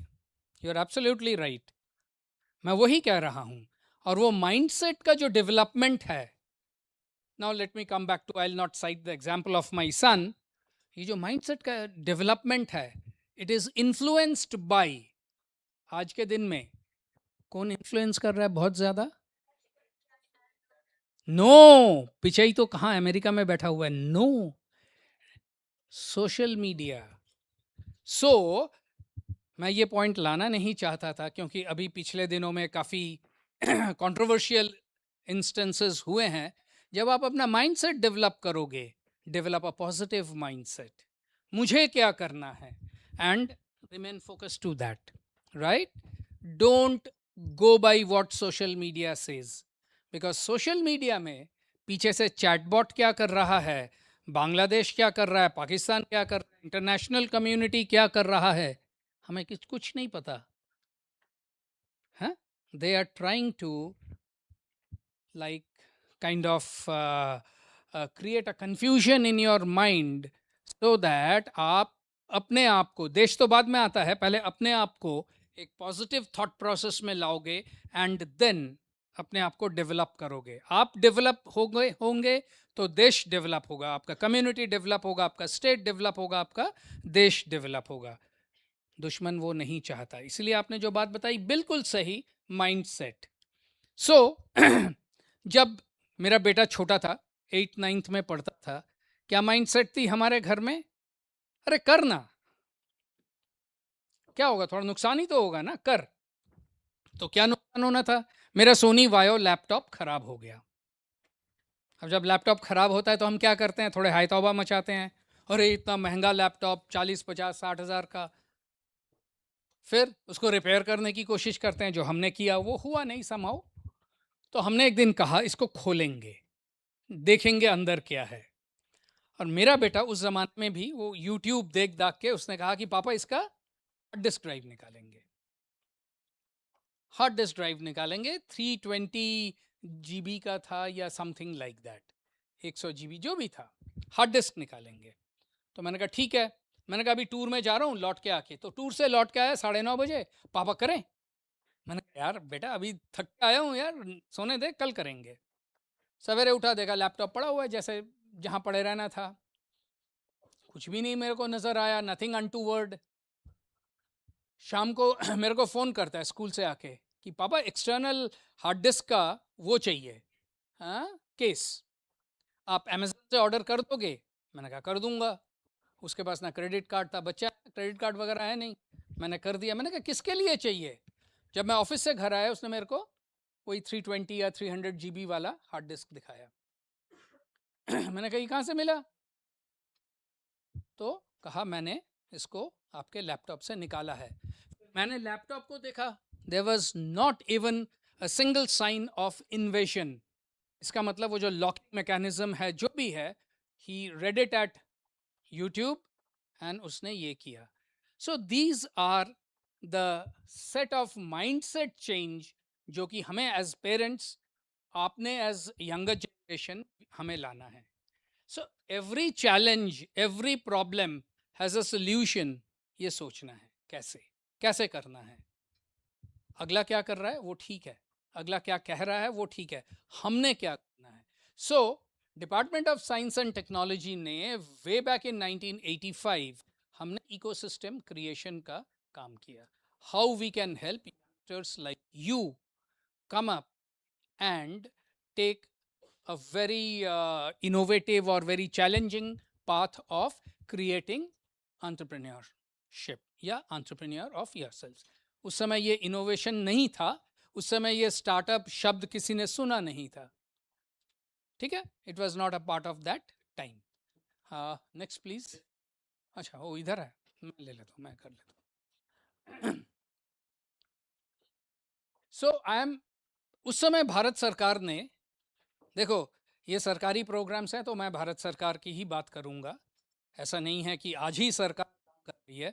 उस समय भी way back in 1985 एक national science and technology entrepreneurship development board का उन्होंने गठन किया था। And this board was constituted to promote entrepreneurship amongst the SNT graduate. आप में से कितने कौन कौन साइंस स्टूडेंट्स हैं? Oh, majorly, right? Okay. Now, उस समय एसएनटी ग्रेजुएट मतलब बीएससी, एमएससी, पीएचडी, अगर बीटेक कर रहा है बीटेक, एमटेक, पीएचडी, या बीटेक के बाद इंडिया से भाग जाना, एमटेक और पीएचडी बाहर करना, ठीक है? ऐसे ही होता था, सब अमेरिका चले जाते थे। मेरे आधे बैचमेट अभी अमेरिका में हैं। They are missing out on so many very interesting development that the country is passing through. So we thought of converting these S&T graduates from job seekers to job generators. Not only they will generate a job for themselves, they would also generate a job, whether direct or indirect, for others. So Department of Science and Technology में ये सारे programs आप लोगों के लिए किया। I will explain all of this one by one. National Initiative for Developing and Harnessing Innovation. Not only we will develop innovation, but we will harness, we will create ecosystem for promoting the innovation and converting the innovation into a startup. Then capacity building programs, then innovation scouting support. Innovations कहाँ होते हैं? Can anyone tell me? Some guess innovation कहाँ होता है? अगर हम अपने चारों ओर देखें तो where will you find innovation happening or innovative ideas getting generated? Anyone? In a competitive market. In a competitive market. Okay. Anyone else?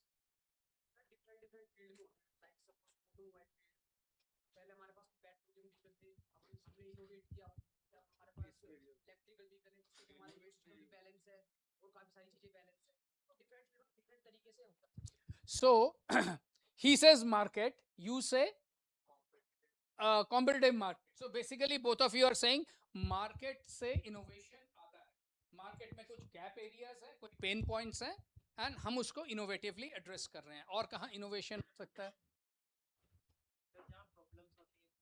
हाँ, प्रॉब्लम्स ठीक है, वो मार्केट प्लेस हो गया, कम्युनिटी हो गया. और कहाँ इनोवेशन? कॉलेज में हो सकता है. कहाँ? लैब में इनोवेशन हो सकता है. तो हम एक टर्म यूज करते हैं, लैब टू मार्केट. एक पेन पॉइंट आइडेंटिफाई किया गया, एक गैप एरिया आइडेंटिफाई किया गया, उसको लैब में हमने उसका सोल्यूशन निकाला और एक प्रोडक्ट या सोल्यूशन को मार्केट किया. So this is the journey of an entrepreneur. So that is through innovation scouting. हमने पता लगाना है कि प्रॉब्लम क्या है and how innovation can generate a solution to problem. काफी बार ये भी देखा गया है कि solution need not be innovative. अगर बहुत अच्छा इनोवेटिव सोल्यूशन है, मार्केट मे नॉट एक्सेप्ट. क्यों? Some of the solutions are ahead of its time. लोगों को पता ही नहीं है इसका क्या मतलब है. वो कहते हैं ना, बंदर क्या जाने अदरक का स्वाद, वो वाली बात हो जाती है. देन अच्छा, आप बताओ, सबसे मैं एक क्वेश्चन पूछता हूं.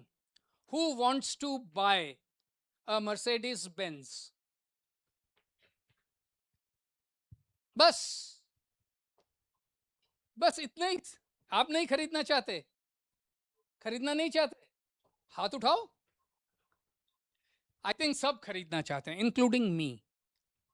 But how many of us can buy it? सारे हाथ डाउन. मे बी इनका हाथ अप है.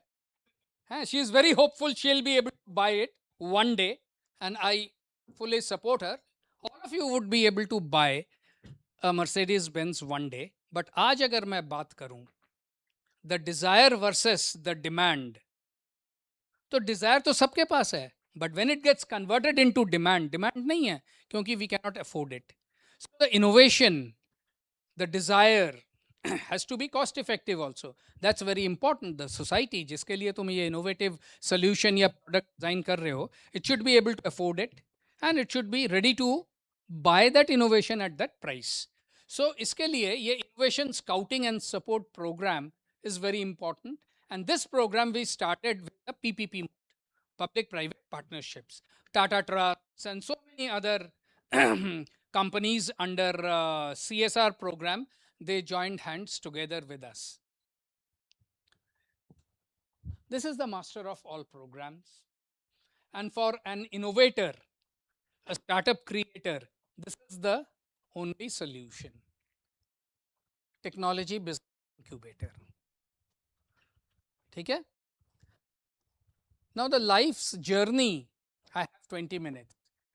In life's journey of a innovator, of a successful startup, he needs a hand-holding support in every stage.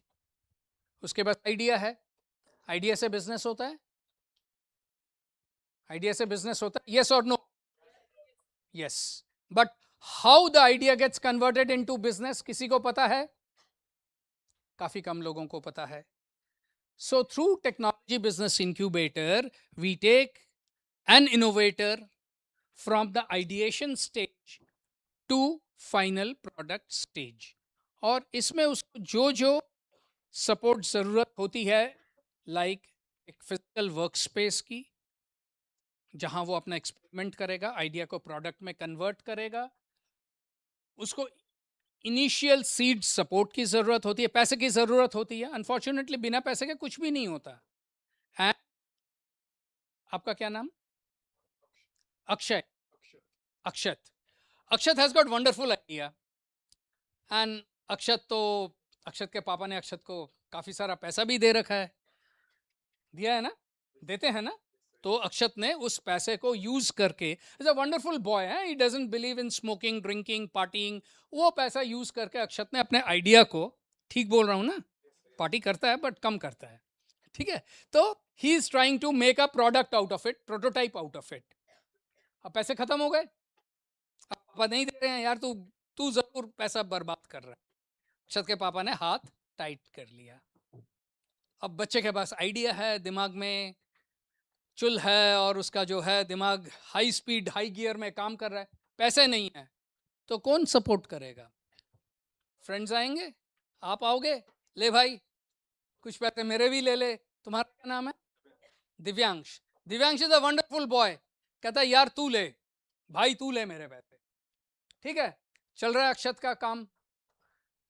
सो काफी सारे पैसे डूब गए, अभी कुछ नहीं हुआ।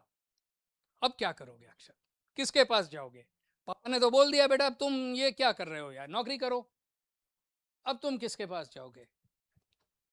किसके पास जाएगा? अरे बैंक नहीं सपोर्ट करता है बेटा। बैंक तो आइडिया को सपोर्ट नहीं करता। बैंक कहेगा यार ये तुम मेरे को इसका वो बताओ, ब्रेक इवन पॉइंट क्या है, इंटरनल रेट ऑफ रिटर्न क्या है। अक्षत ने तो सुना ही नहीं है। सुना है IRR? नहीं सुना ना?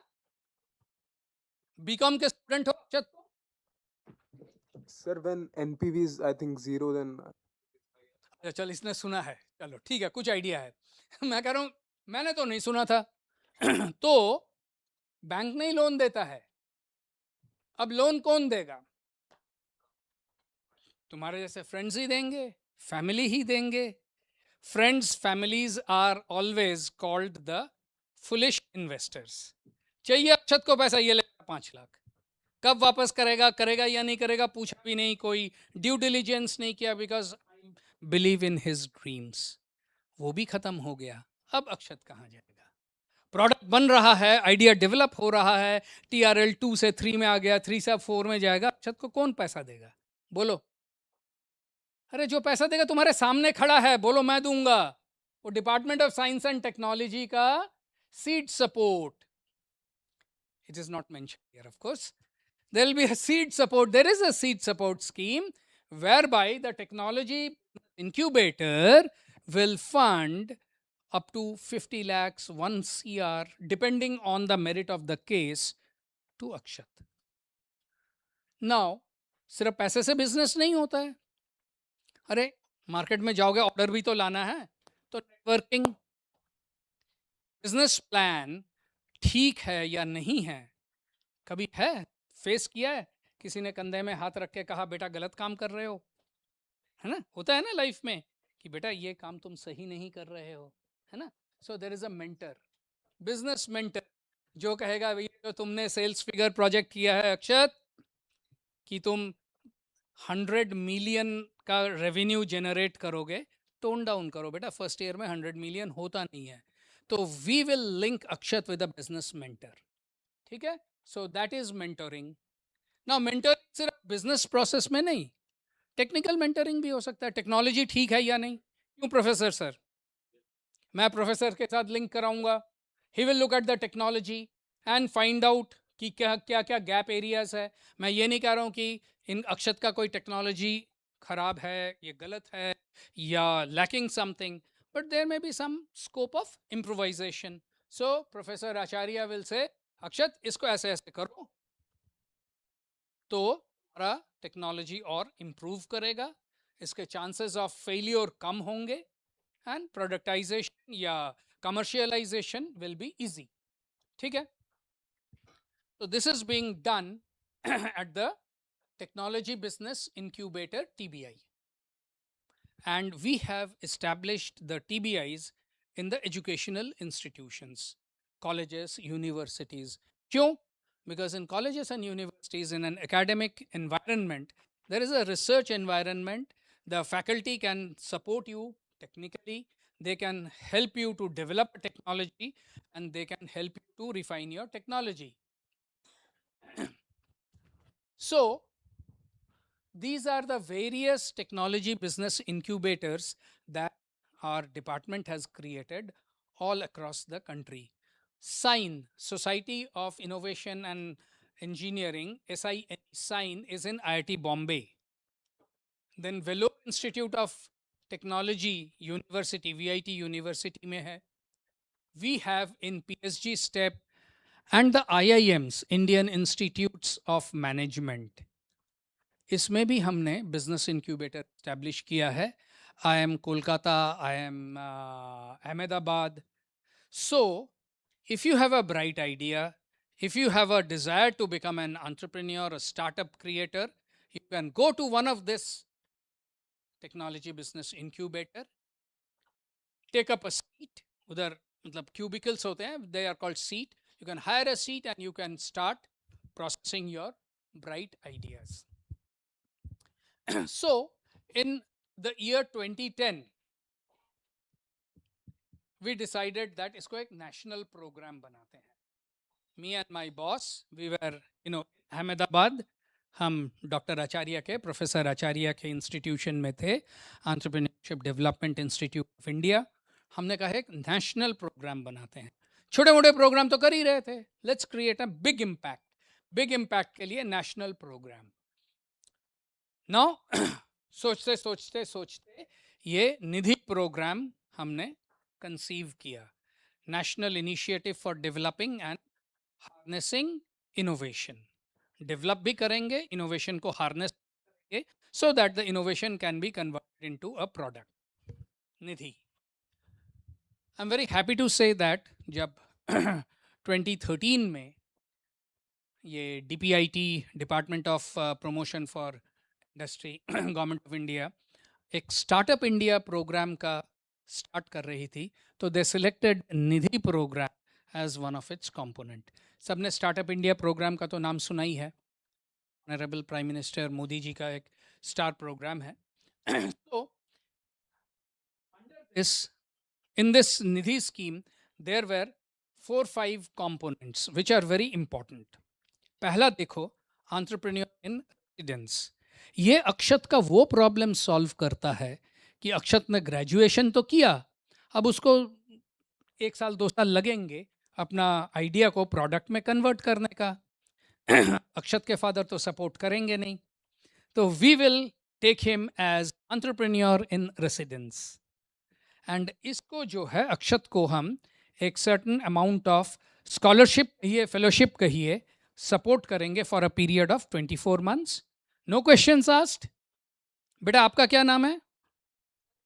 मनुश्री. अगर मनुश्री भी करना चाहे तो मनुश्री को भी हम सपोर्ट करेंगे. And around I think 30,000 to 50,000 rupees, something of that sort, we will support every month for 24 months, and best part is we will not ask that money back. पर तुम्हें मॉनिटर करेंगे कि तुम उसको ठीक मतलब काम के लिए यूज कर रहे हो. ये नहीं कि फिर पार्टी करने चले जाओ. Partying is not permitted.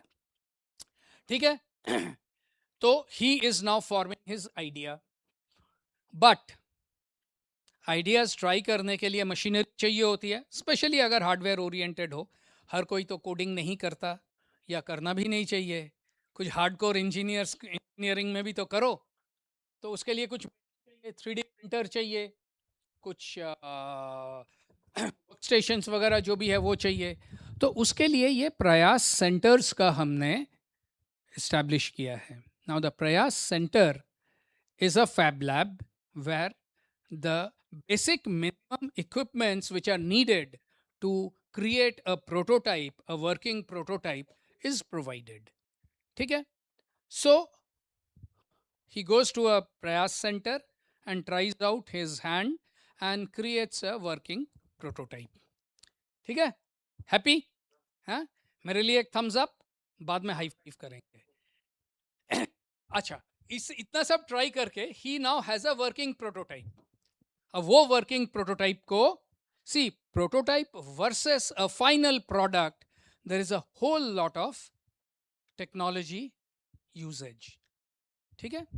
एक लैब में आपने एक मोबाइल फोन बनाया और एप्पल ने उसको एक फाइनल प्रोडक्ट का शेप दिया. So the technology and the prototype undergoes an ocean of change. So how do you do that and where do you do that? That you do in the technology business incubator. And जैसे मैंने बोला, in the initial phases, in the initial stage of any startup's life, पैसा ना होना is a great tension. रोज सवेरे उठ के अक्षत सोचता है, यार वो इक्विपमेंट चाहिए, पैसा कहाँ है. तो अगर सीड सपोर्ट मिल जाए 50 lakh, 20 lakh, 25 lakh, you will be more than happy. हाँ, कोई भी होगा. And what we also do, there are lots of business plan competitions, there are lots of pitch fests. उसमें हम अक्षत को इनेबल करेंगे कि अक्षत जाए, अपना बिजनेस आइडिया पिच करे, अपना बिजनेस प्लान पिच करे, and if he wins 1 lakh, 2 lakh, 5 lakh as the prize, that also adds to his kitty. We enable that.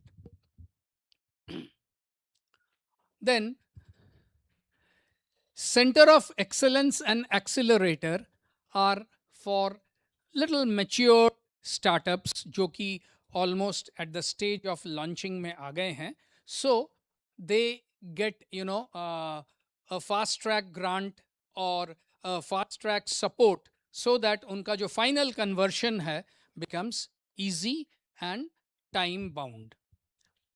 Then we come to Inclusive Technology Business Incubator. And this is a wonderful program. I wish many colleges, many universities apply for this and they get grant for this. In the ITBI, what we do? In the TBI, it is all business ideas which are getting converted into a final business product or solution. But in ITBI, we fund innovative student projects. आपका कोई idea है, आप उसको try out करना चाहते हो, we will fund you 5 lakh rupees per student project. And over a 3 year, it is a 3 year project, over a 3 year period हम जो हैं रफली 25 से 30 स्टूडेंट प्रोजेक्ट्स को सपोर्ट करेंगे. ठीक है, पर एनम 25 से 30 स्टूडेंट प्रोजेक्ट्स को हम सपोर्ट करेंगे. So if your institution, your college or university has applied for ITBI and has been sanctioned an ITBI, you can get the funding support for your dream project from that. This is mainly and primarily for the students, right? Sir, all this is there in the website. I will mention the URL. So you can get, and there the officer in charge, his name, his email ID, everything is mentioned. And of course, I am there. Anyone wanting to know more in more details, I am of course more than happy to help. And women entrepreneurship.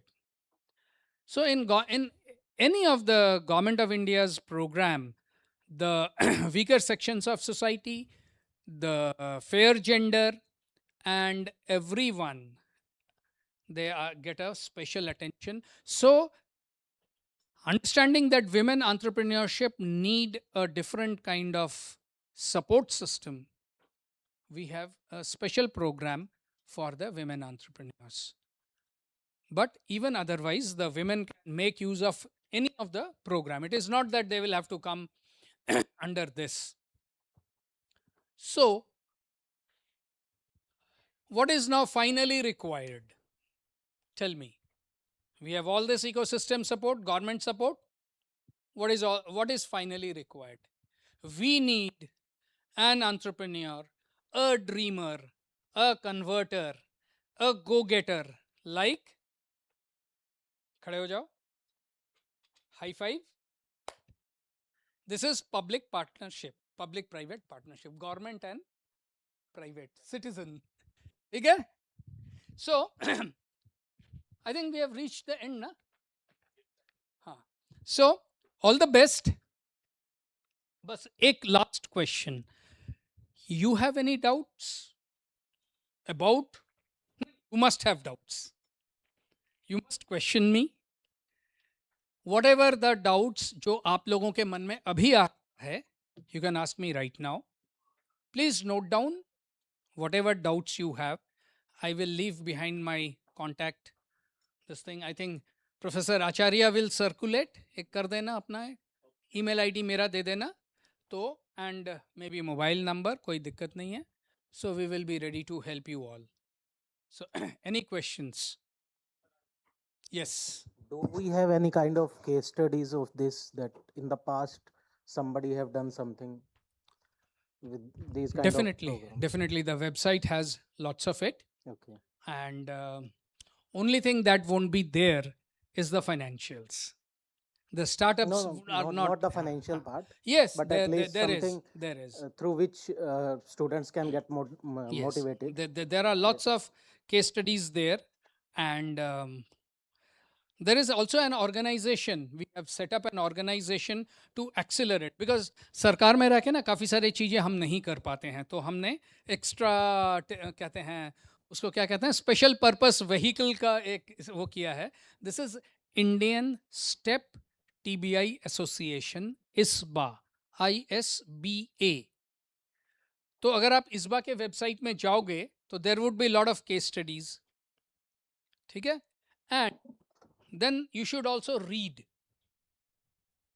There are lots of book by Rashmi Bansal. Rashmi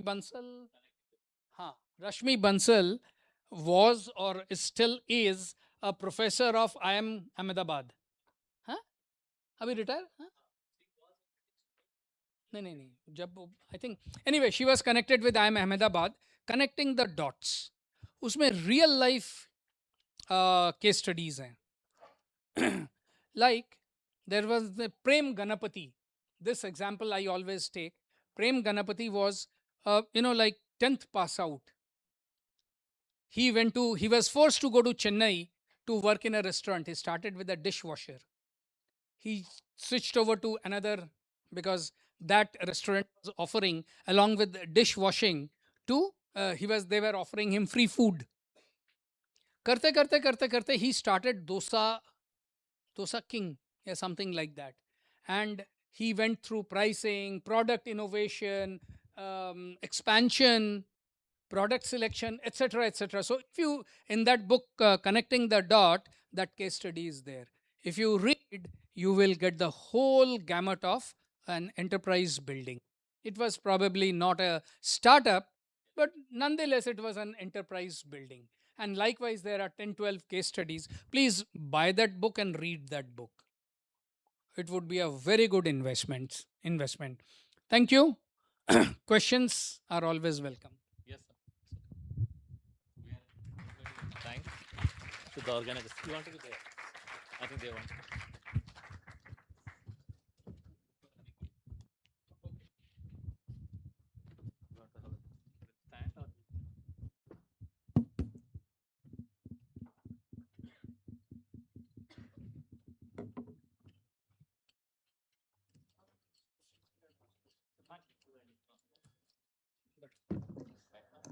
Thank you so much, Professor Ranjan and Professor Banerjee.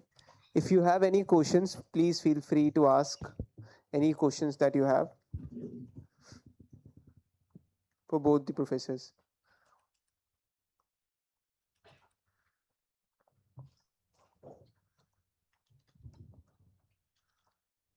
Thank you. So there's a question, I guess. Please, you can turn on your mic and ask the question, please. Sir? Yeah. So, sir, my doubt is that I know one of my friend, he is like very enthusiastic about the new idea and he really want to be an entrepreneur. But the college which I am enrolled in is something like there's no IT TBI there. So how can I help him like to get the investments, because he's really struggling for the investments. So, he or she can approach any technology business incubator which is nearby. Where is this friend of yours located? In AUD, Ambedkar University. Ambedkar University, na? So in Delhi and NCR, there are a lot of TBIs. Let's say one is there in Krishna Institute of Engineering and Technology, Ghaziabad. There is one in Delhi. There are a lot of them in Noida. So he can go and talk to the incubation manager there, present his case. Now there is a catch. I think my idea is the best, but when there is a professional evaluation, the idea may be found to be lacking many things. So the initial raw idea needs to be refined, reprocessed. Lots of brainstorming needs to be done. So once that is done, and once the incubation manager deems fit that the idea is good to support, then he will have to register in that incubator. Once he gets registration, then other things start pouring in. All these things that I mentioned on screen, mentoring support, all those space support, etc., will start pouring in. Because you will you will appreciate funds are limited, competition is stiff, so only the best gets it. Yes. So I had a question regarding like the entrepreneurship itself. As in, whenever we start an entrepreneurship, usually most of our ideas either like don't work within the 24-month period that we are given. Even though the idea is good enough, it sometimes takes more than 24 months. So does the government extend the support from 24 months, or does it only limit it to that period itself? So, okay, I think I'll take the question. So, the EIR period is 24 months, but now by the end of the year period, you would have graduated to a next level. For next level also, there are different schemes. So you will not be constrained to remain in EIR, but maybe you will progress, because by that time you would have developed something. And this journey is so full of surprises that today you cannot make a forecast what will happen after 24 months. I will tell you, I have also seen funding offers like kind of poaching offers. This is a good idea, you sell it to us. It happens. It happens. And taking a company to that level and selling it off and starting another one is also an entrepreneurship. He's a serial entrepreneur. And believe me, when I went to Silicon Valley, I was surprised. People are doing that. Youngsters are doing that. And they are very honestly and very humbly, they are accepting this venture was a failure. And failure is not considered as a taboo. Right? That's a stepping stone. Okay. Thank you. Thank you so much. I think we'll move on to the next session. May I now call upon stage Mr. Tarun Pare for a workshop on digital skills from tomorrow. He is the SME Data Delivery L&T EduTech. Thank you.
चल क्यों रहा है अपने आप चल रहा है ये ऑटोमेटिक चल शायद पॉज करना पड़ेगा वहां पे मैं ऐसे पीपीटी पॉज कर दो ना क्या नाम है बच्चों को अंदर भेज कहाँ है वो साइबा और नानसी मैम को बुला के एक मिनट स्टार्ट करते थे बच्चे वॉशरूम वगैरह पहले नहीं करते थे बाहर हाँ पॉज करना पड़ेगा पॉज करना पड़ेगा ना तो वो मूव बताएगा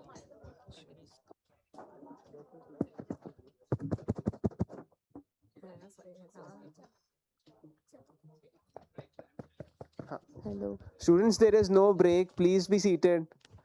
पहले ये session पूरा होगा, then you will get a break.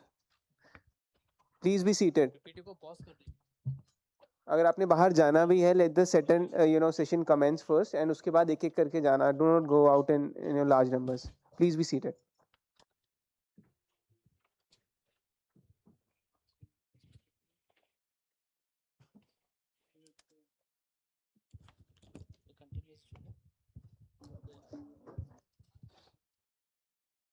और पीछे करना था और पीछे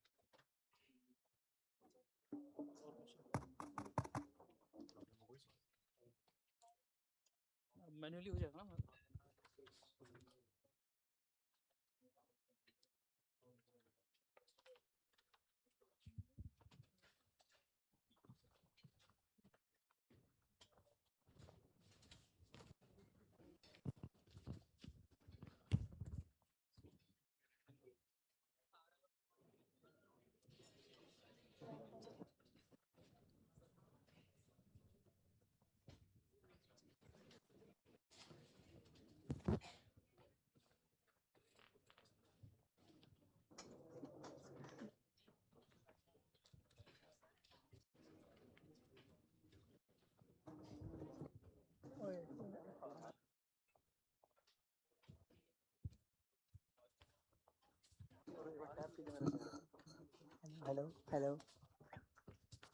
Hello.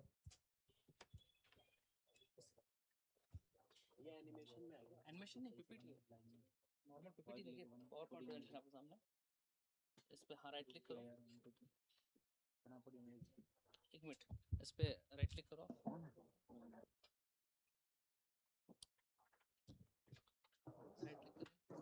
इसे पॉज कर दीजिए सेकंड लास्ट हाँ अब इसको मैन्युअली हम लोग करेंगे हाँ नाउ इट्स क्या business should start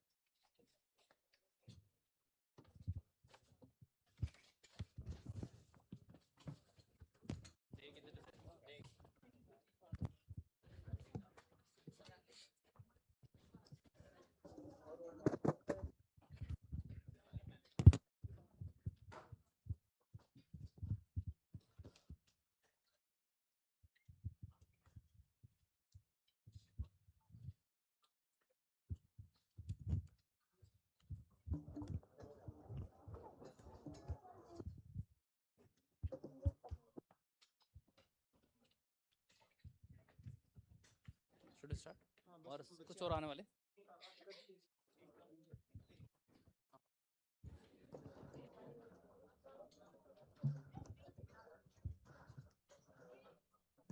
Everyone settle down quickly. ठीक है sir, you may start. Yeah. Sure. Very good evening, everyone, and welcome to the session that is Digital Skills of Tomorrow. If we talk about digital skills,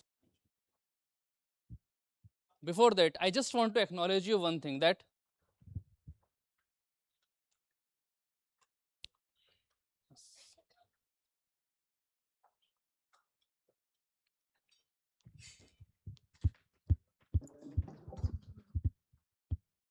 all right, I think everyone is sorted now.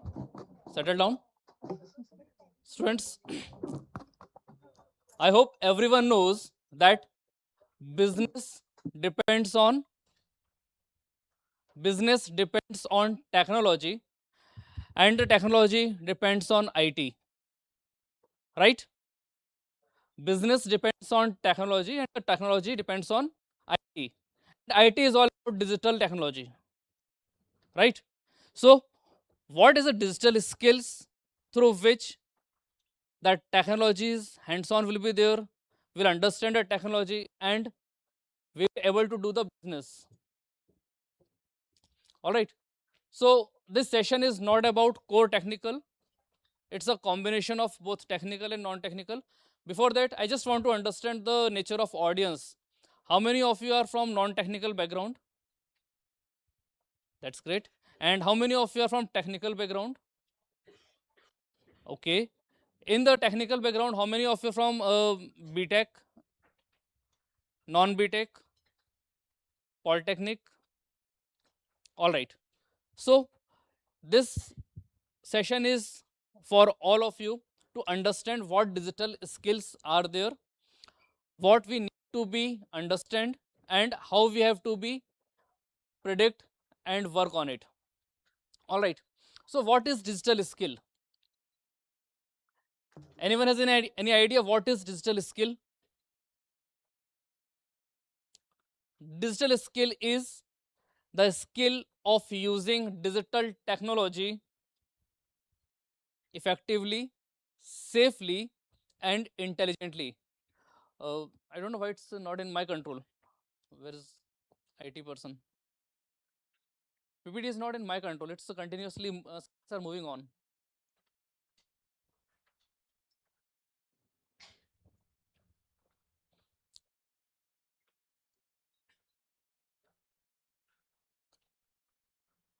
Fine. So digital skill is a skill of using technology effectively, safely, and intelligently. What does it mean? How we can say that digital skill is the skill of using the technology effectively, safely, and intelligently? Any idea?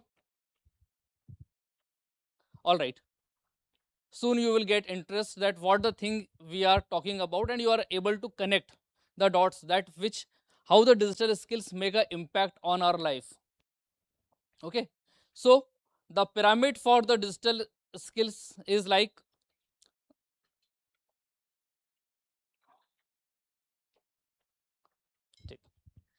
first is digital literacy, second digital communication, third digital productivity, fourth digital intelligence, and digital leadership. Right?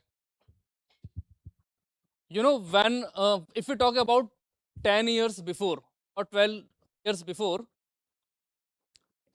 talk about 12 years before, when the computer has just come to existence and when the peoples are doing their graduation, in their post graduation, in their resume for the technical skills, what they write?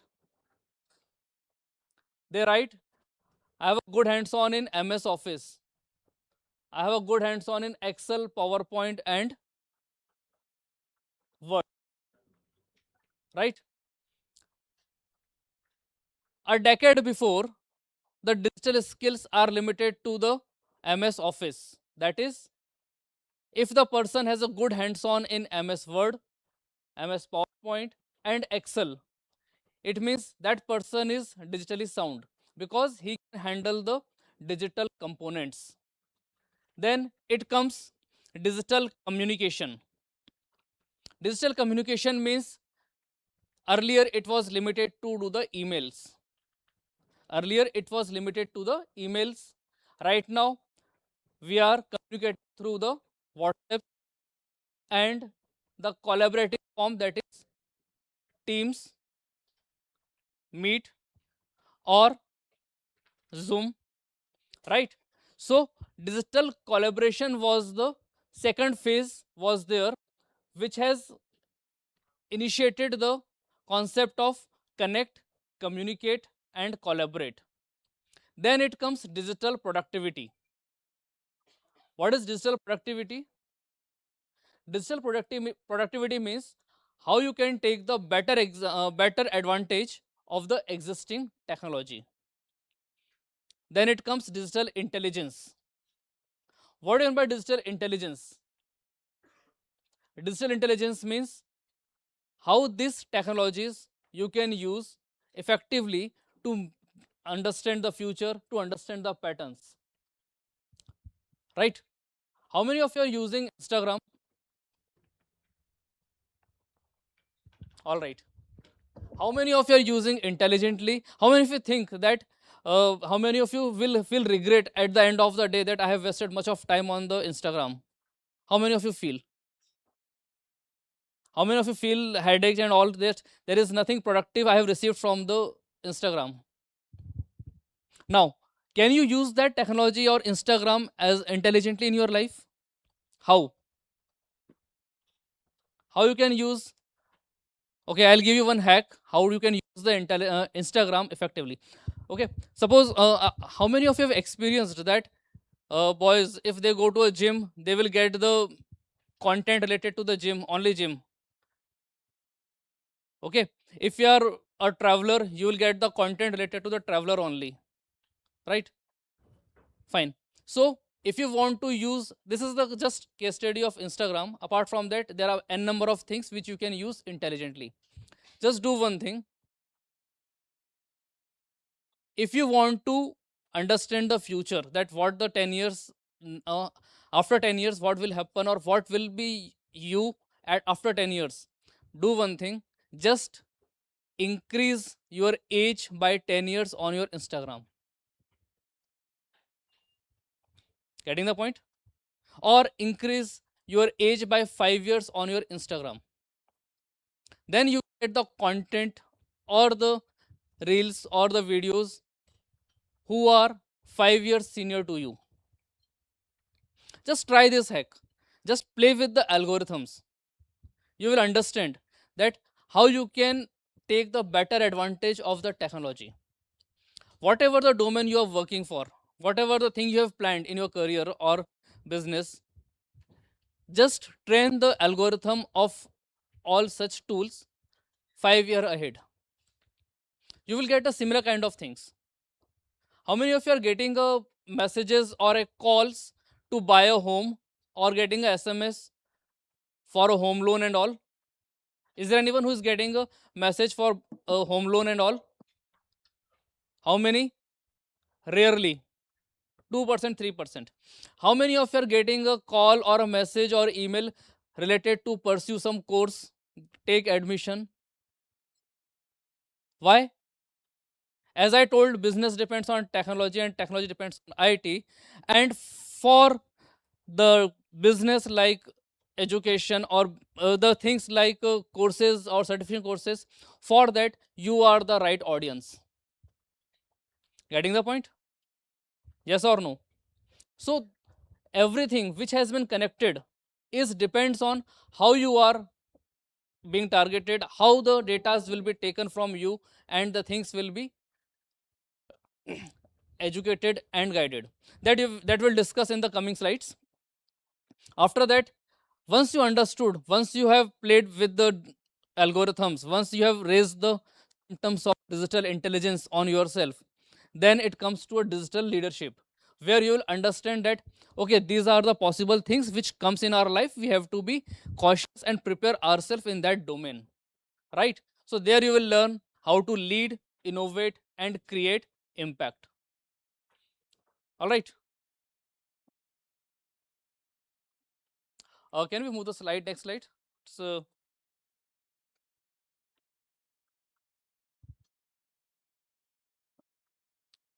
sir, can we move to the next slide?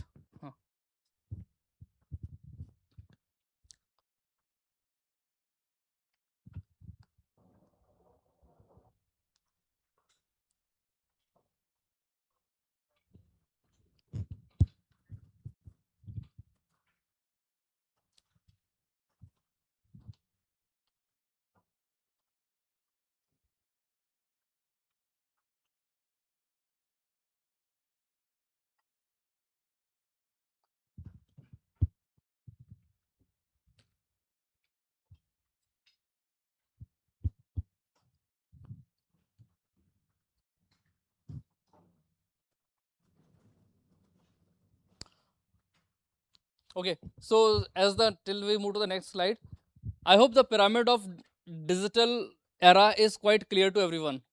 From digital literacy to digital communication to digital productivity, digital intelligence, and digital leadership. Is there any doubt in any of the phase of the pyramid? Any of you? All right.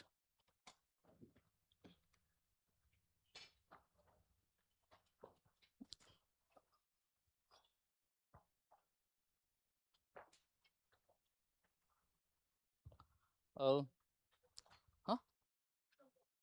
Yeah, actually it's not in my control, so just need to change the slide. Now it's now we go to the next. Just wait for it. Okay, so when we work in the digital world, before we master the advanced technology, we have to master the fundamentals which make us digitally confident. What does it mean? That what are the digital fundamentals means?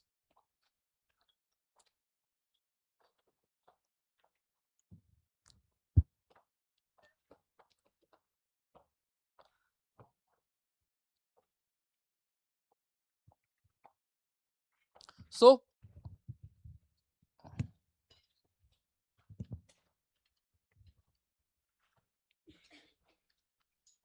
It is in animation, so it will take time. Okay. Press कर रहे हो ना तो थोड़ा time consuming है. अच्छा. Okay. All right. So digital foundation or the fundamentals which every person has to understand, and this is the new normal. New normal means this is the baseline which is expected that whatever the domain we are pursuing, we should have a good understanding on computer and smartphones we are using. We have to understand what type of operating systems we are using. We have to be understand the file and folder arrangements in our system for the fast access. Apart from the fast operations, we need to understand keyboard shortcuts and basic troubleshootings. If you are working for a particular organization or you have your own organization, you expect the following things from the employee. And these are the basic things which are mandatory for every graduates to be understand. Apart from that, you have to know how to install and update the softwares, applications, how to work on the word processings, basic spreadsheets, presentations, and online forms. If you talk about digital communication, how many of you have experienced that? How many of you have experienced that by using ChatGPT or a Copilot, or the GPTs like ChatGPT and Copilot has enhanced your email writing skills? How many of you think that if GPTs will not be there, like Copilot or ChatGPT will not be there, then you will write just emails in the very casual manner. But since the GPTs are there, maybe ChatGPT, Copilot, Gemini, whatever we are using, then these tools have enhanced our skills on writing a good email, writing a good content, right? So these are the normal, this become a new normal, means whenever you work for the industry or if you hire someone, you expect these things to be capability, this kind of capability with the candidate, right? Apart from that, messaging etiquettes, video conferencings, and basic presentation skills, these are the part of digital communications. If you talk about internet skills, effective web searching, browsers and search engines, evaluating online informations, and download and upload. If you talk about these four things, basic digital literacy, productivity, digital communication, and internet skill, these are the baselines. Like right now, how many of you are facing struggle to English with grammars and all? Is there anyone? I think very rare, very rare. Apart from that, everyone knows how to use grammar in our conversations. Similarly, when we talk about the digital technologies, these are the skills which are become new normal and used by everyone. Now, what the thing which we have to take care for the upcoming skills? That is, what are the digital skills which we need to understand for the tomorrow? So, to understand about digital skills, we have to understand the four basic component of digital technology. What are those components? First one is text component. What is second one? Images. Third one, audio. And fourth one is video. Now, why I've said all these 4 components: text, image, audio, and video. Only these are the components which are available on digital technology. You have a content either in the form of image, either text, either in the form of audio, or in the form of video. Okay. Apart from that, how many of you get a fragrance from the mails or the products, fragrance based products through internet? Are you getting? No. If you see the food products on the Zomato, how many of you getting the taste? No. Means apart from fragrance and taste, we'll get a visuals, audio, video, text, and images. So if we have a good understanding about these formats, we will be quite good in understanding we will be good in having a digital skill. Now, audio and video. Earlier, if you talk about text, whenever the persons write a content,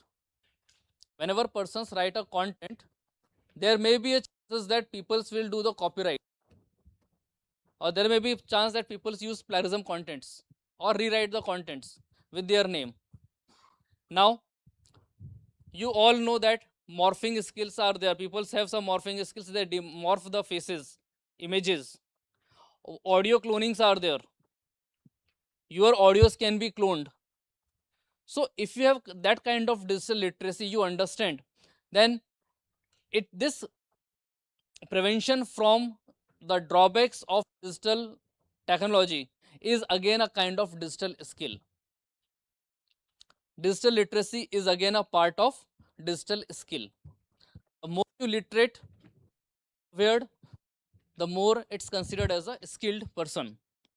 Skills are not about the programming and development of applications. Okay, can we have next slide?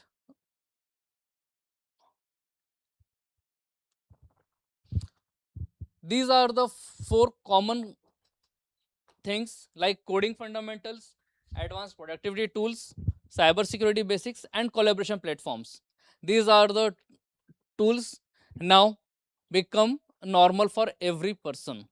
Earlier, programming's advanced productivity tools, these are limited to the technical persons, but for the non-technical persons also, there is a requirement, or there is a need that we have to understand how machines work.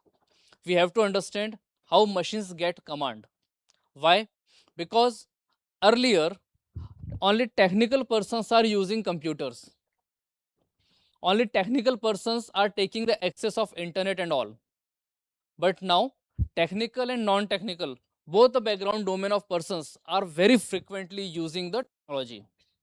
So since domains are decided from 12th onwards or 10th onwards, whether you have to go for technical or non-technical, but how to develop this digital skills to the students, UGC and AICT have approached to the NCRT to teach these basic fundamentals to the students who are from 7th, 8th, 9th, 10th classes from as of now. Because this is the need that whether you are from technical domain or non-technical domain, you have to have good perspective about the digital technology. Apart from that, can we move to the next slide?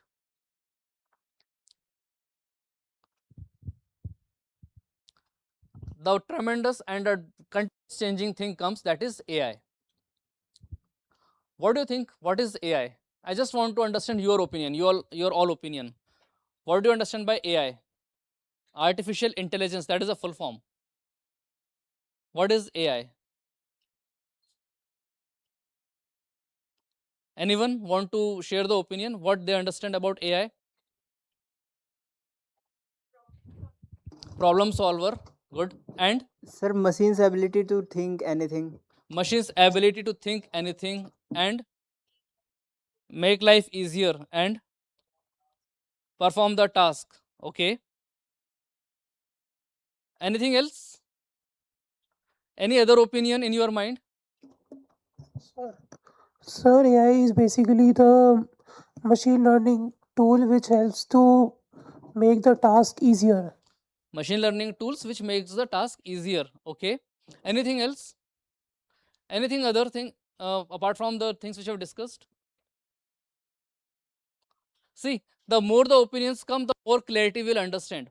Right now, whatever you have said, these are almost correct. But what's actually AI? How the AI works? What is AI? If you will have that kind of clarity, you'll understand that, okay, this is the AI and we have made the hype of the AI.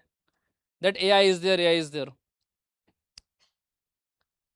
Okay, so before we understand what is AI, can we move to the next slide?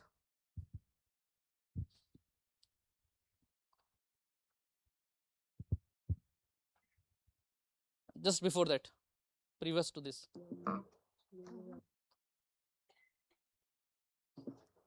Previous to this. Okay. Before we talk about artificial intelligence, what do you understand by the term intelligence? What do you understand by the term intelligence? Some having a lot of information. I'll revise my question. Did you find any intelligent person in your till life? Or did you find anything which made a particular person intelligent?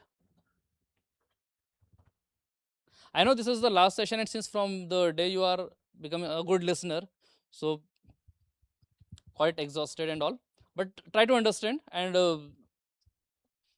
gain the new things if you are not familiar with the things. Okay, so in your life you have seen multiple persons. Some persons become, you have identified that, yeah, this person is an intelligent person. So what kind of things made that person as an intelligent person? Huh? He the one who knows everything, sensible,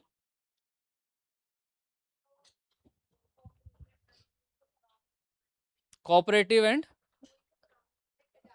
adaptation. Okay, and what are the other things for the intelligent person? Any other opinion? Perform well, yeah, last. Keeps on learning from previous experience. Okay, any other opinion? High IQ. Okay, any other thing which makes a particular person intelligent? How he uses the information available with him. Okay, that's great. How it uses the informations Available with him. Apart from that, okay, so whatever you have said, my next question is the kid of 3 years an intelligent person? Yes. Yes or no? Yes. Does the truck driver is the intelligent person? Yes. Means within a couple of seconds he decides when to move right, when to move left, when to take over, when to do overtake, when to take what kind of decisions. Getting the point? Why we says why the kid is showing some characteristics of intelligence? Because he know what to do when. So persons know where correlation with his knowledge. Okay, if a person take a right decision at a right time, whatever, it is not about a student or a learner, maybe a driver, you, even all the human beings, we all are intelligent because somehow we take the decisions. Okay, and this decision making is a kind of characteristics. What is the intelligence? It is a kind of feature or a characteristic to take the decision at a right time. When we take a right decision at a right time, we call as an intelligent person. The similar kind of things we need to be developed on the machines. Getting the point? So that on the behalf of human, machines will take a right decision at a right time. For example, when you get inside the room, lights will automatically turn on. When you move out, it will turn off. So on the behalf of the human, machine has taken the decision. Getting the point? So if a machines take a decision on the behalf of human, we call that machine as a AI based machine. Getting the point? So what is intelligence? Intelligence is a feature. What is intelligence? Intelligence is a feature. Similarly, what is AI? AI is again a feature. artificial intelligence. So if someone asks what is AI, simply say AI is a feature. What is AI? AI is a feature. So whenever we talk about AI, it's other side of the coin, other term will automatically come, that is machine learning. How many of you have heard this machine learning? AI and machine learning, everyone. So what is machine learning? What is machine learning? हाँ?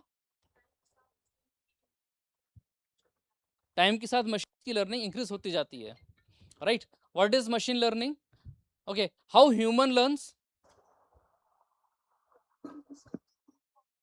Through observations. Okay, this is not about a technical, but this is generalized understanding which we have to be. Okay, so if we talk about AI, we always talk about machine learning, and machine learning is totally from human, that how human learns.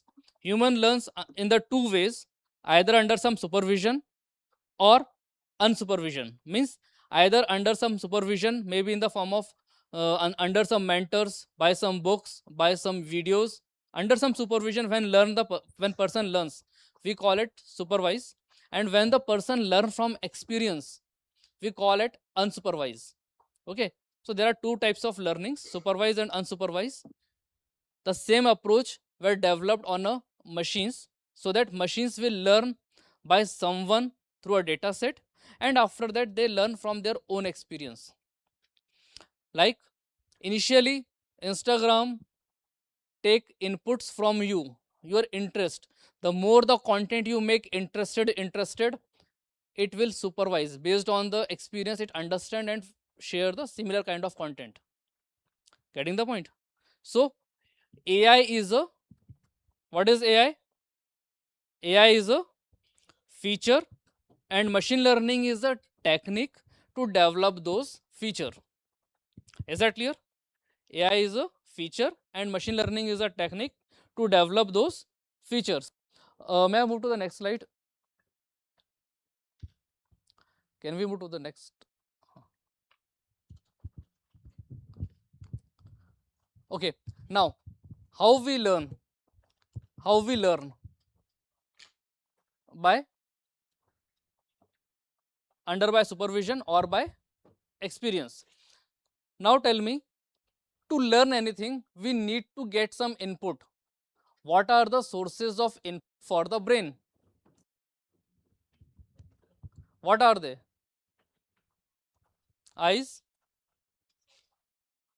sense organs, eyes, ears, nose, and skin. Eyes, ear, nose, tongue, and skin. They are the 5 sense organ. From sense organ, the word has been derived, that is called sensor. Sense organ, sensor, S-E-N-S-E. So from that S-E-N-S and from organ O-R has been derived, and it becomes sensor. Okay, so through sensors, what device do? They take the input. Like how we capture the images, the same will be captured by cameras. How we listen through ears, the same will be done by the microphone. How we smell, the same, there are some sensors which have a capability to smell. There are some sensors which are have capability to do the test. Getting the point? So whatever the data which we take and give to the brain, first we take the data, we process and do the decision. Similarly, the coming technologies, whatever we are using, which are AI enabled, which are having a feature of AI, they are doing the same approach. They take the data, they convert it into information, they convert the information into a knowledge, and it then process. May I know the difference between data, information, and knowledge? What is data, what is information, and what is knowledge?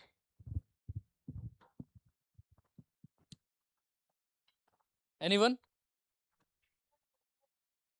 Data is numerical. Okay. Apart from that, then what is information? What is information and what is knowledge? Data is basically a raw data, and information is what we get from that data. Okay, and what is knowledge? Knowledge is how we use that information. How we use that information. All the raw fact and figures are data. All the raw facts and figures are data. From the same raw facts and figure, if we form some insight, forming an insight is called information. Okay, from that data, if some insights will be there, that is called information. Then what is the knowledge? How many of you take the decision based on information? How many of you are taking a decision based on information? No one. You are taking a decision based on the knowledge. So when the same information is become such capable that we can take a decision from it, that information becomes the knowledge. Okay, why we are correlating all such things?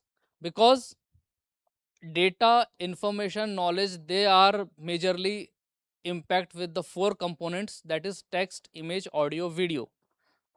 Getting the point? And all these digital components totally rely on digital skills. If we have very well understanding about the data, informations, how these datas are used, how the informations are used, how the knowledges are taken care, then we have a very great idea that either we are using the technology or technology is using us. Okay, before we move further, can you tell me which is the biggest, just back, which is the biggest advertising agency? Which is the biggest advertising agency? Google, right? What is the major product of Google? What is the major product of Google? Browser, Chrome, okay. Search engine, okay. And what is the major product of Google? Mobile phone, the Google phone, okay. And apart from that, what is the major product of Google? Gemini. Neither Chrome, nor Gmail, nor YouTube, nor Gemini, nor server, not Google Map, not Alphabet is a company. Google is the major product of Google. Data? Data what? Data is the data source, no. Cloud storage, no. Google Drive, no. What is the major product of Google? Google search. Google Information. search. Major product, not Google search. Google Ads, no. What is the major product of Google? Apart from Apple user, how many of your Android user? And what is the Android? Operating system. Software, operating system. Who is the whole sole owner of Android operating system? Google. Google, right? कोई बनाया उसने. So your Android is the product of Google. What is the only gateway of installing the application on a Android? Play Store. Now, whatever you think, whatever the applications in your mobile right now you are using, of whatever company, even Microsoft's companies or Meta company, whatever the companies applications you are using on your Android, by default it has all the data. It takes your data. Getting the point? Whether you aware or not, they have a data, raw data, not actual data. Just to take care of the privacy and all, they are not using your actual data, but they are using the raw data. Okay, getting the point? Like from here, this is the combination of multiple domain students are there. This is the raw data, right? So what kind of audience here, what kind of knowledge they have, what kind of things they are understanding. So these are the raw data on which certain decisions are taken. Similarly, Google have a raw data which they are continuously collecting from your devices. Getting the point? And earlier it was very typical to identify the targeted audience. Earlier, it was very challenging to identify the targeted audience. So earlier, advertisements are in the form of newspaper and mobile phones, newspaper and televisions. But now, each and every person's become a targeted, and they can identify that this person has what kind of scrolling or internet surfing characteristics, and based on that they put the right advertisements. And how do they do this? Based on the data. Okay, so coming, all the technologies in the future are just the way to get the data from the individuals. Getting the point? Yes or no? So if we have to understand, and if we have to develop the digital skills, we have to understand how and what kind of data we need to be share. Getting the point? Is that clear? Okay, fine. Next slide. Then I come to the question. Right now, the major things which you can, the major changes which you can see in next few years, that is application development. From those application development, the AI integrations to the big data, then version control and cloud computing. So these are the major digital skills or domains which every person should have to know, whether they are from technical background or non-technical background. Because right now, how many of you feel very uncomfortable or anxious when your mobile phone is not with you? How many of you believe that mobile phones are become an integral organ of the body? Right? Yes or no?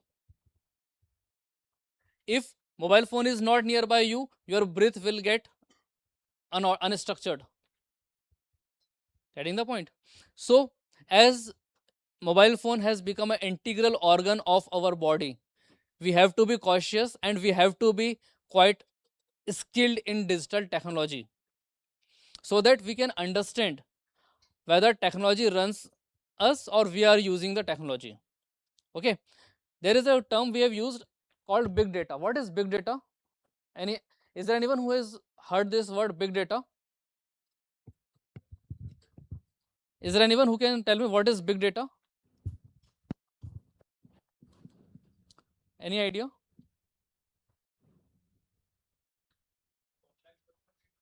Complex version of data. Okay. Any other opinion? Large clusters of data. Okay. Any other opinion on big data?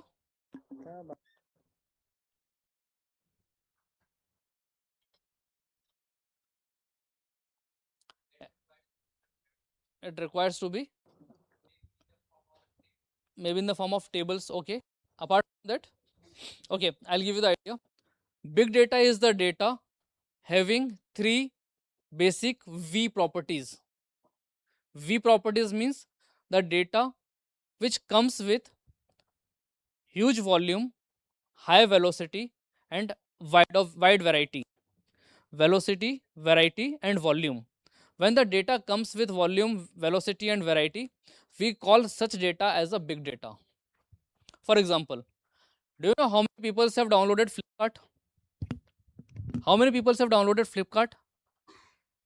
Not in this hall, but across through the Play Store. Can anyone take a fact or figure that how many people have downloaded Flipkart? 100 millions. How many people? How many persons have downloaded? 100 millions. Let me take a figure as a 5 crore people have downloaded. Okay, more than 5 crore people have downloaded the Flipkart, but we have taken the raw figure as a 5 crore people have downloaded. In 24 hours, 24 hours, every minute, every second, some persons are there on the Flipkart. Means even at the night 3 a.m. some persons are awake and they are using Flipkart. At the morning 4 a.m. in the 5:30 a.m. and in the whole daytime, some of the persons are using Flipkart. From any part of the country, any state of the country, multiple age group of peoples are using. multiple age group of people are using Flipkart with different kinds or different variety of products they are looking for, different gender the persons are looking, different age the persons are looking. So what is this here? Wide variety of data logs are continuously generating, wide variety with high velocity the data is generating, continuously logs are generating, with high volume the data is generating, right? So when the data generates with high velocity, huge volume and wide variety, we call it as a big data, and we all are continuously generating the data.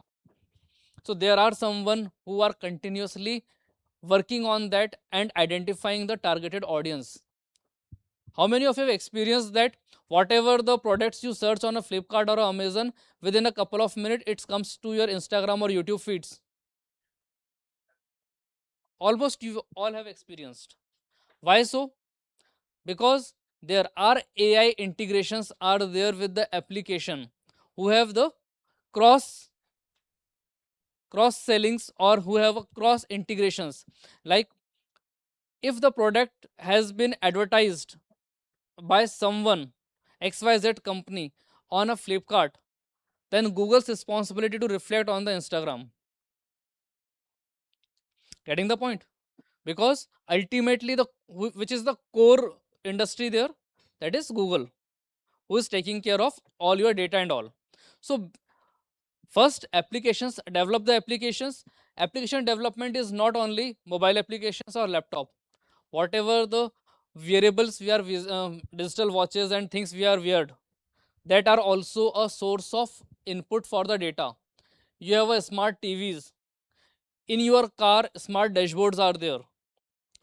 The more the smart technologies you will use, the more you are giving the data to the system.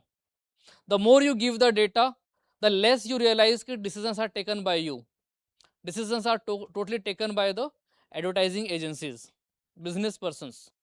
So how to understand, how to take reaction, how to act, whether the things are need or not, these all are a part of digital skills. And as the eras continuously moves on, such challenges will continuously raise. Getting the point? So there the importance of digital understanding or digital skills are continuously in demand, that every people should learn and understand that how the digital technologies will impact in one's life. Okay, what is version control?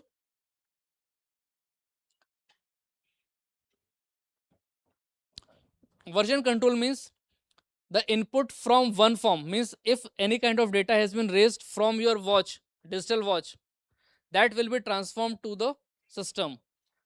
If you don't have any mobile phone or digital apart from your digital watch, if nothing is nearby you, then whatever the inputs taken by digital watch, that will be go into the server, and they will give the similar kind of recommend similar kind of products through your flip or through your Instagram or Facebook or the YouTubes and all. So there we need to understand how the version control works. And at last, all the things require some central repository, and that central repository comes under the cloud. What is cloud computing? Cloud computing is not the storage. Storage is all about servers where the data save.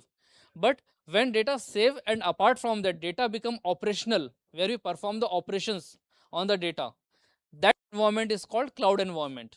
Okay. So all these things, application development, AI integration, big data, version control and cloud computing, these all become a combination of digital skill which every individual need to understand, irrespective whatever the domains you have. 5 years before or 7 years before, if a person is pursuing BTech, BCA, BSc, BCom, home science, even doctorate, MBBS or arts or whatever the courses, basic computer course was mandatory to all. If you see the 10 years, 12 years before, in each and every course, basic computer was there. Similar to that, digital skills based courses are there which are introduced nowadays, and it become mandatory that whatever the domain you have to study and you have to update with the digital skills. Not with you have to develop the application. Not only you have to neither you have to develop the application, nor you have to integrate the AI, nor you have to work on the big data, nor you have to work on the version control, nor you have to work on the cloud computing, but you should know how the things work. Like everyone know how to work on MS Office, everyone know how to work on MS Word, how everyone know how to work on MS Excel, Access, all such things. So 10 years before, a decade before, working on MS Office was the normal, but now all knowledge of all such things become a new normal, and you have to be good hands-on or good understanding on all such things. All right. Okay, next slide. So future in the technology isn't about getting the qualification. Future in the technology is not about getting the qualification. It's about continuously developing the ability to solve the problem. Is that clear? Is that clear to everyone? Fine. Next.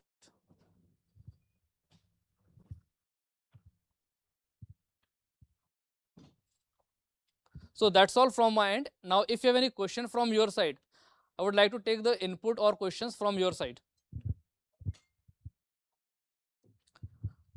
Next 20 minutes are I have taken a buffer to take your questions.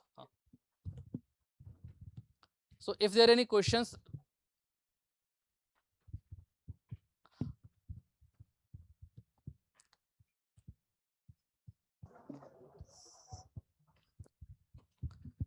is there any question from the audience to understand or any idea?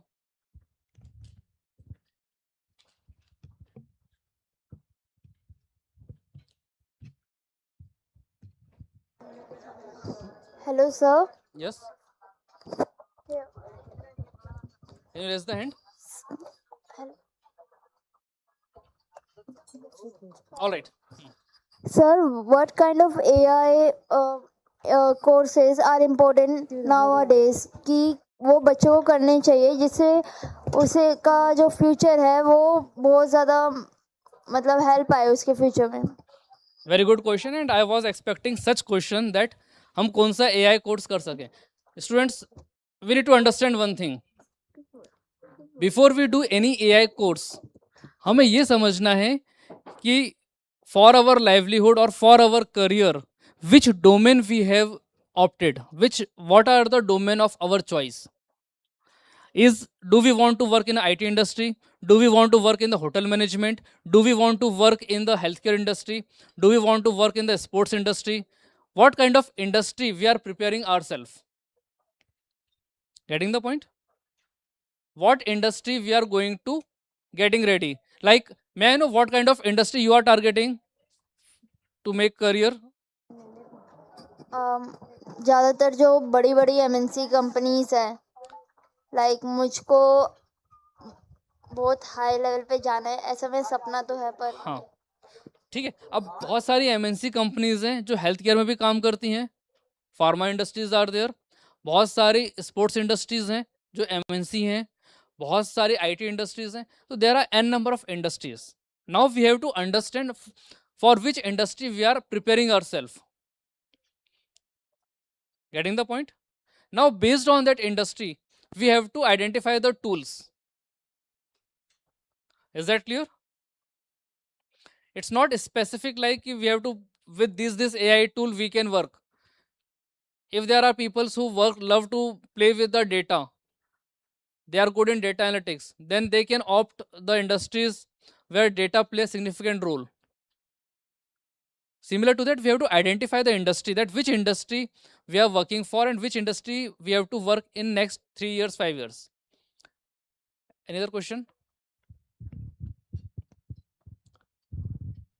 Any other question from anyone?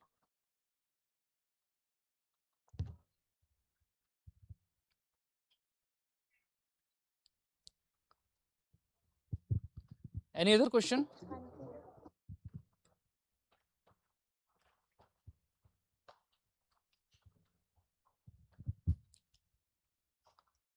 the more the questions you will ask, the more the clarity you will get. Okay, not in this session, but whenever you are attending any session or you are attending any classes, as much questions you will ask, the more the clarity you will get. Okay, fine. So can we end up? Okay, thank you so much, Okay, sir. thank you for this. Thank you.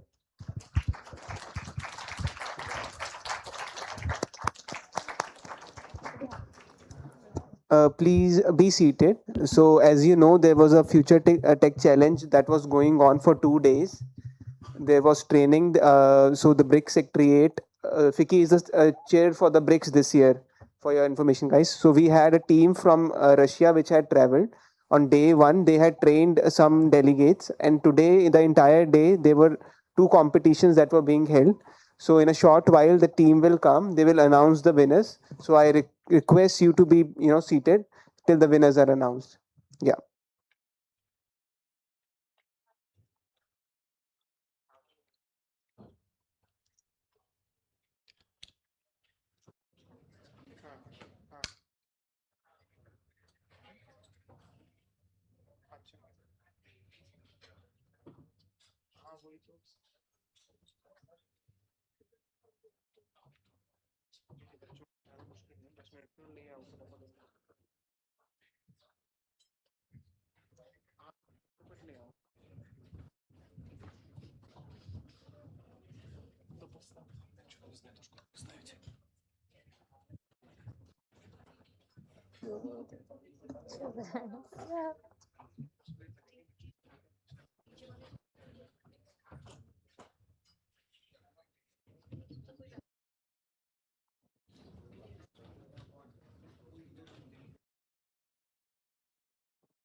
वो hospitality वाला कौन है, हटवा देते हैं ना sir, Manipur नहीं।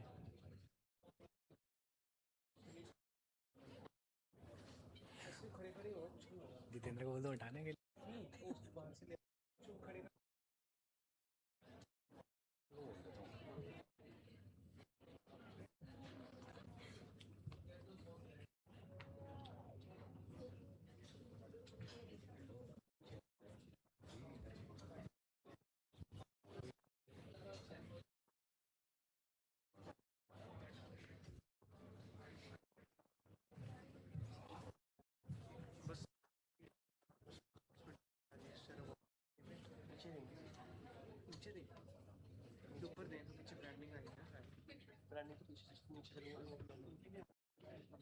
तो अमित लो चेयर कम करवाएंगे, वही मैं कह रहा हूँ, कर नीचे दे दो, उससे अच्छा होगा। दे दूंगा ना।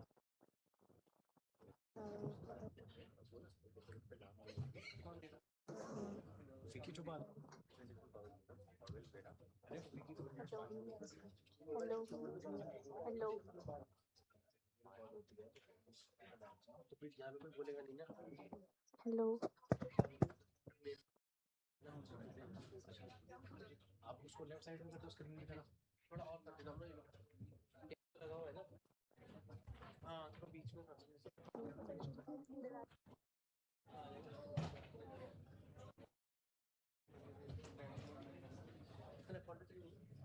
ये इसके साथ कर दो।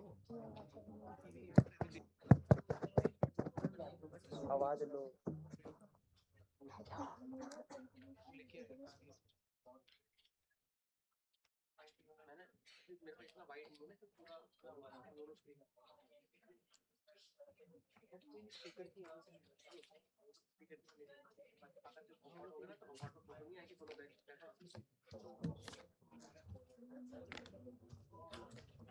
Yeah.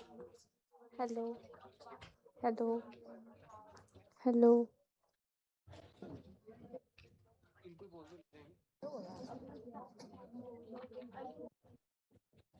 Hello. Well,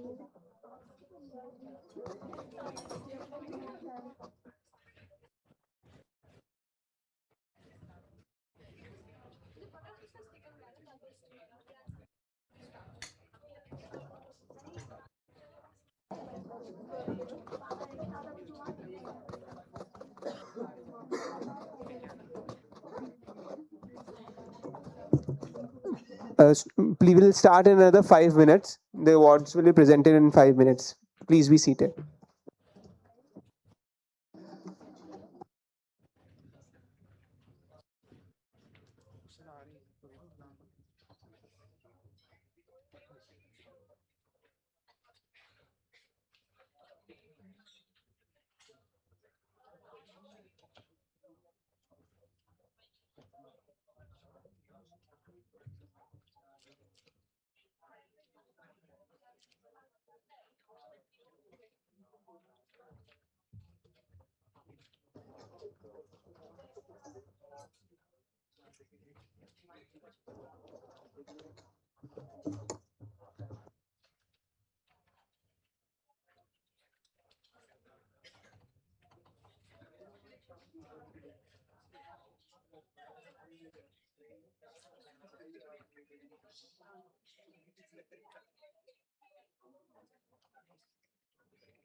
अगर देनी हो तो उनको पहले देनी पड़ेगी।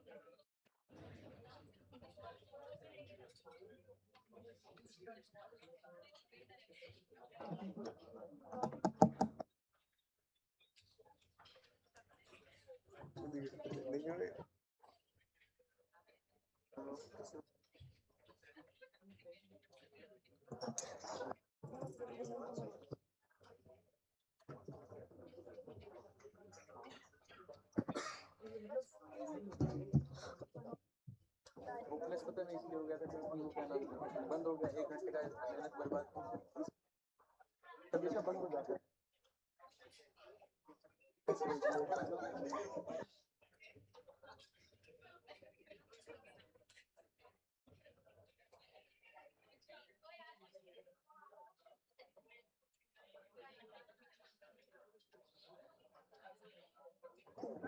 पैसे नहीं मिलेगा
You want to let the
The winner's announcement in a minute. Please sit down, everyone.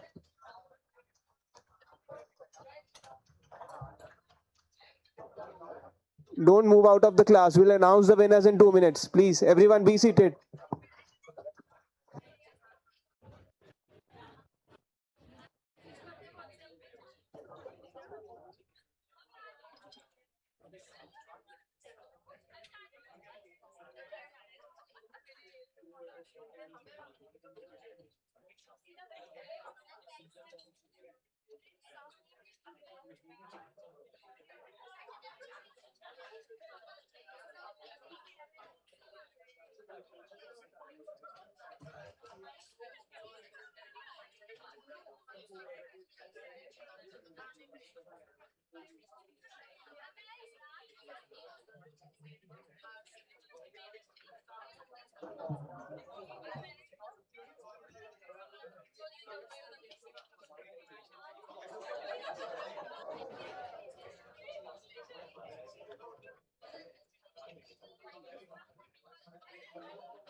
आवाज ही नहीं जा रही.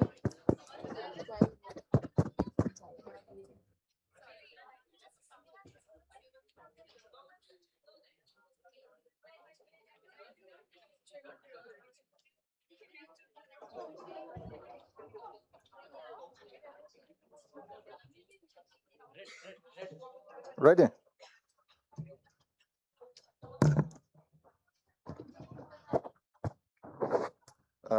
Good afternoon, ladies and gentlemen. My name is Radnikov Pavel. I'm a Deputy Director of International Department of Skills Development Agency, Russia. Dear colleagues, experts, competitors, partners, and guests.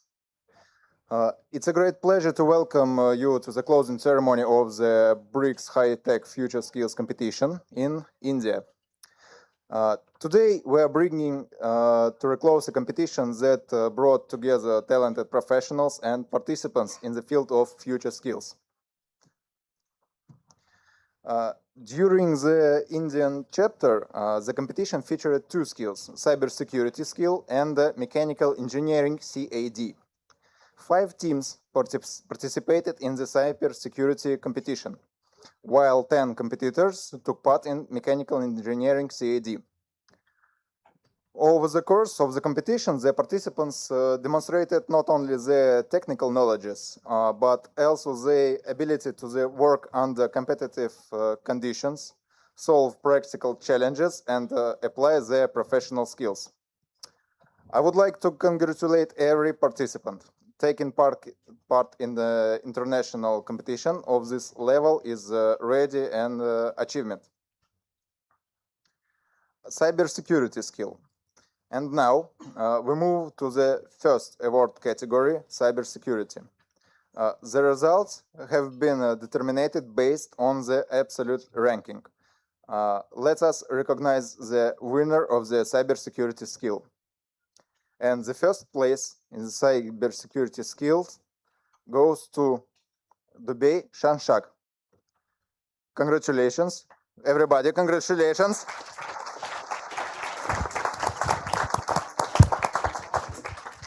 Ladies and gentlemen, let's give our winner a big round of applause. Can we have Dr. Rajesh to present the certificate to the winner? Where are the winners? I don't see him. He's here. Please come to us.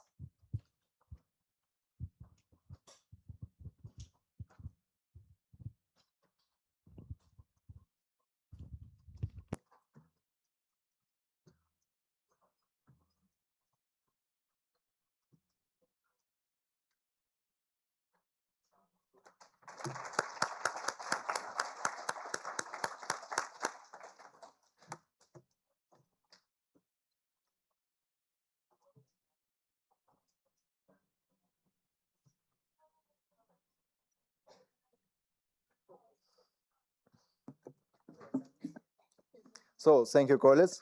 Thank you. Let's go to the next.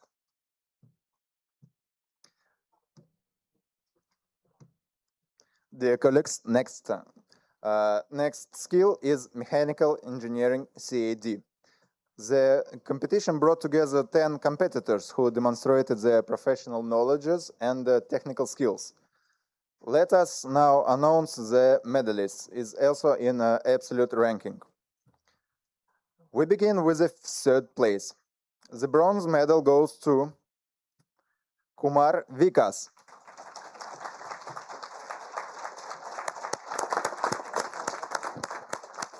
Please come to us, come to the stage, and receive our award and the certificate.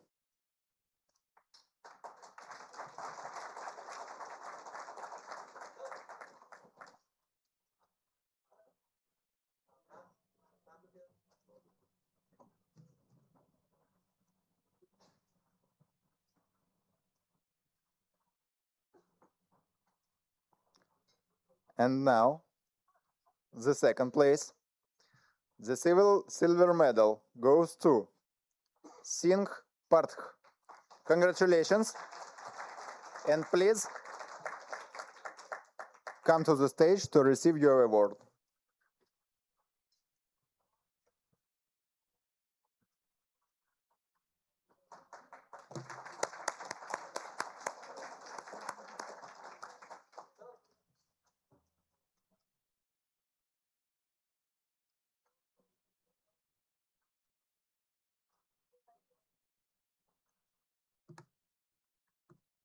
And now, ladies and gentlemen, the moment we have all been waiting for. The first place in mechanical engineering CAD and the gold medal go to Kalihal Sidharutha. Congratulations.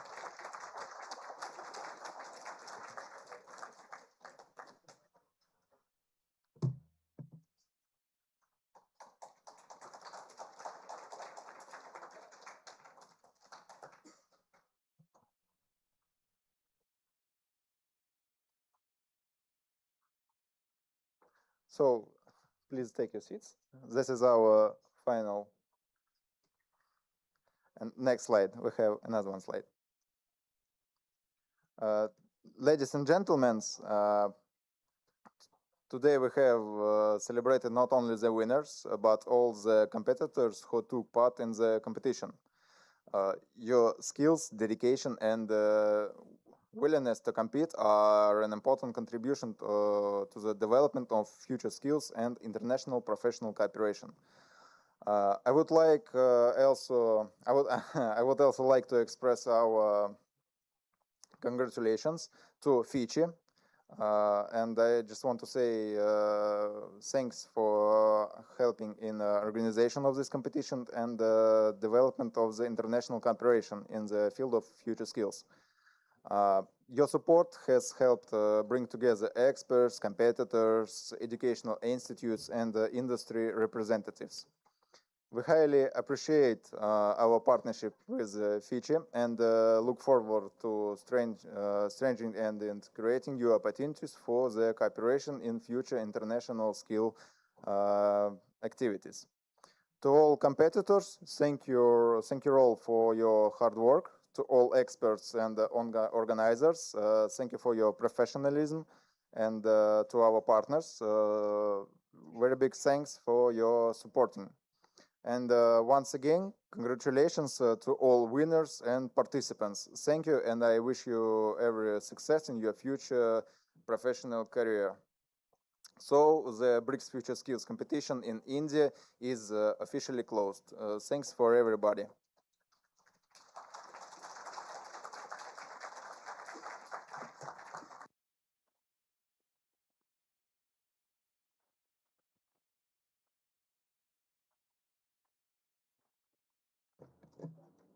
So on behalf of the team, they would also like to, acknowledge the hard work of two more people who had devoted their time over the 2 days.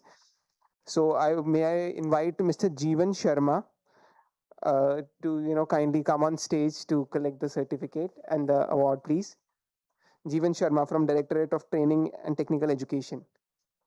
Do we have him in the hall? No. I think then may I call upon Dr. Dharmender Singh Saini from OP Jindal University. Round of applause, everyone, please.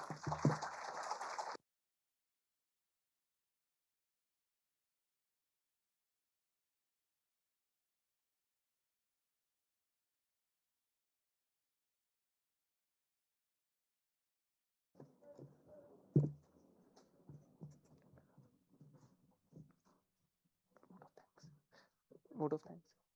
May I now call upon Dr. Rajesh Pankaj, Head Skills and Education, to conclude the summit and give a vote of thanks. Thank you, Amit. Thank you all. It's been 2 days of very enriching deliberation, discussion, activities, workshops, hand-holding exercise, awards, and of course we conclude with the winners of this high-tech India-Russia BRICS challenge that we had. I mean, we are very happy to see a sizable and a strong participation of students from across colleges and institutions, because end of the day, skill is all for the student, which is the ultimate target group. So as FICCI, we've been very consciously working around trying to ensure that we get students participation for everything that we do. So if you see right from day one, from inaugural to the workshops that we had today, student occupied a conspicuous position. We had instructors, we had other important stakeholders of skill ecosystem also present, but student is something that we feel is very critical. The voice of student, the way you look at your career, the way you look at work life, all that is very important for policy making, for policy advising, for any initiative that one does. And therefore we felt that it's very, very important that we should have you all there, and so happy to see the enthusiasm with which you all participated. I mean, few of you, some of you may have come in the past also, but for many others, I was briefly interaction with a couple of them, and I found that it's the first interaction that you all have had in an organization like FICCI. So all these interactions really help you to build your career going forward.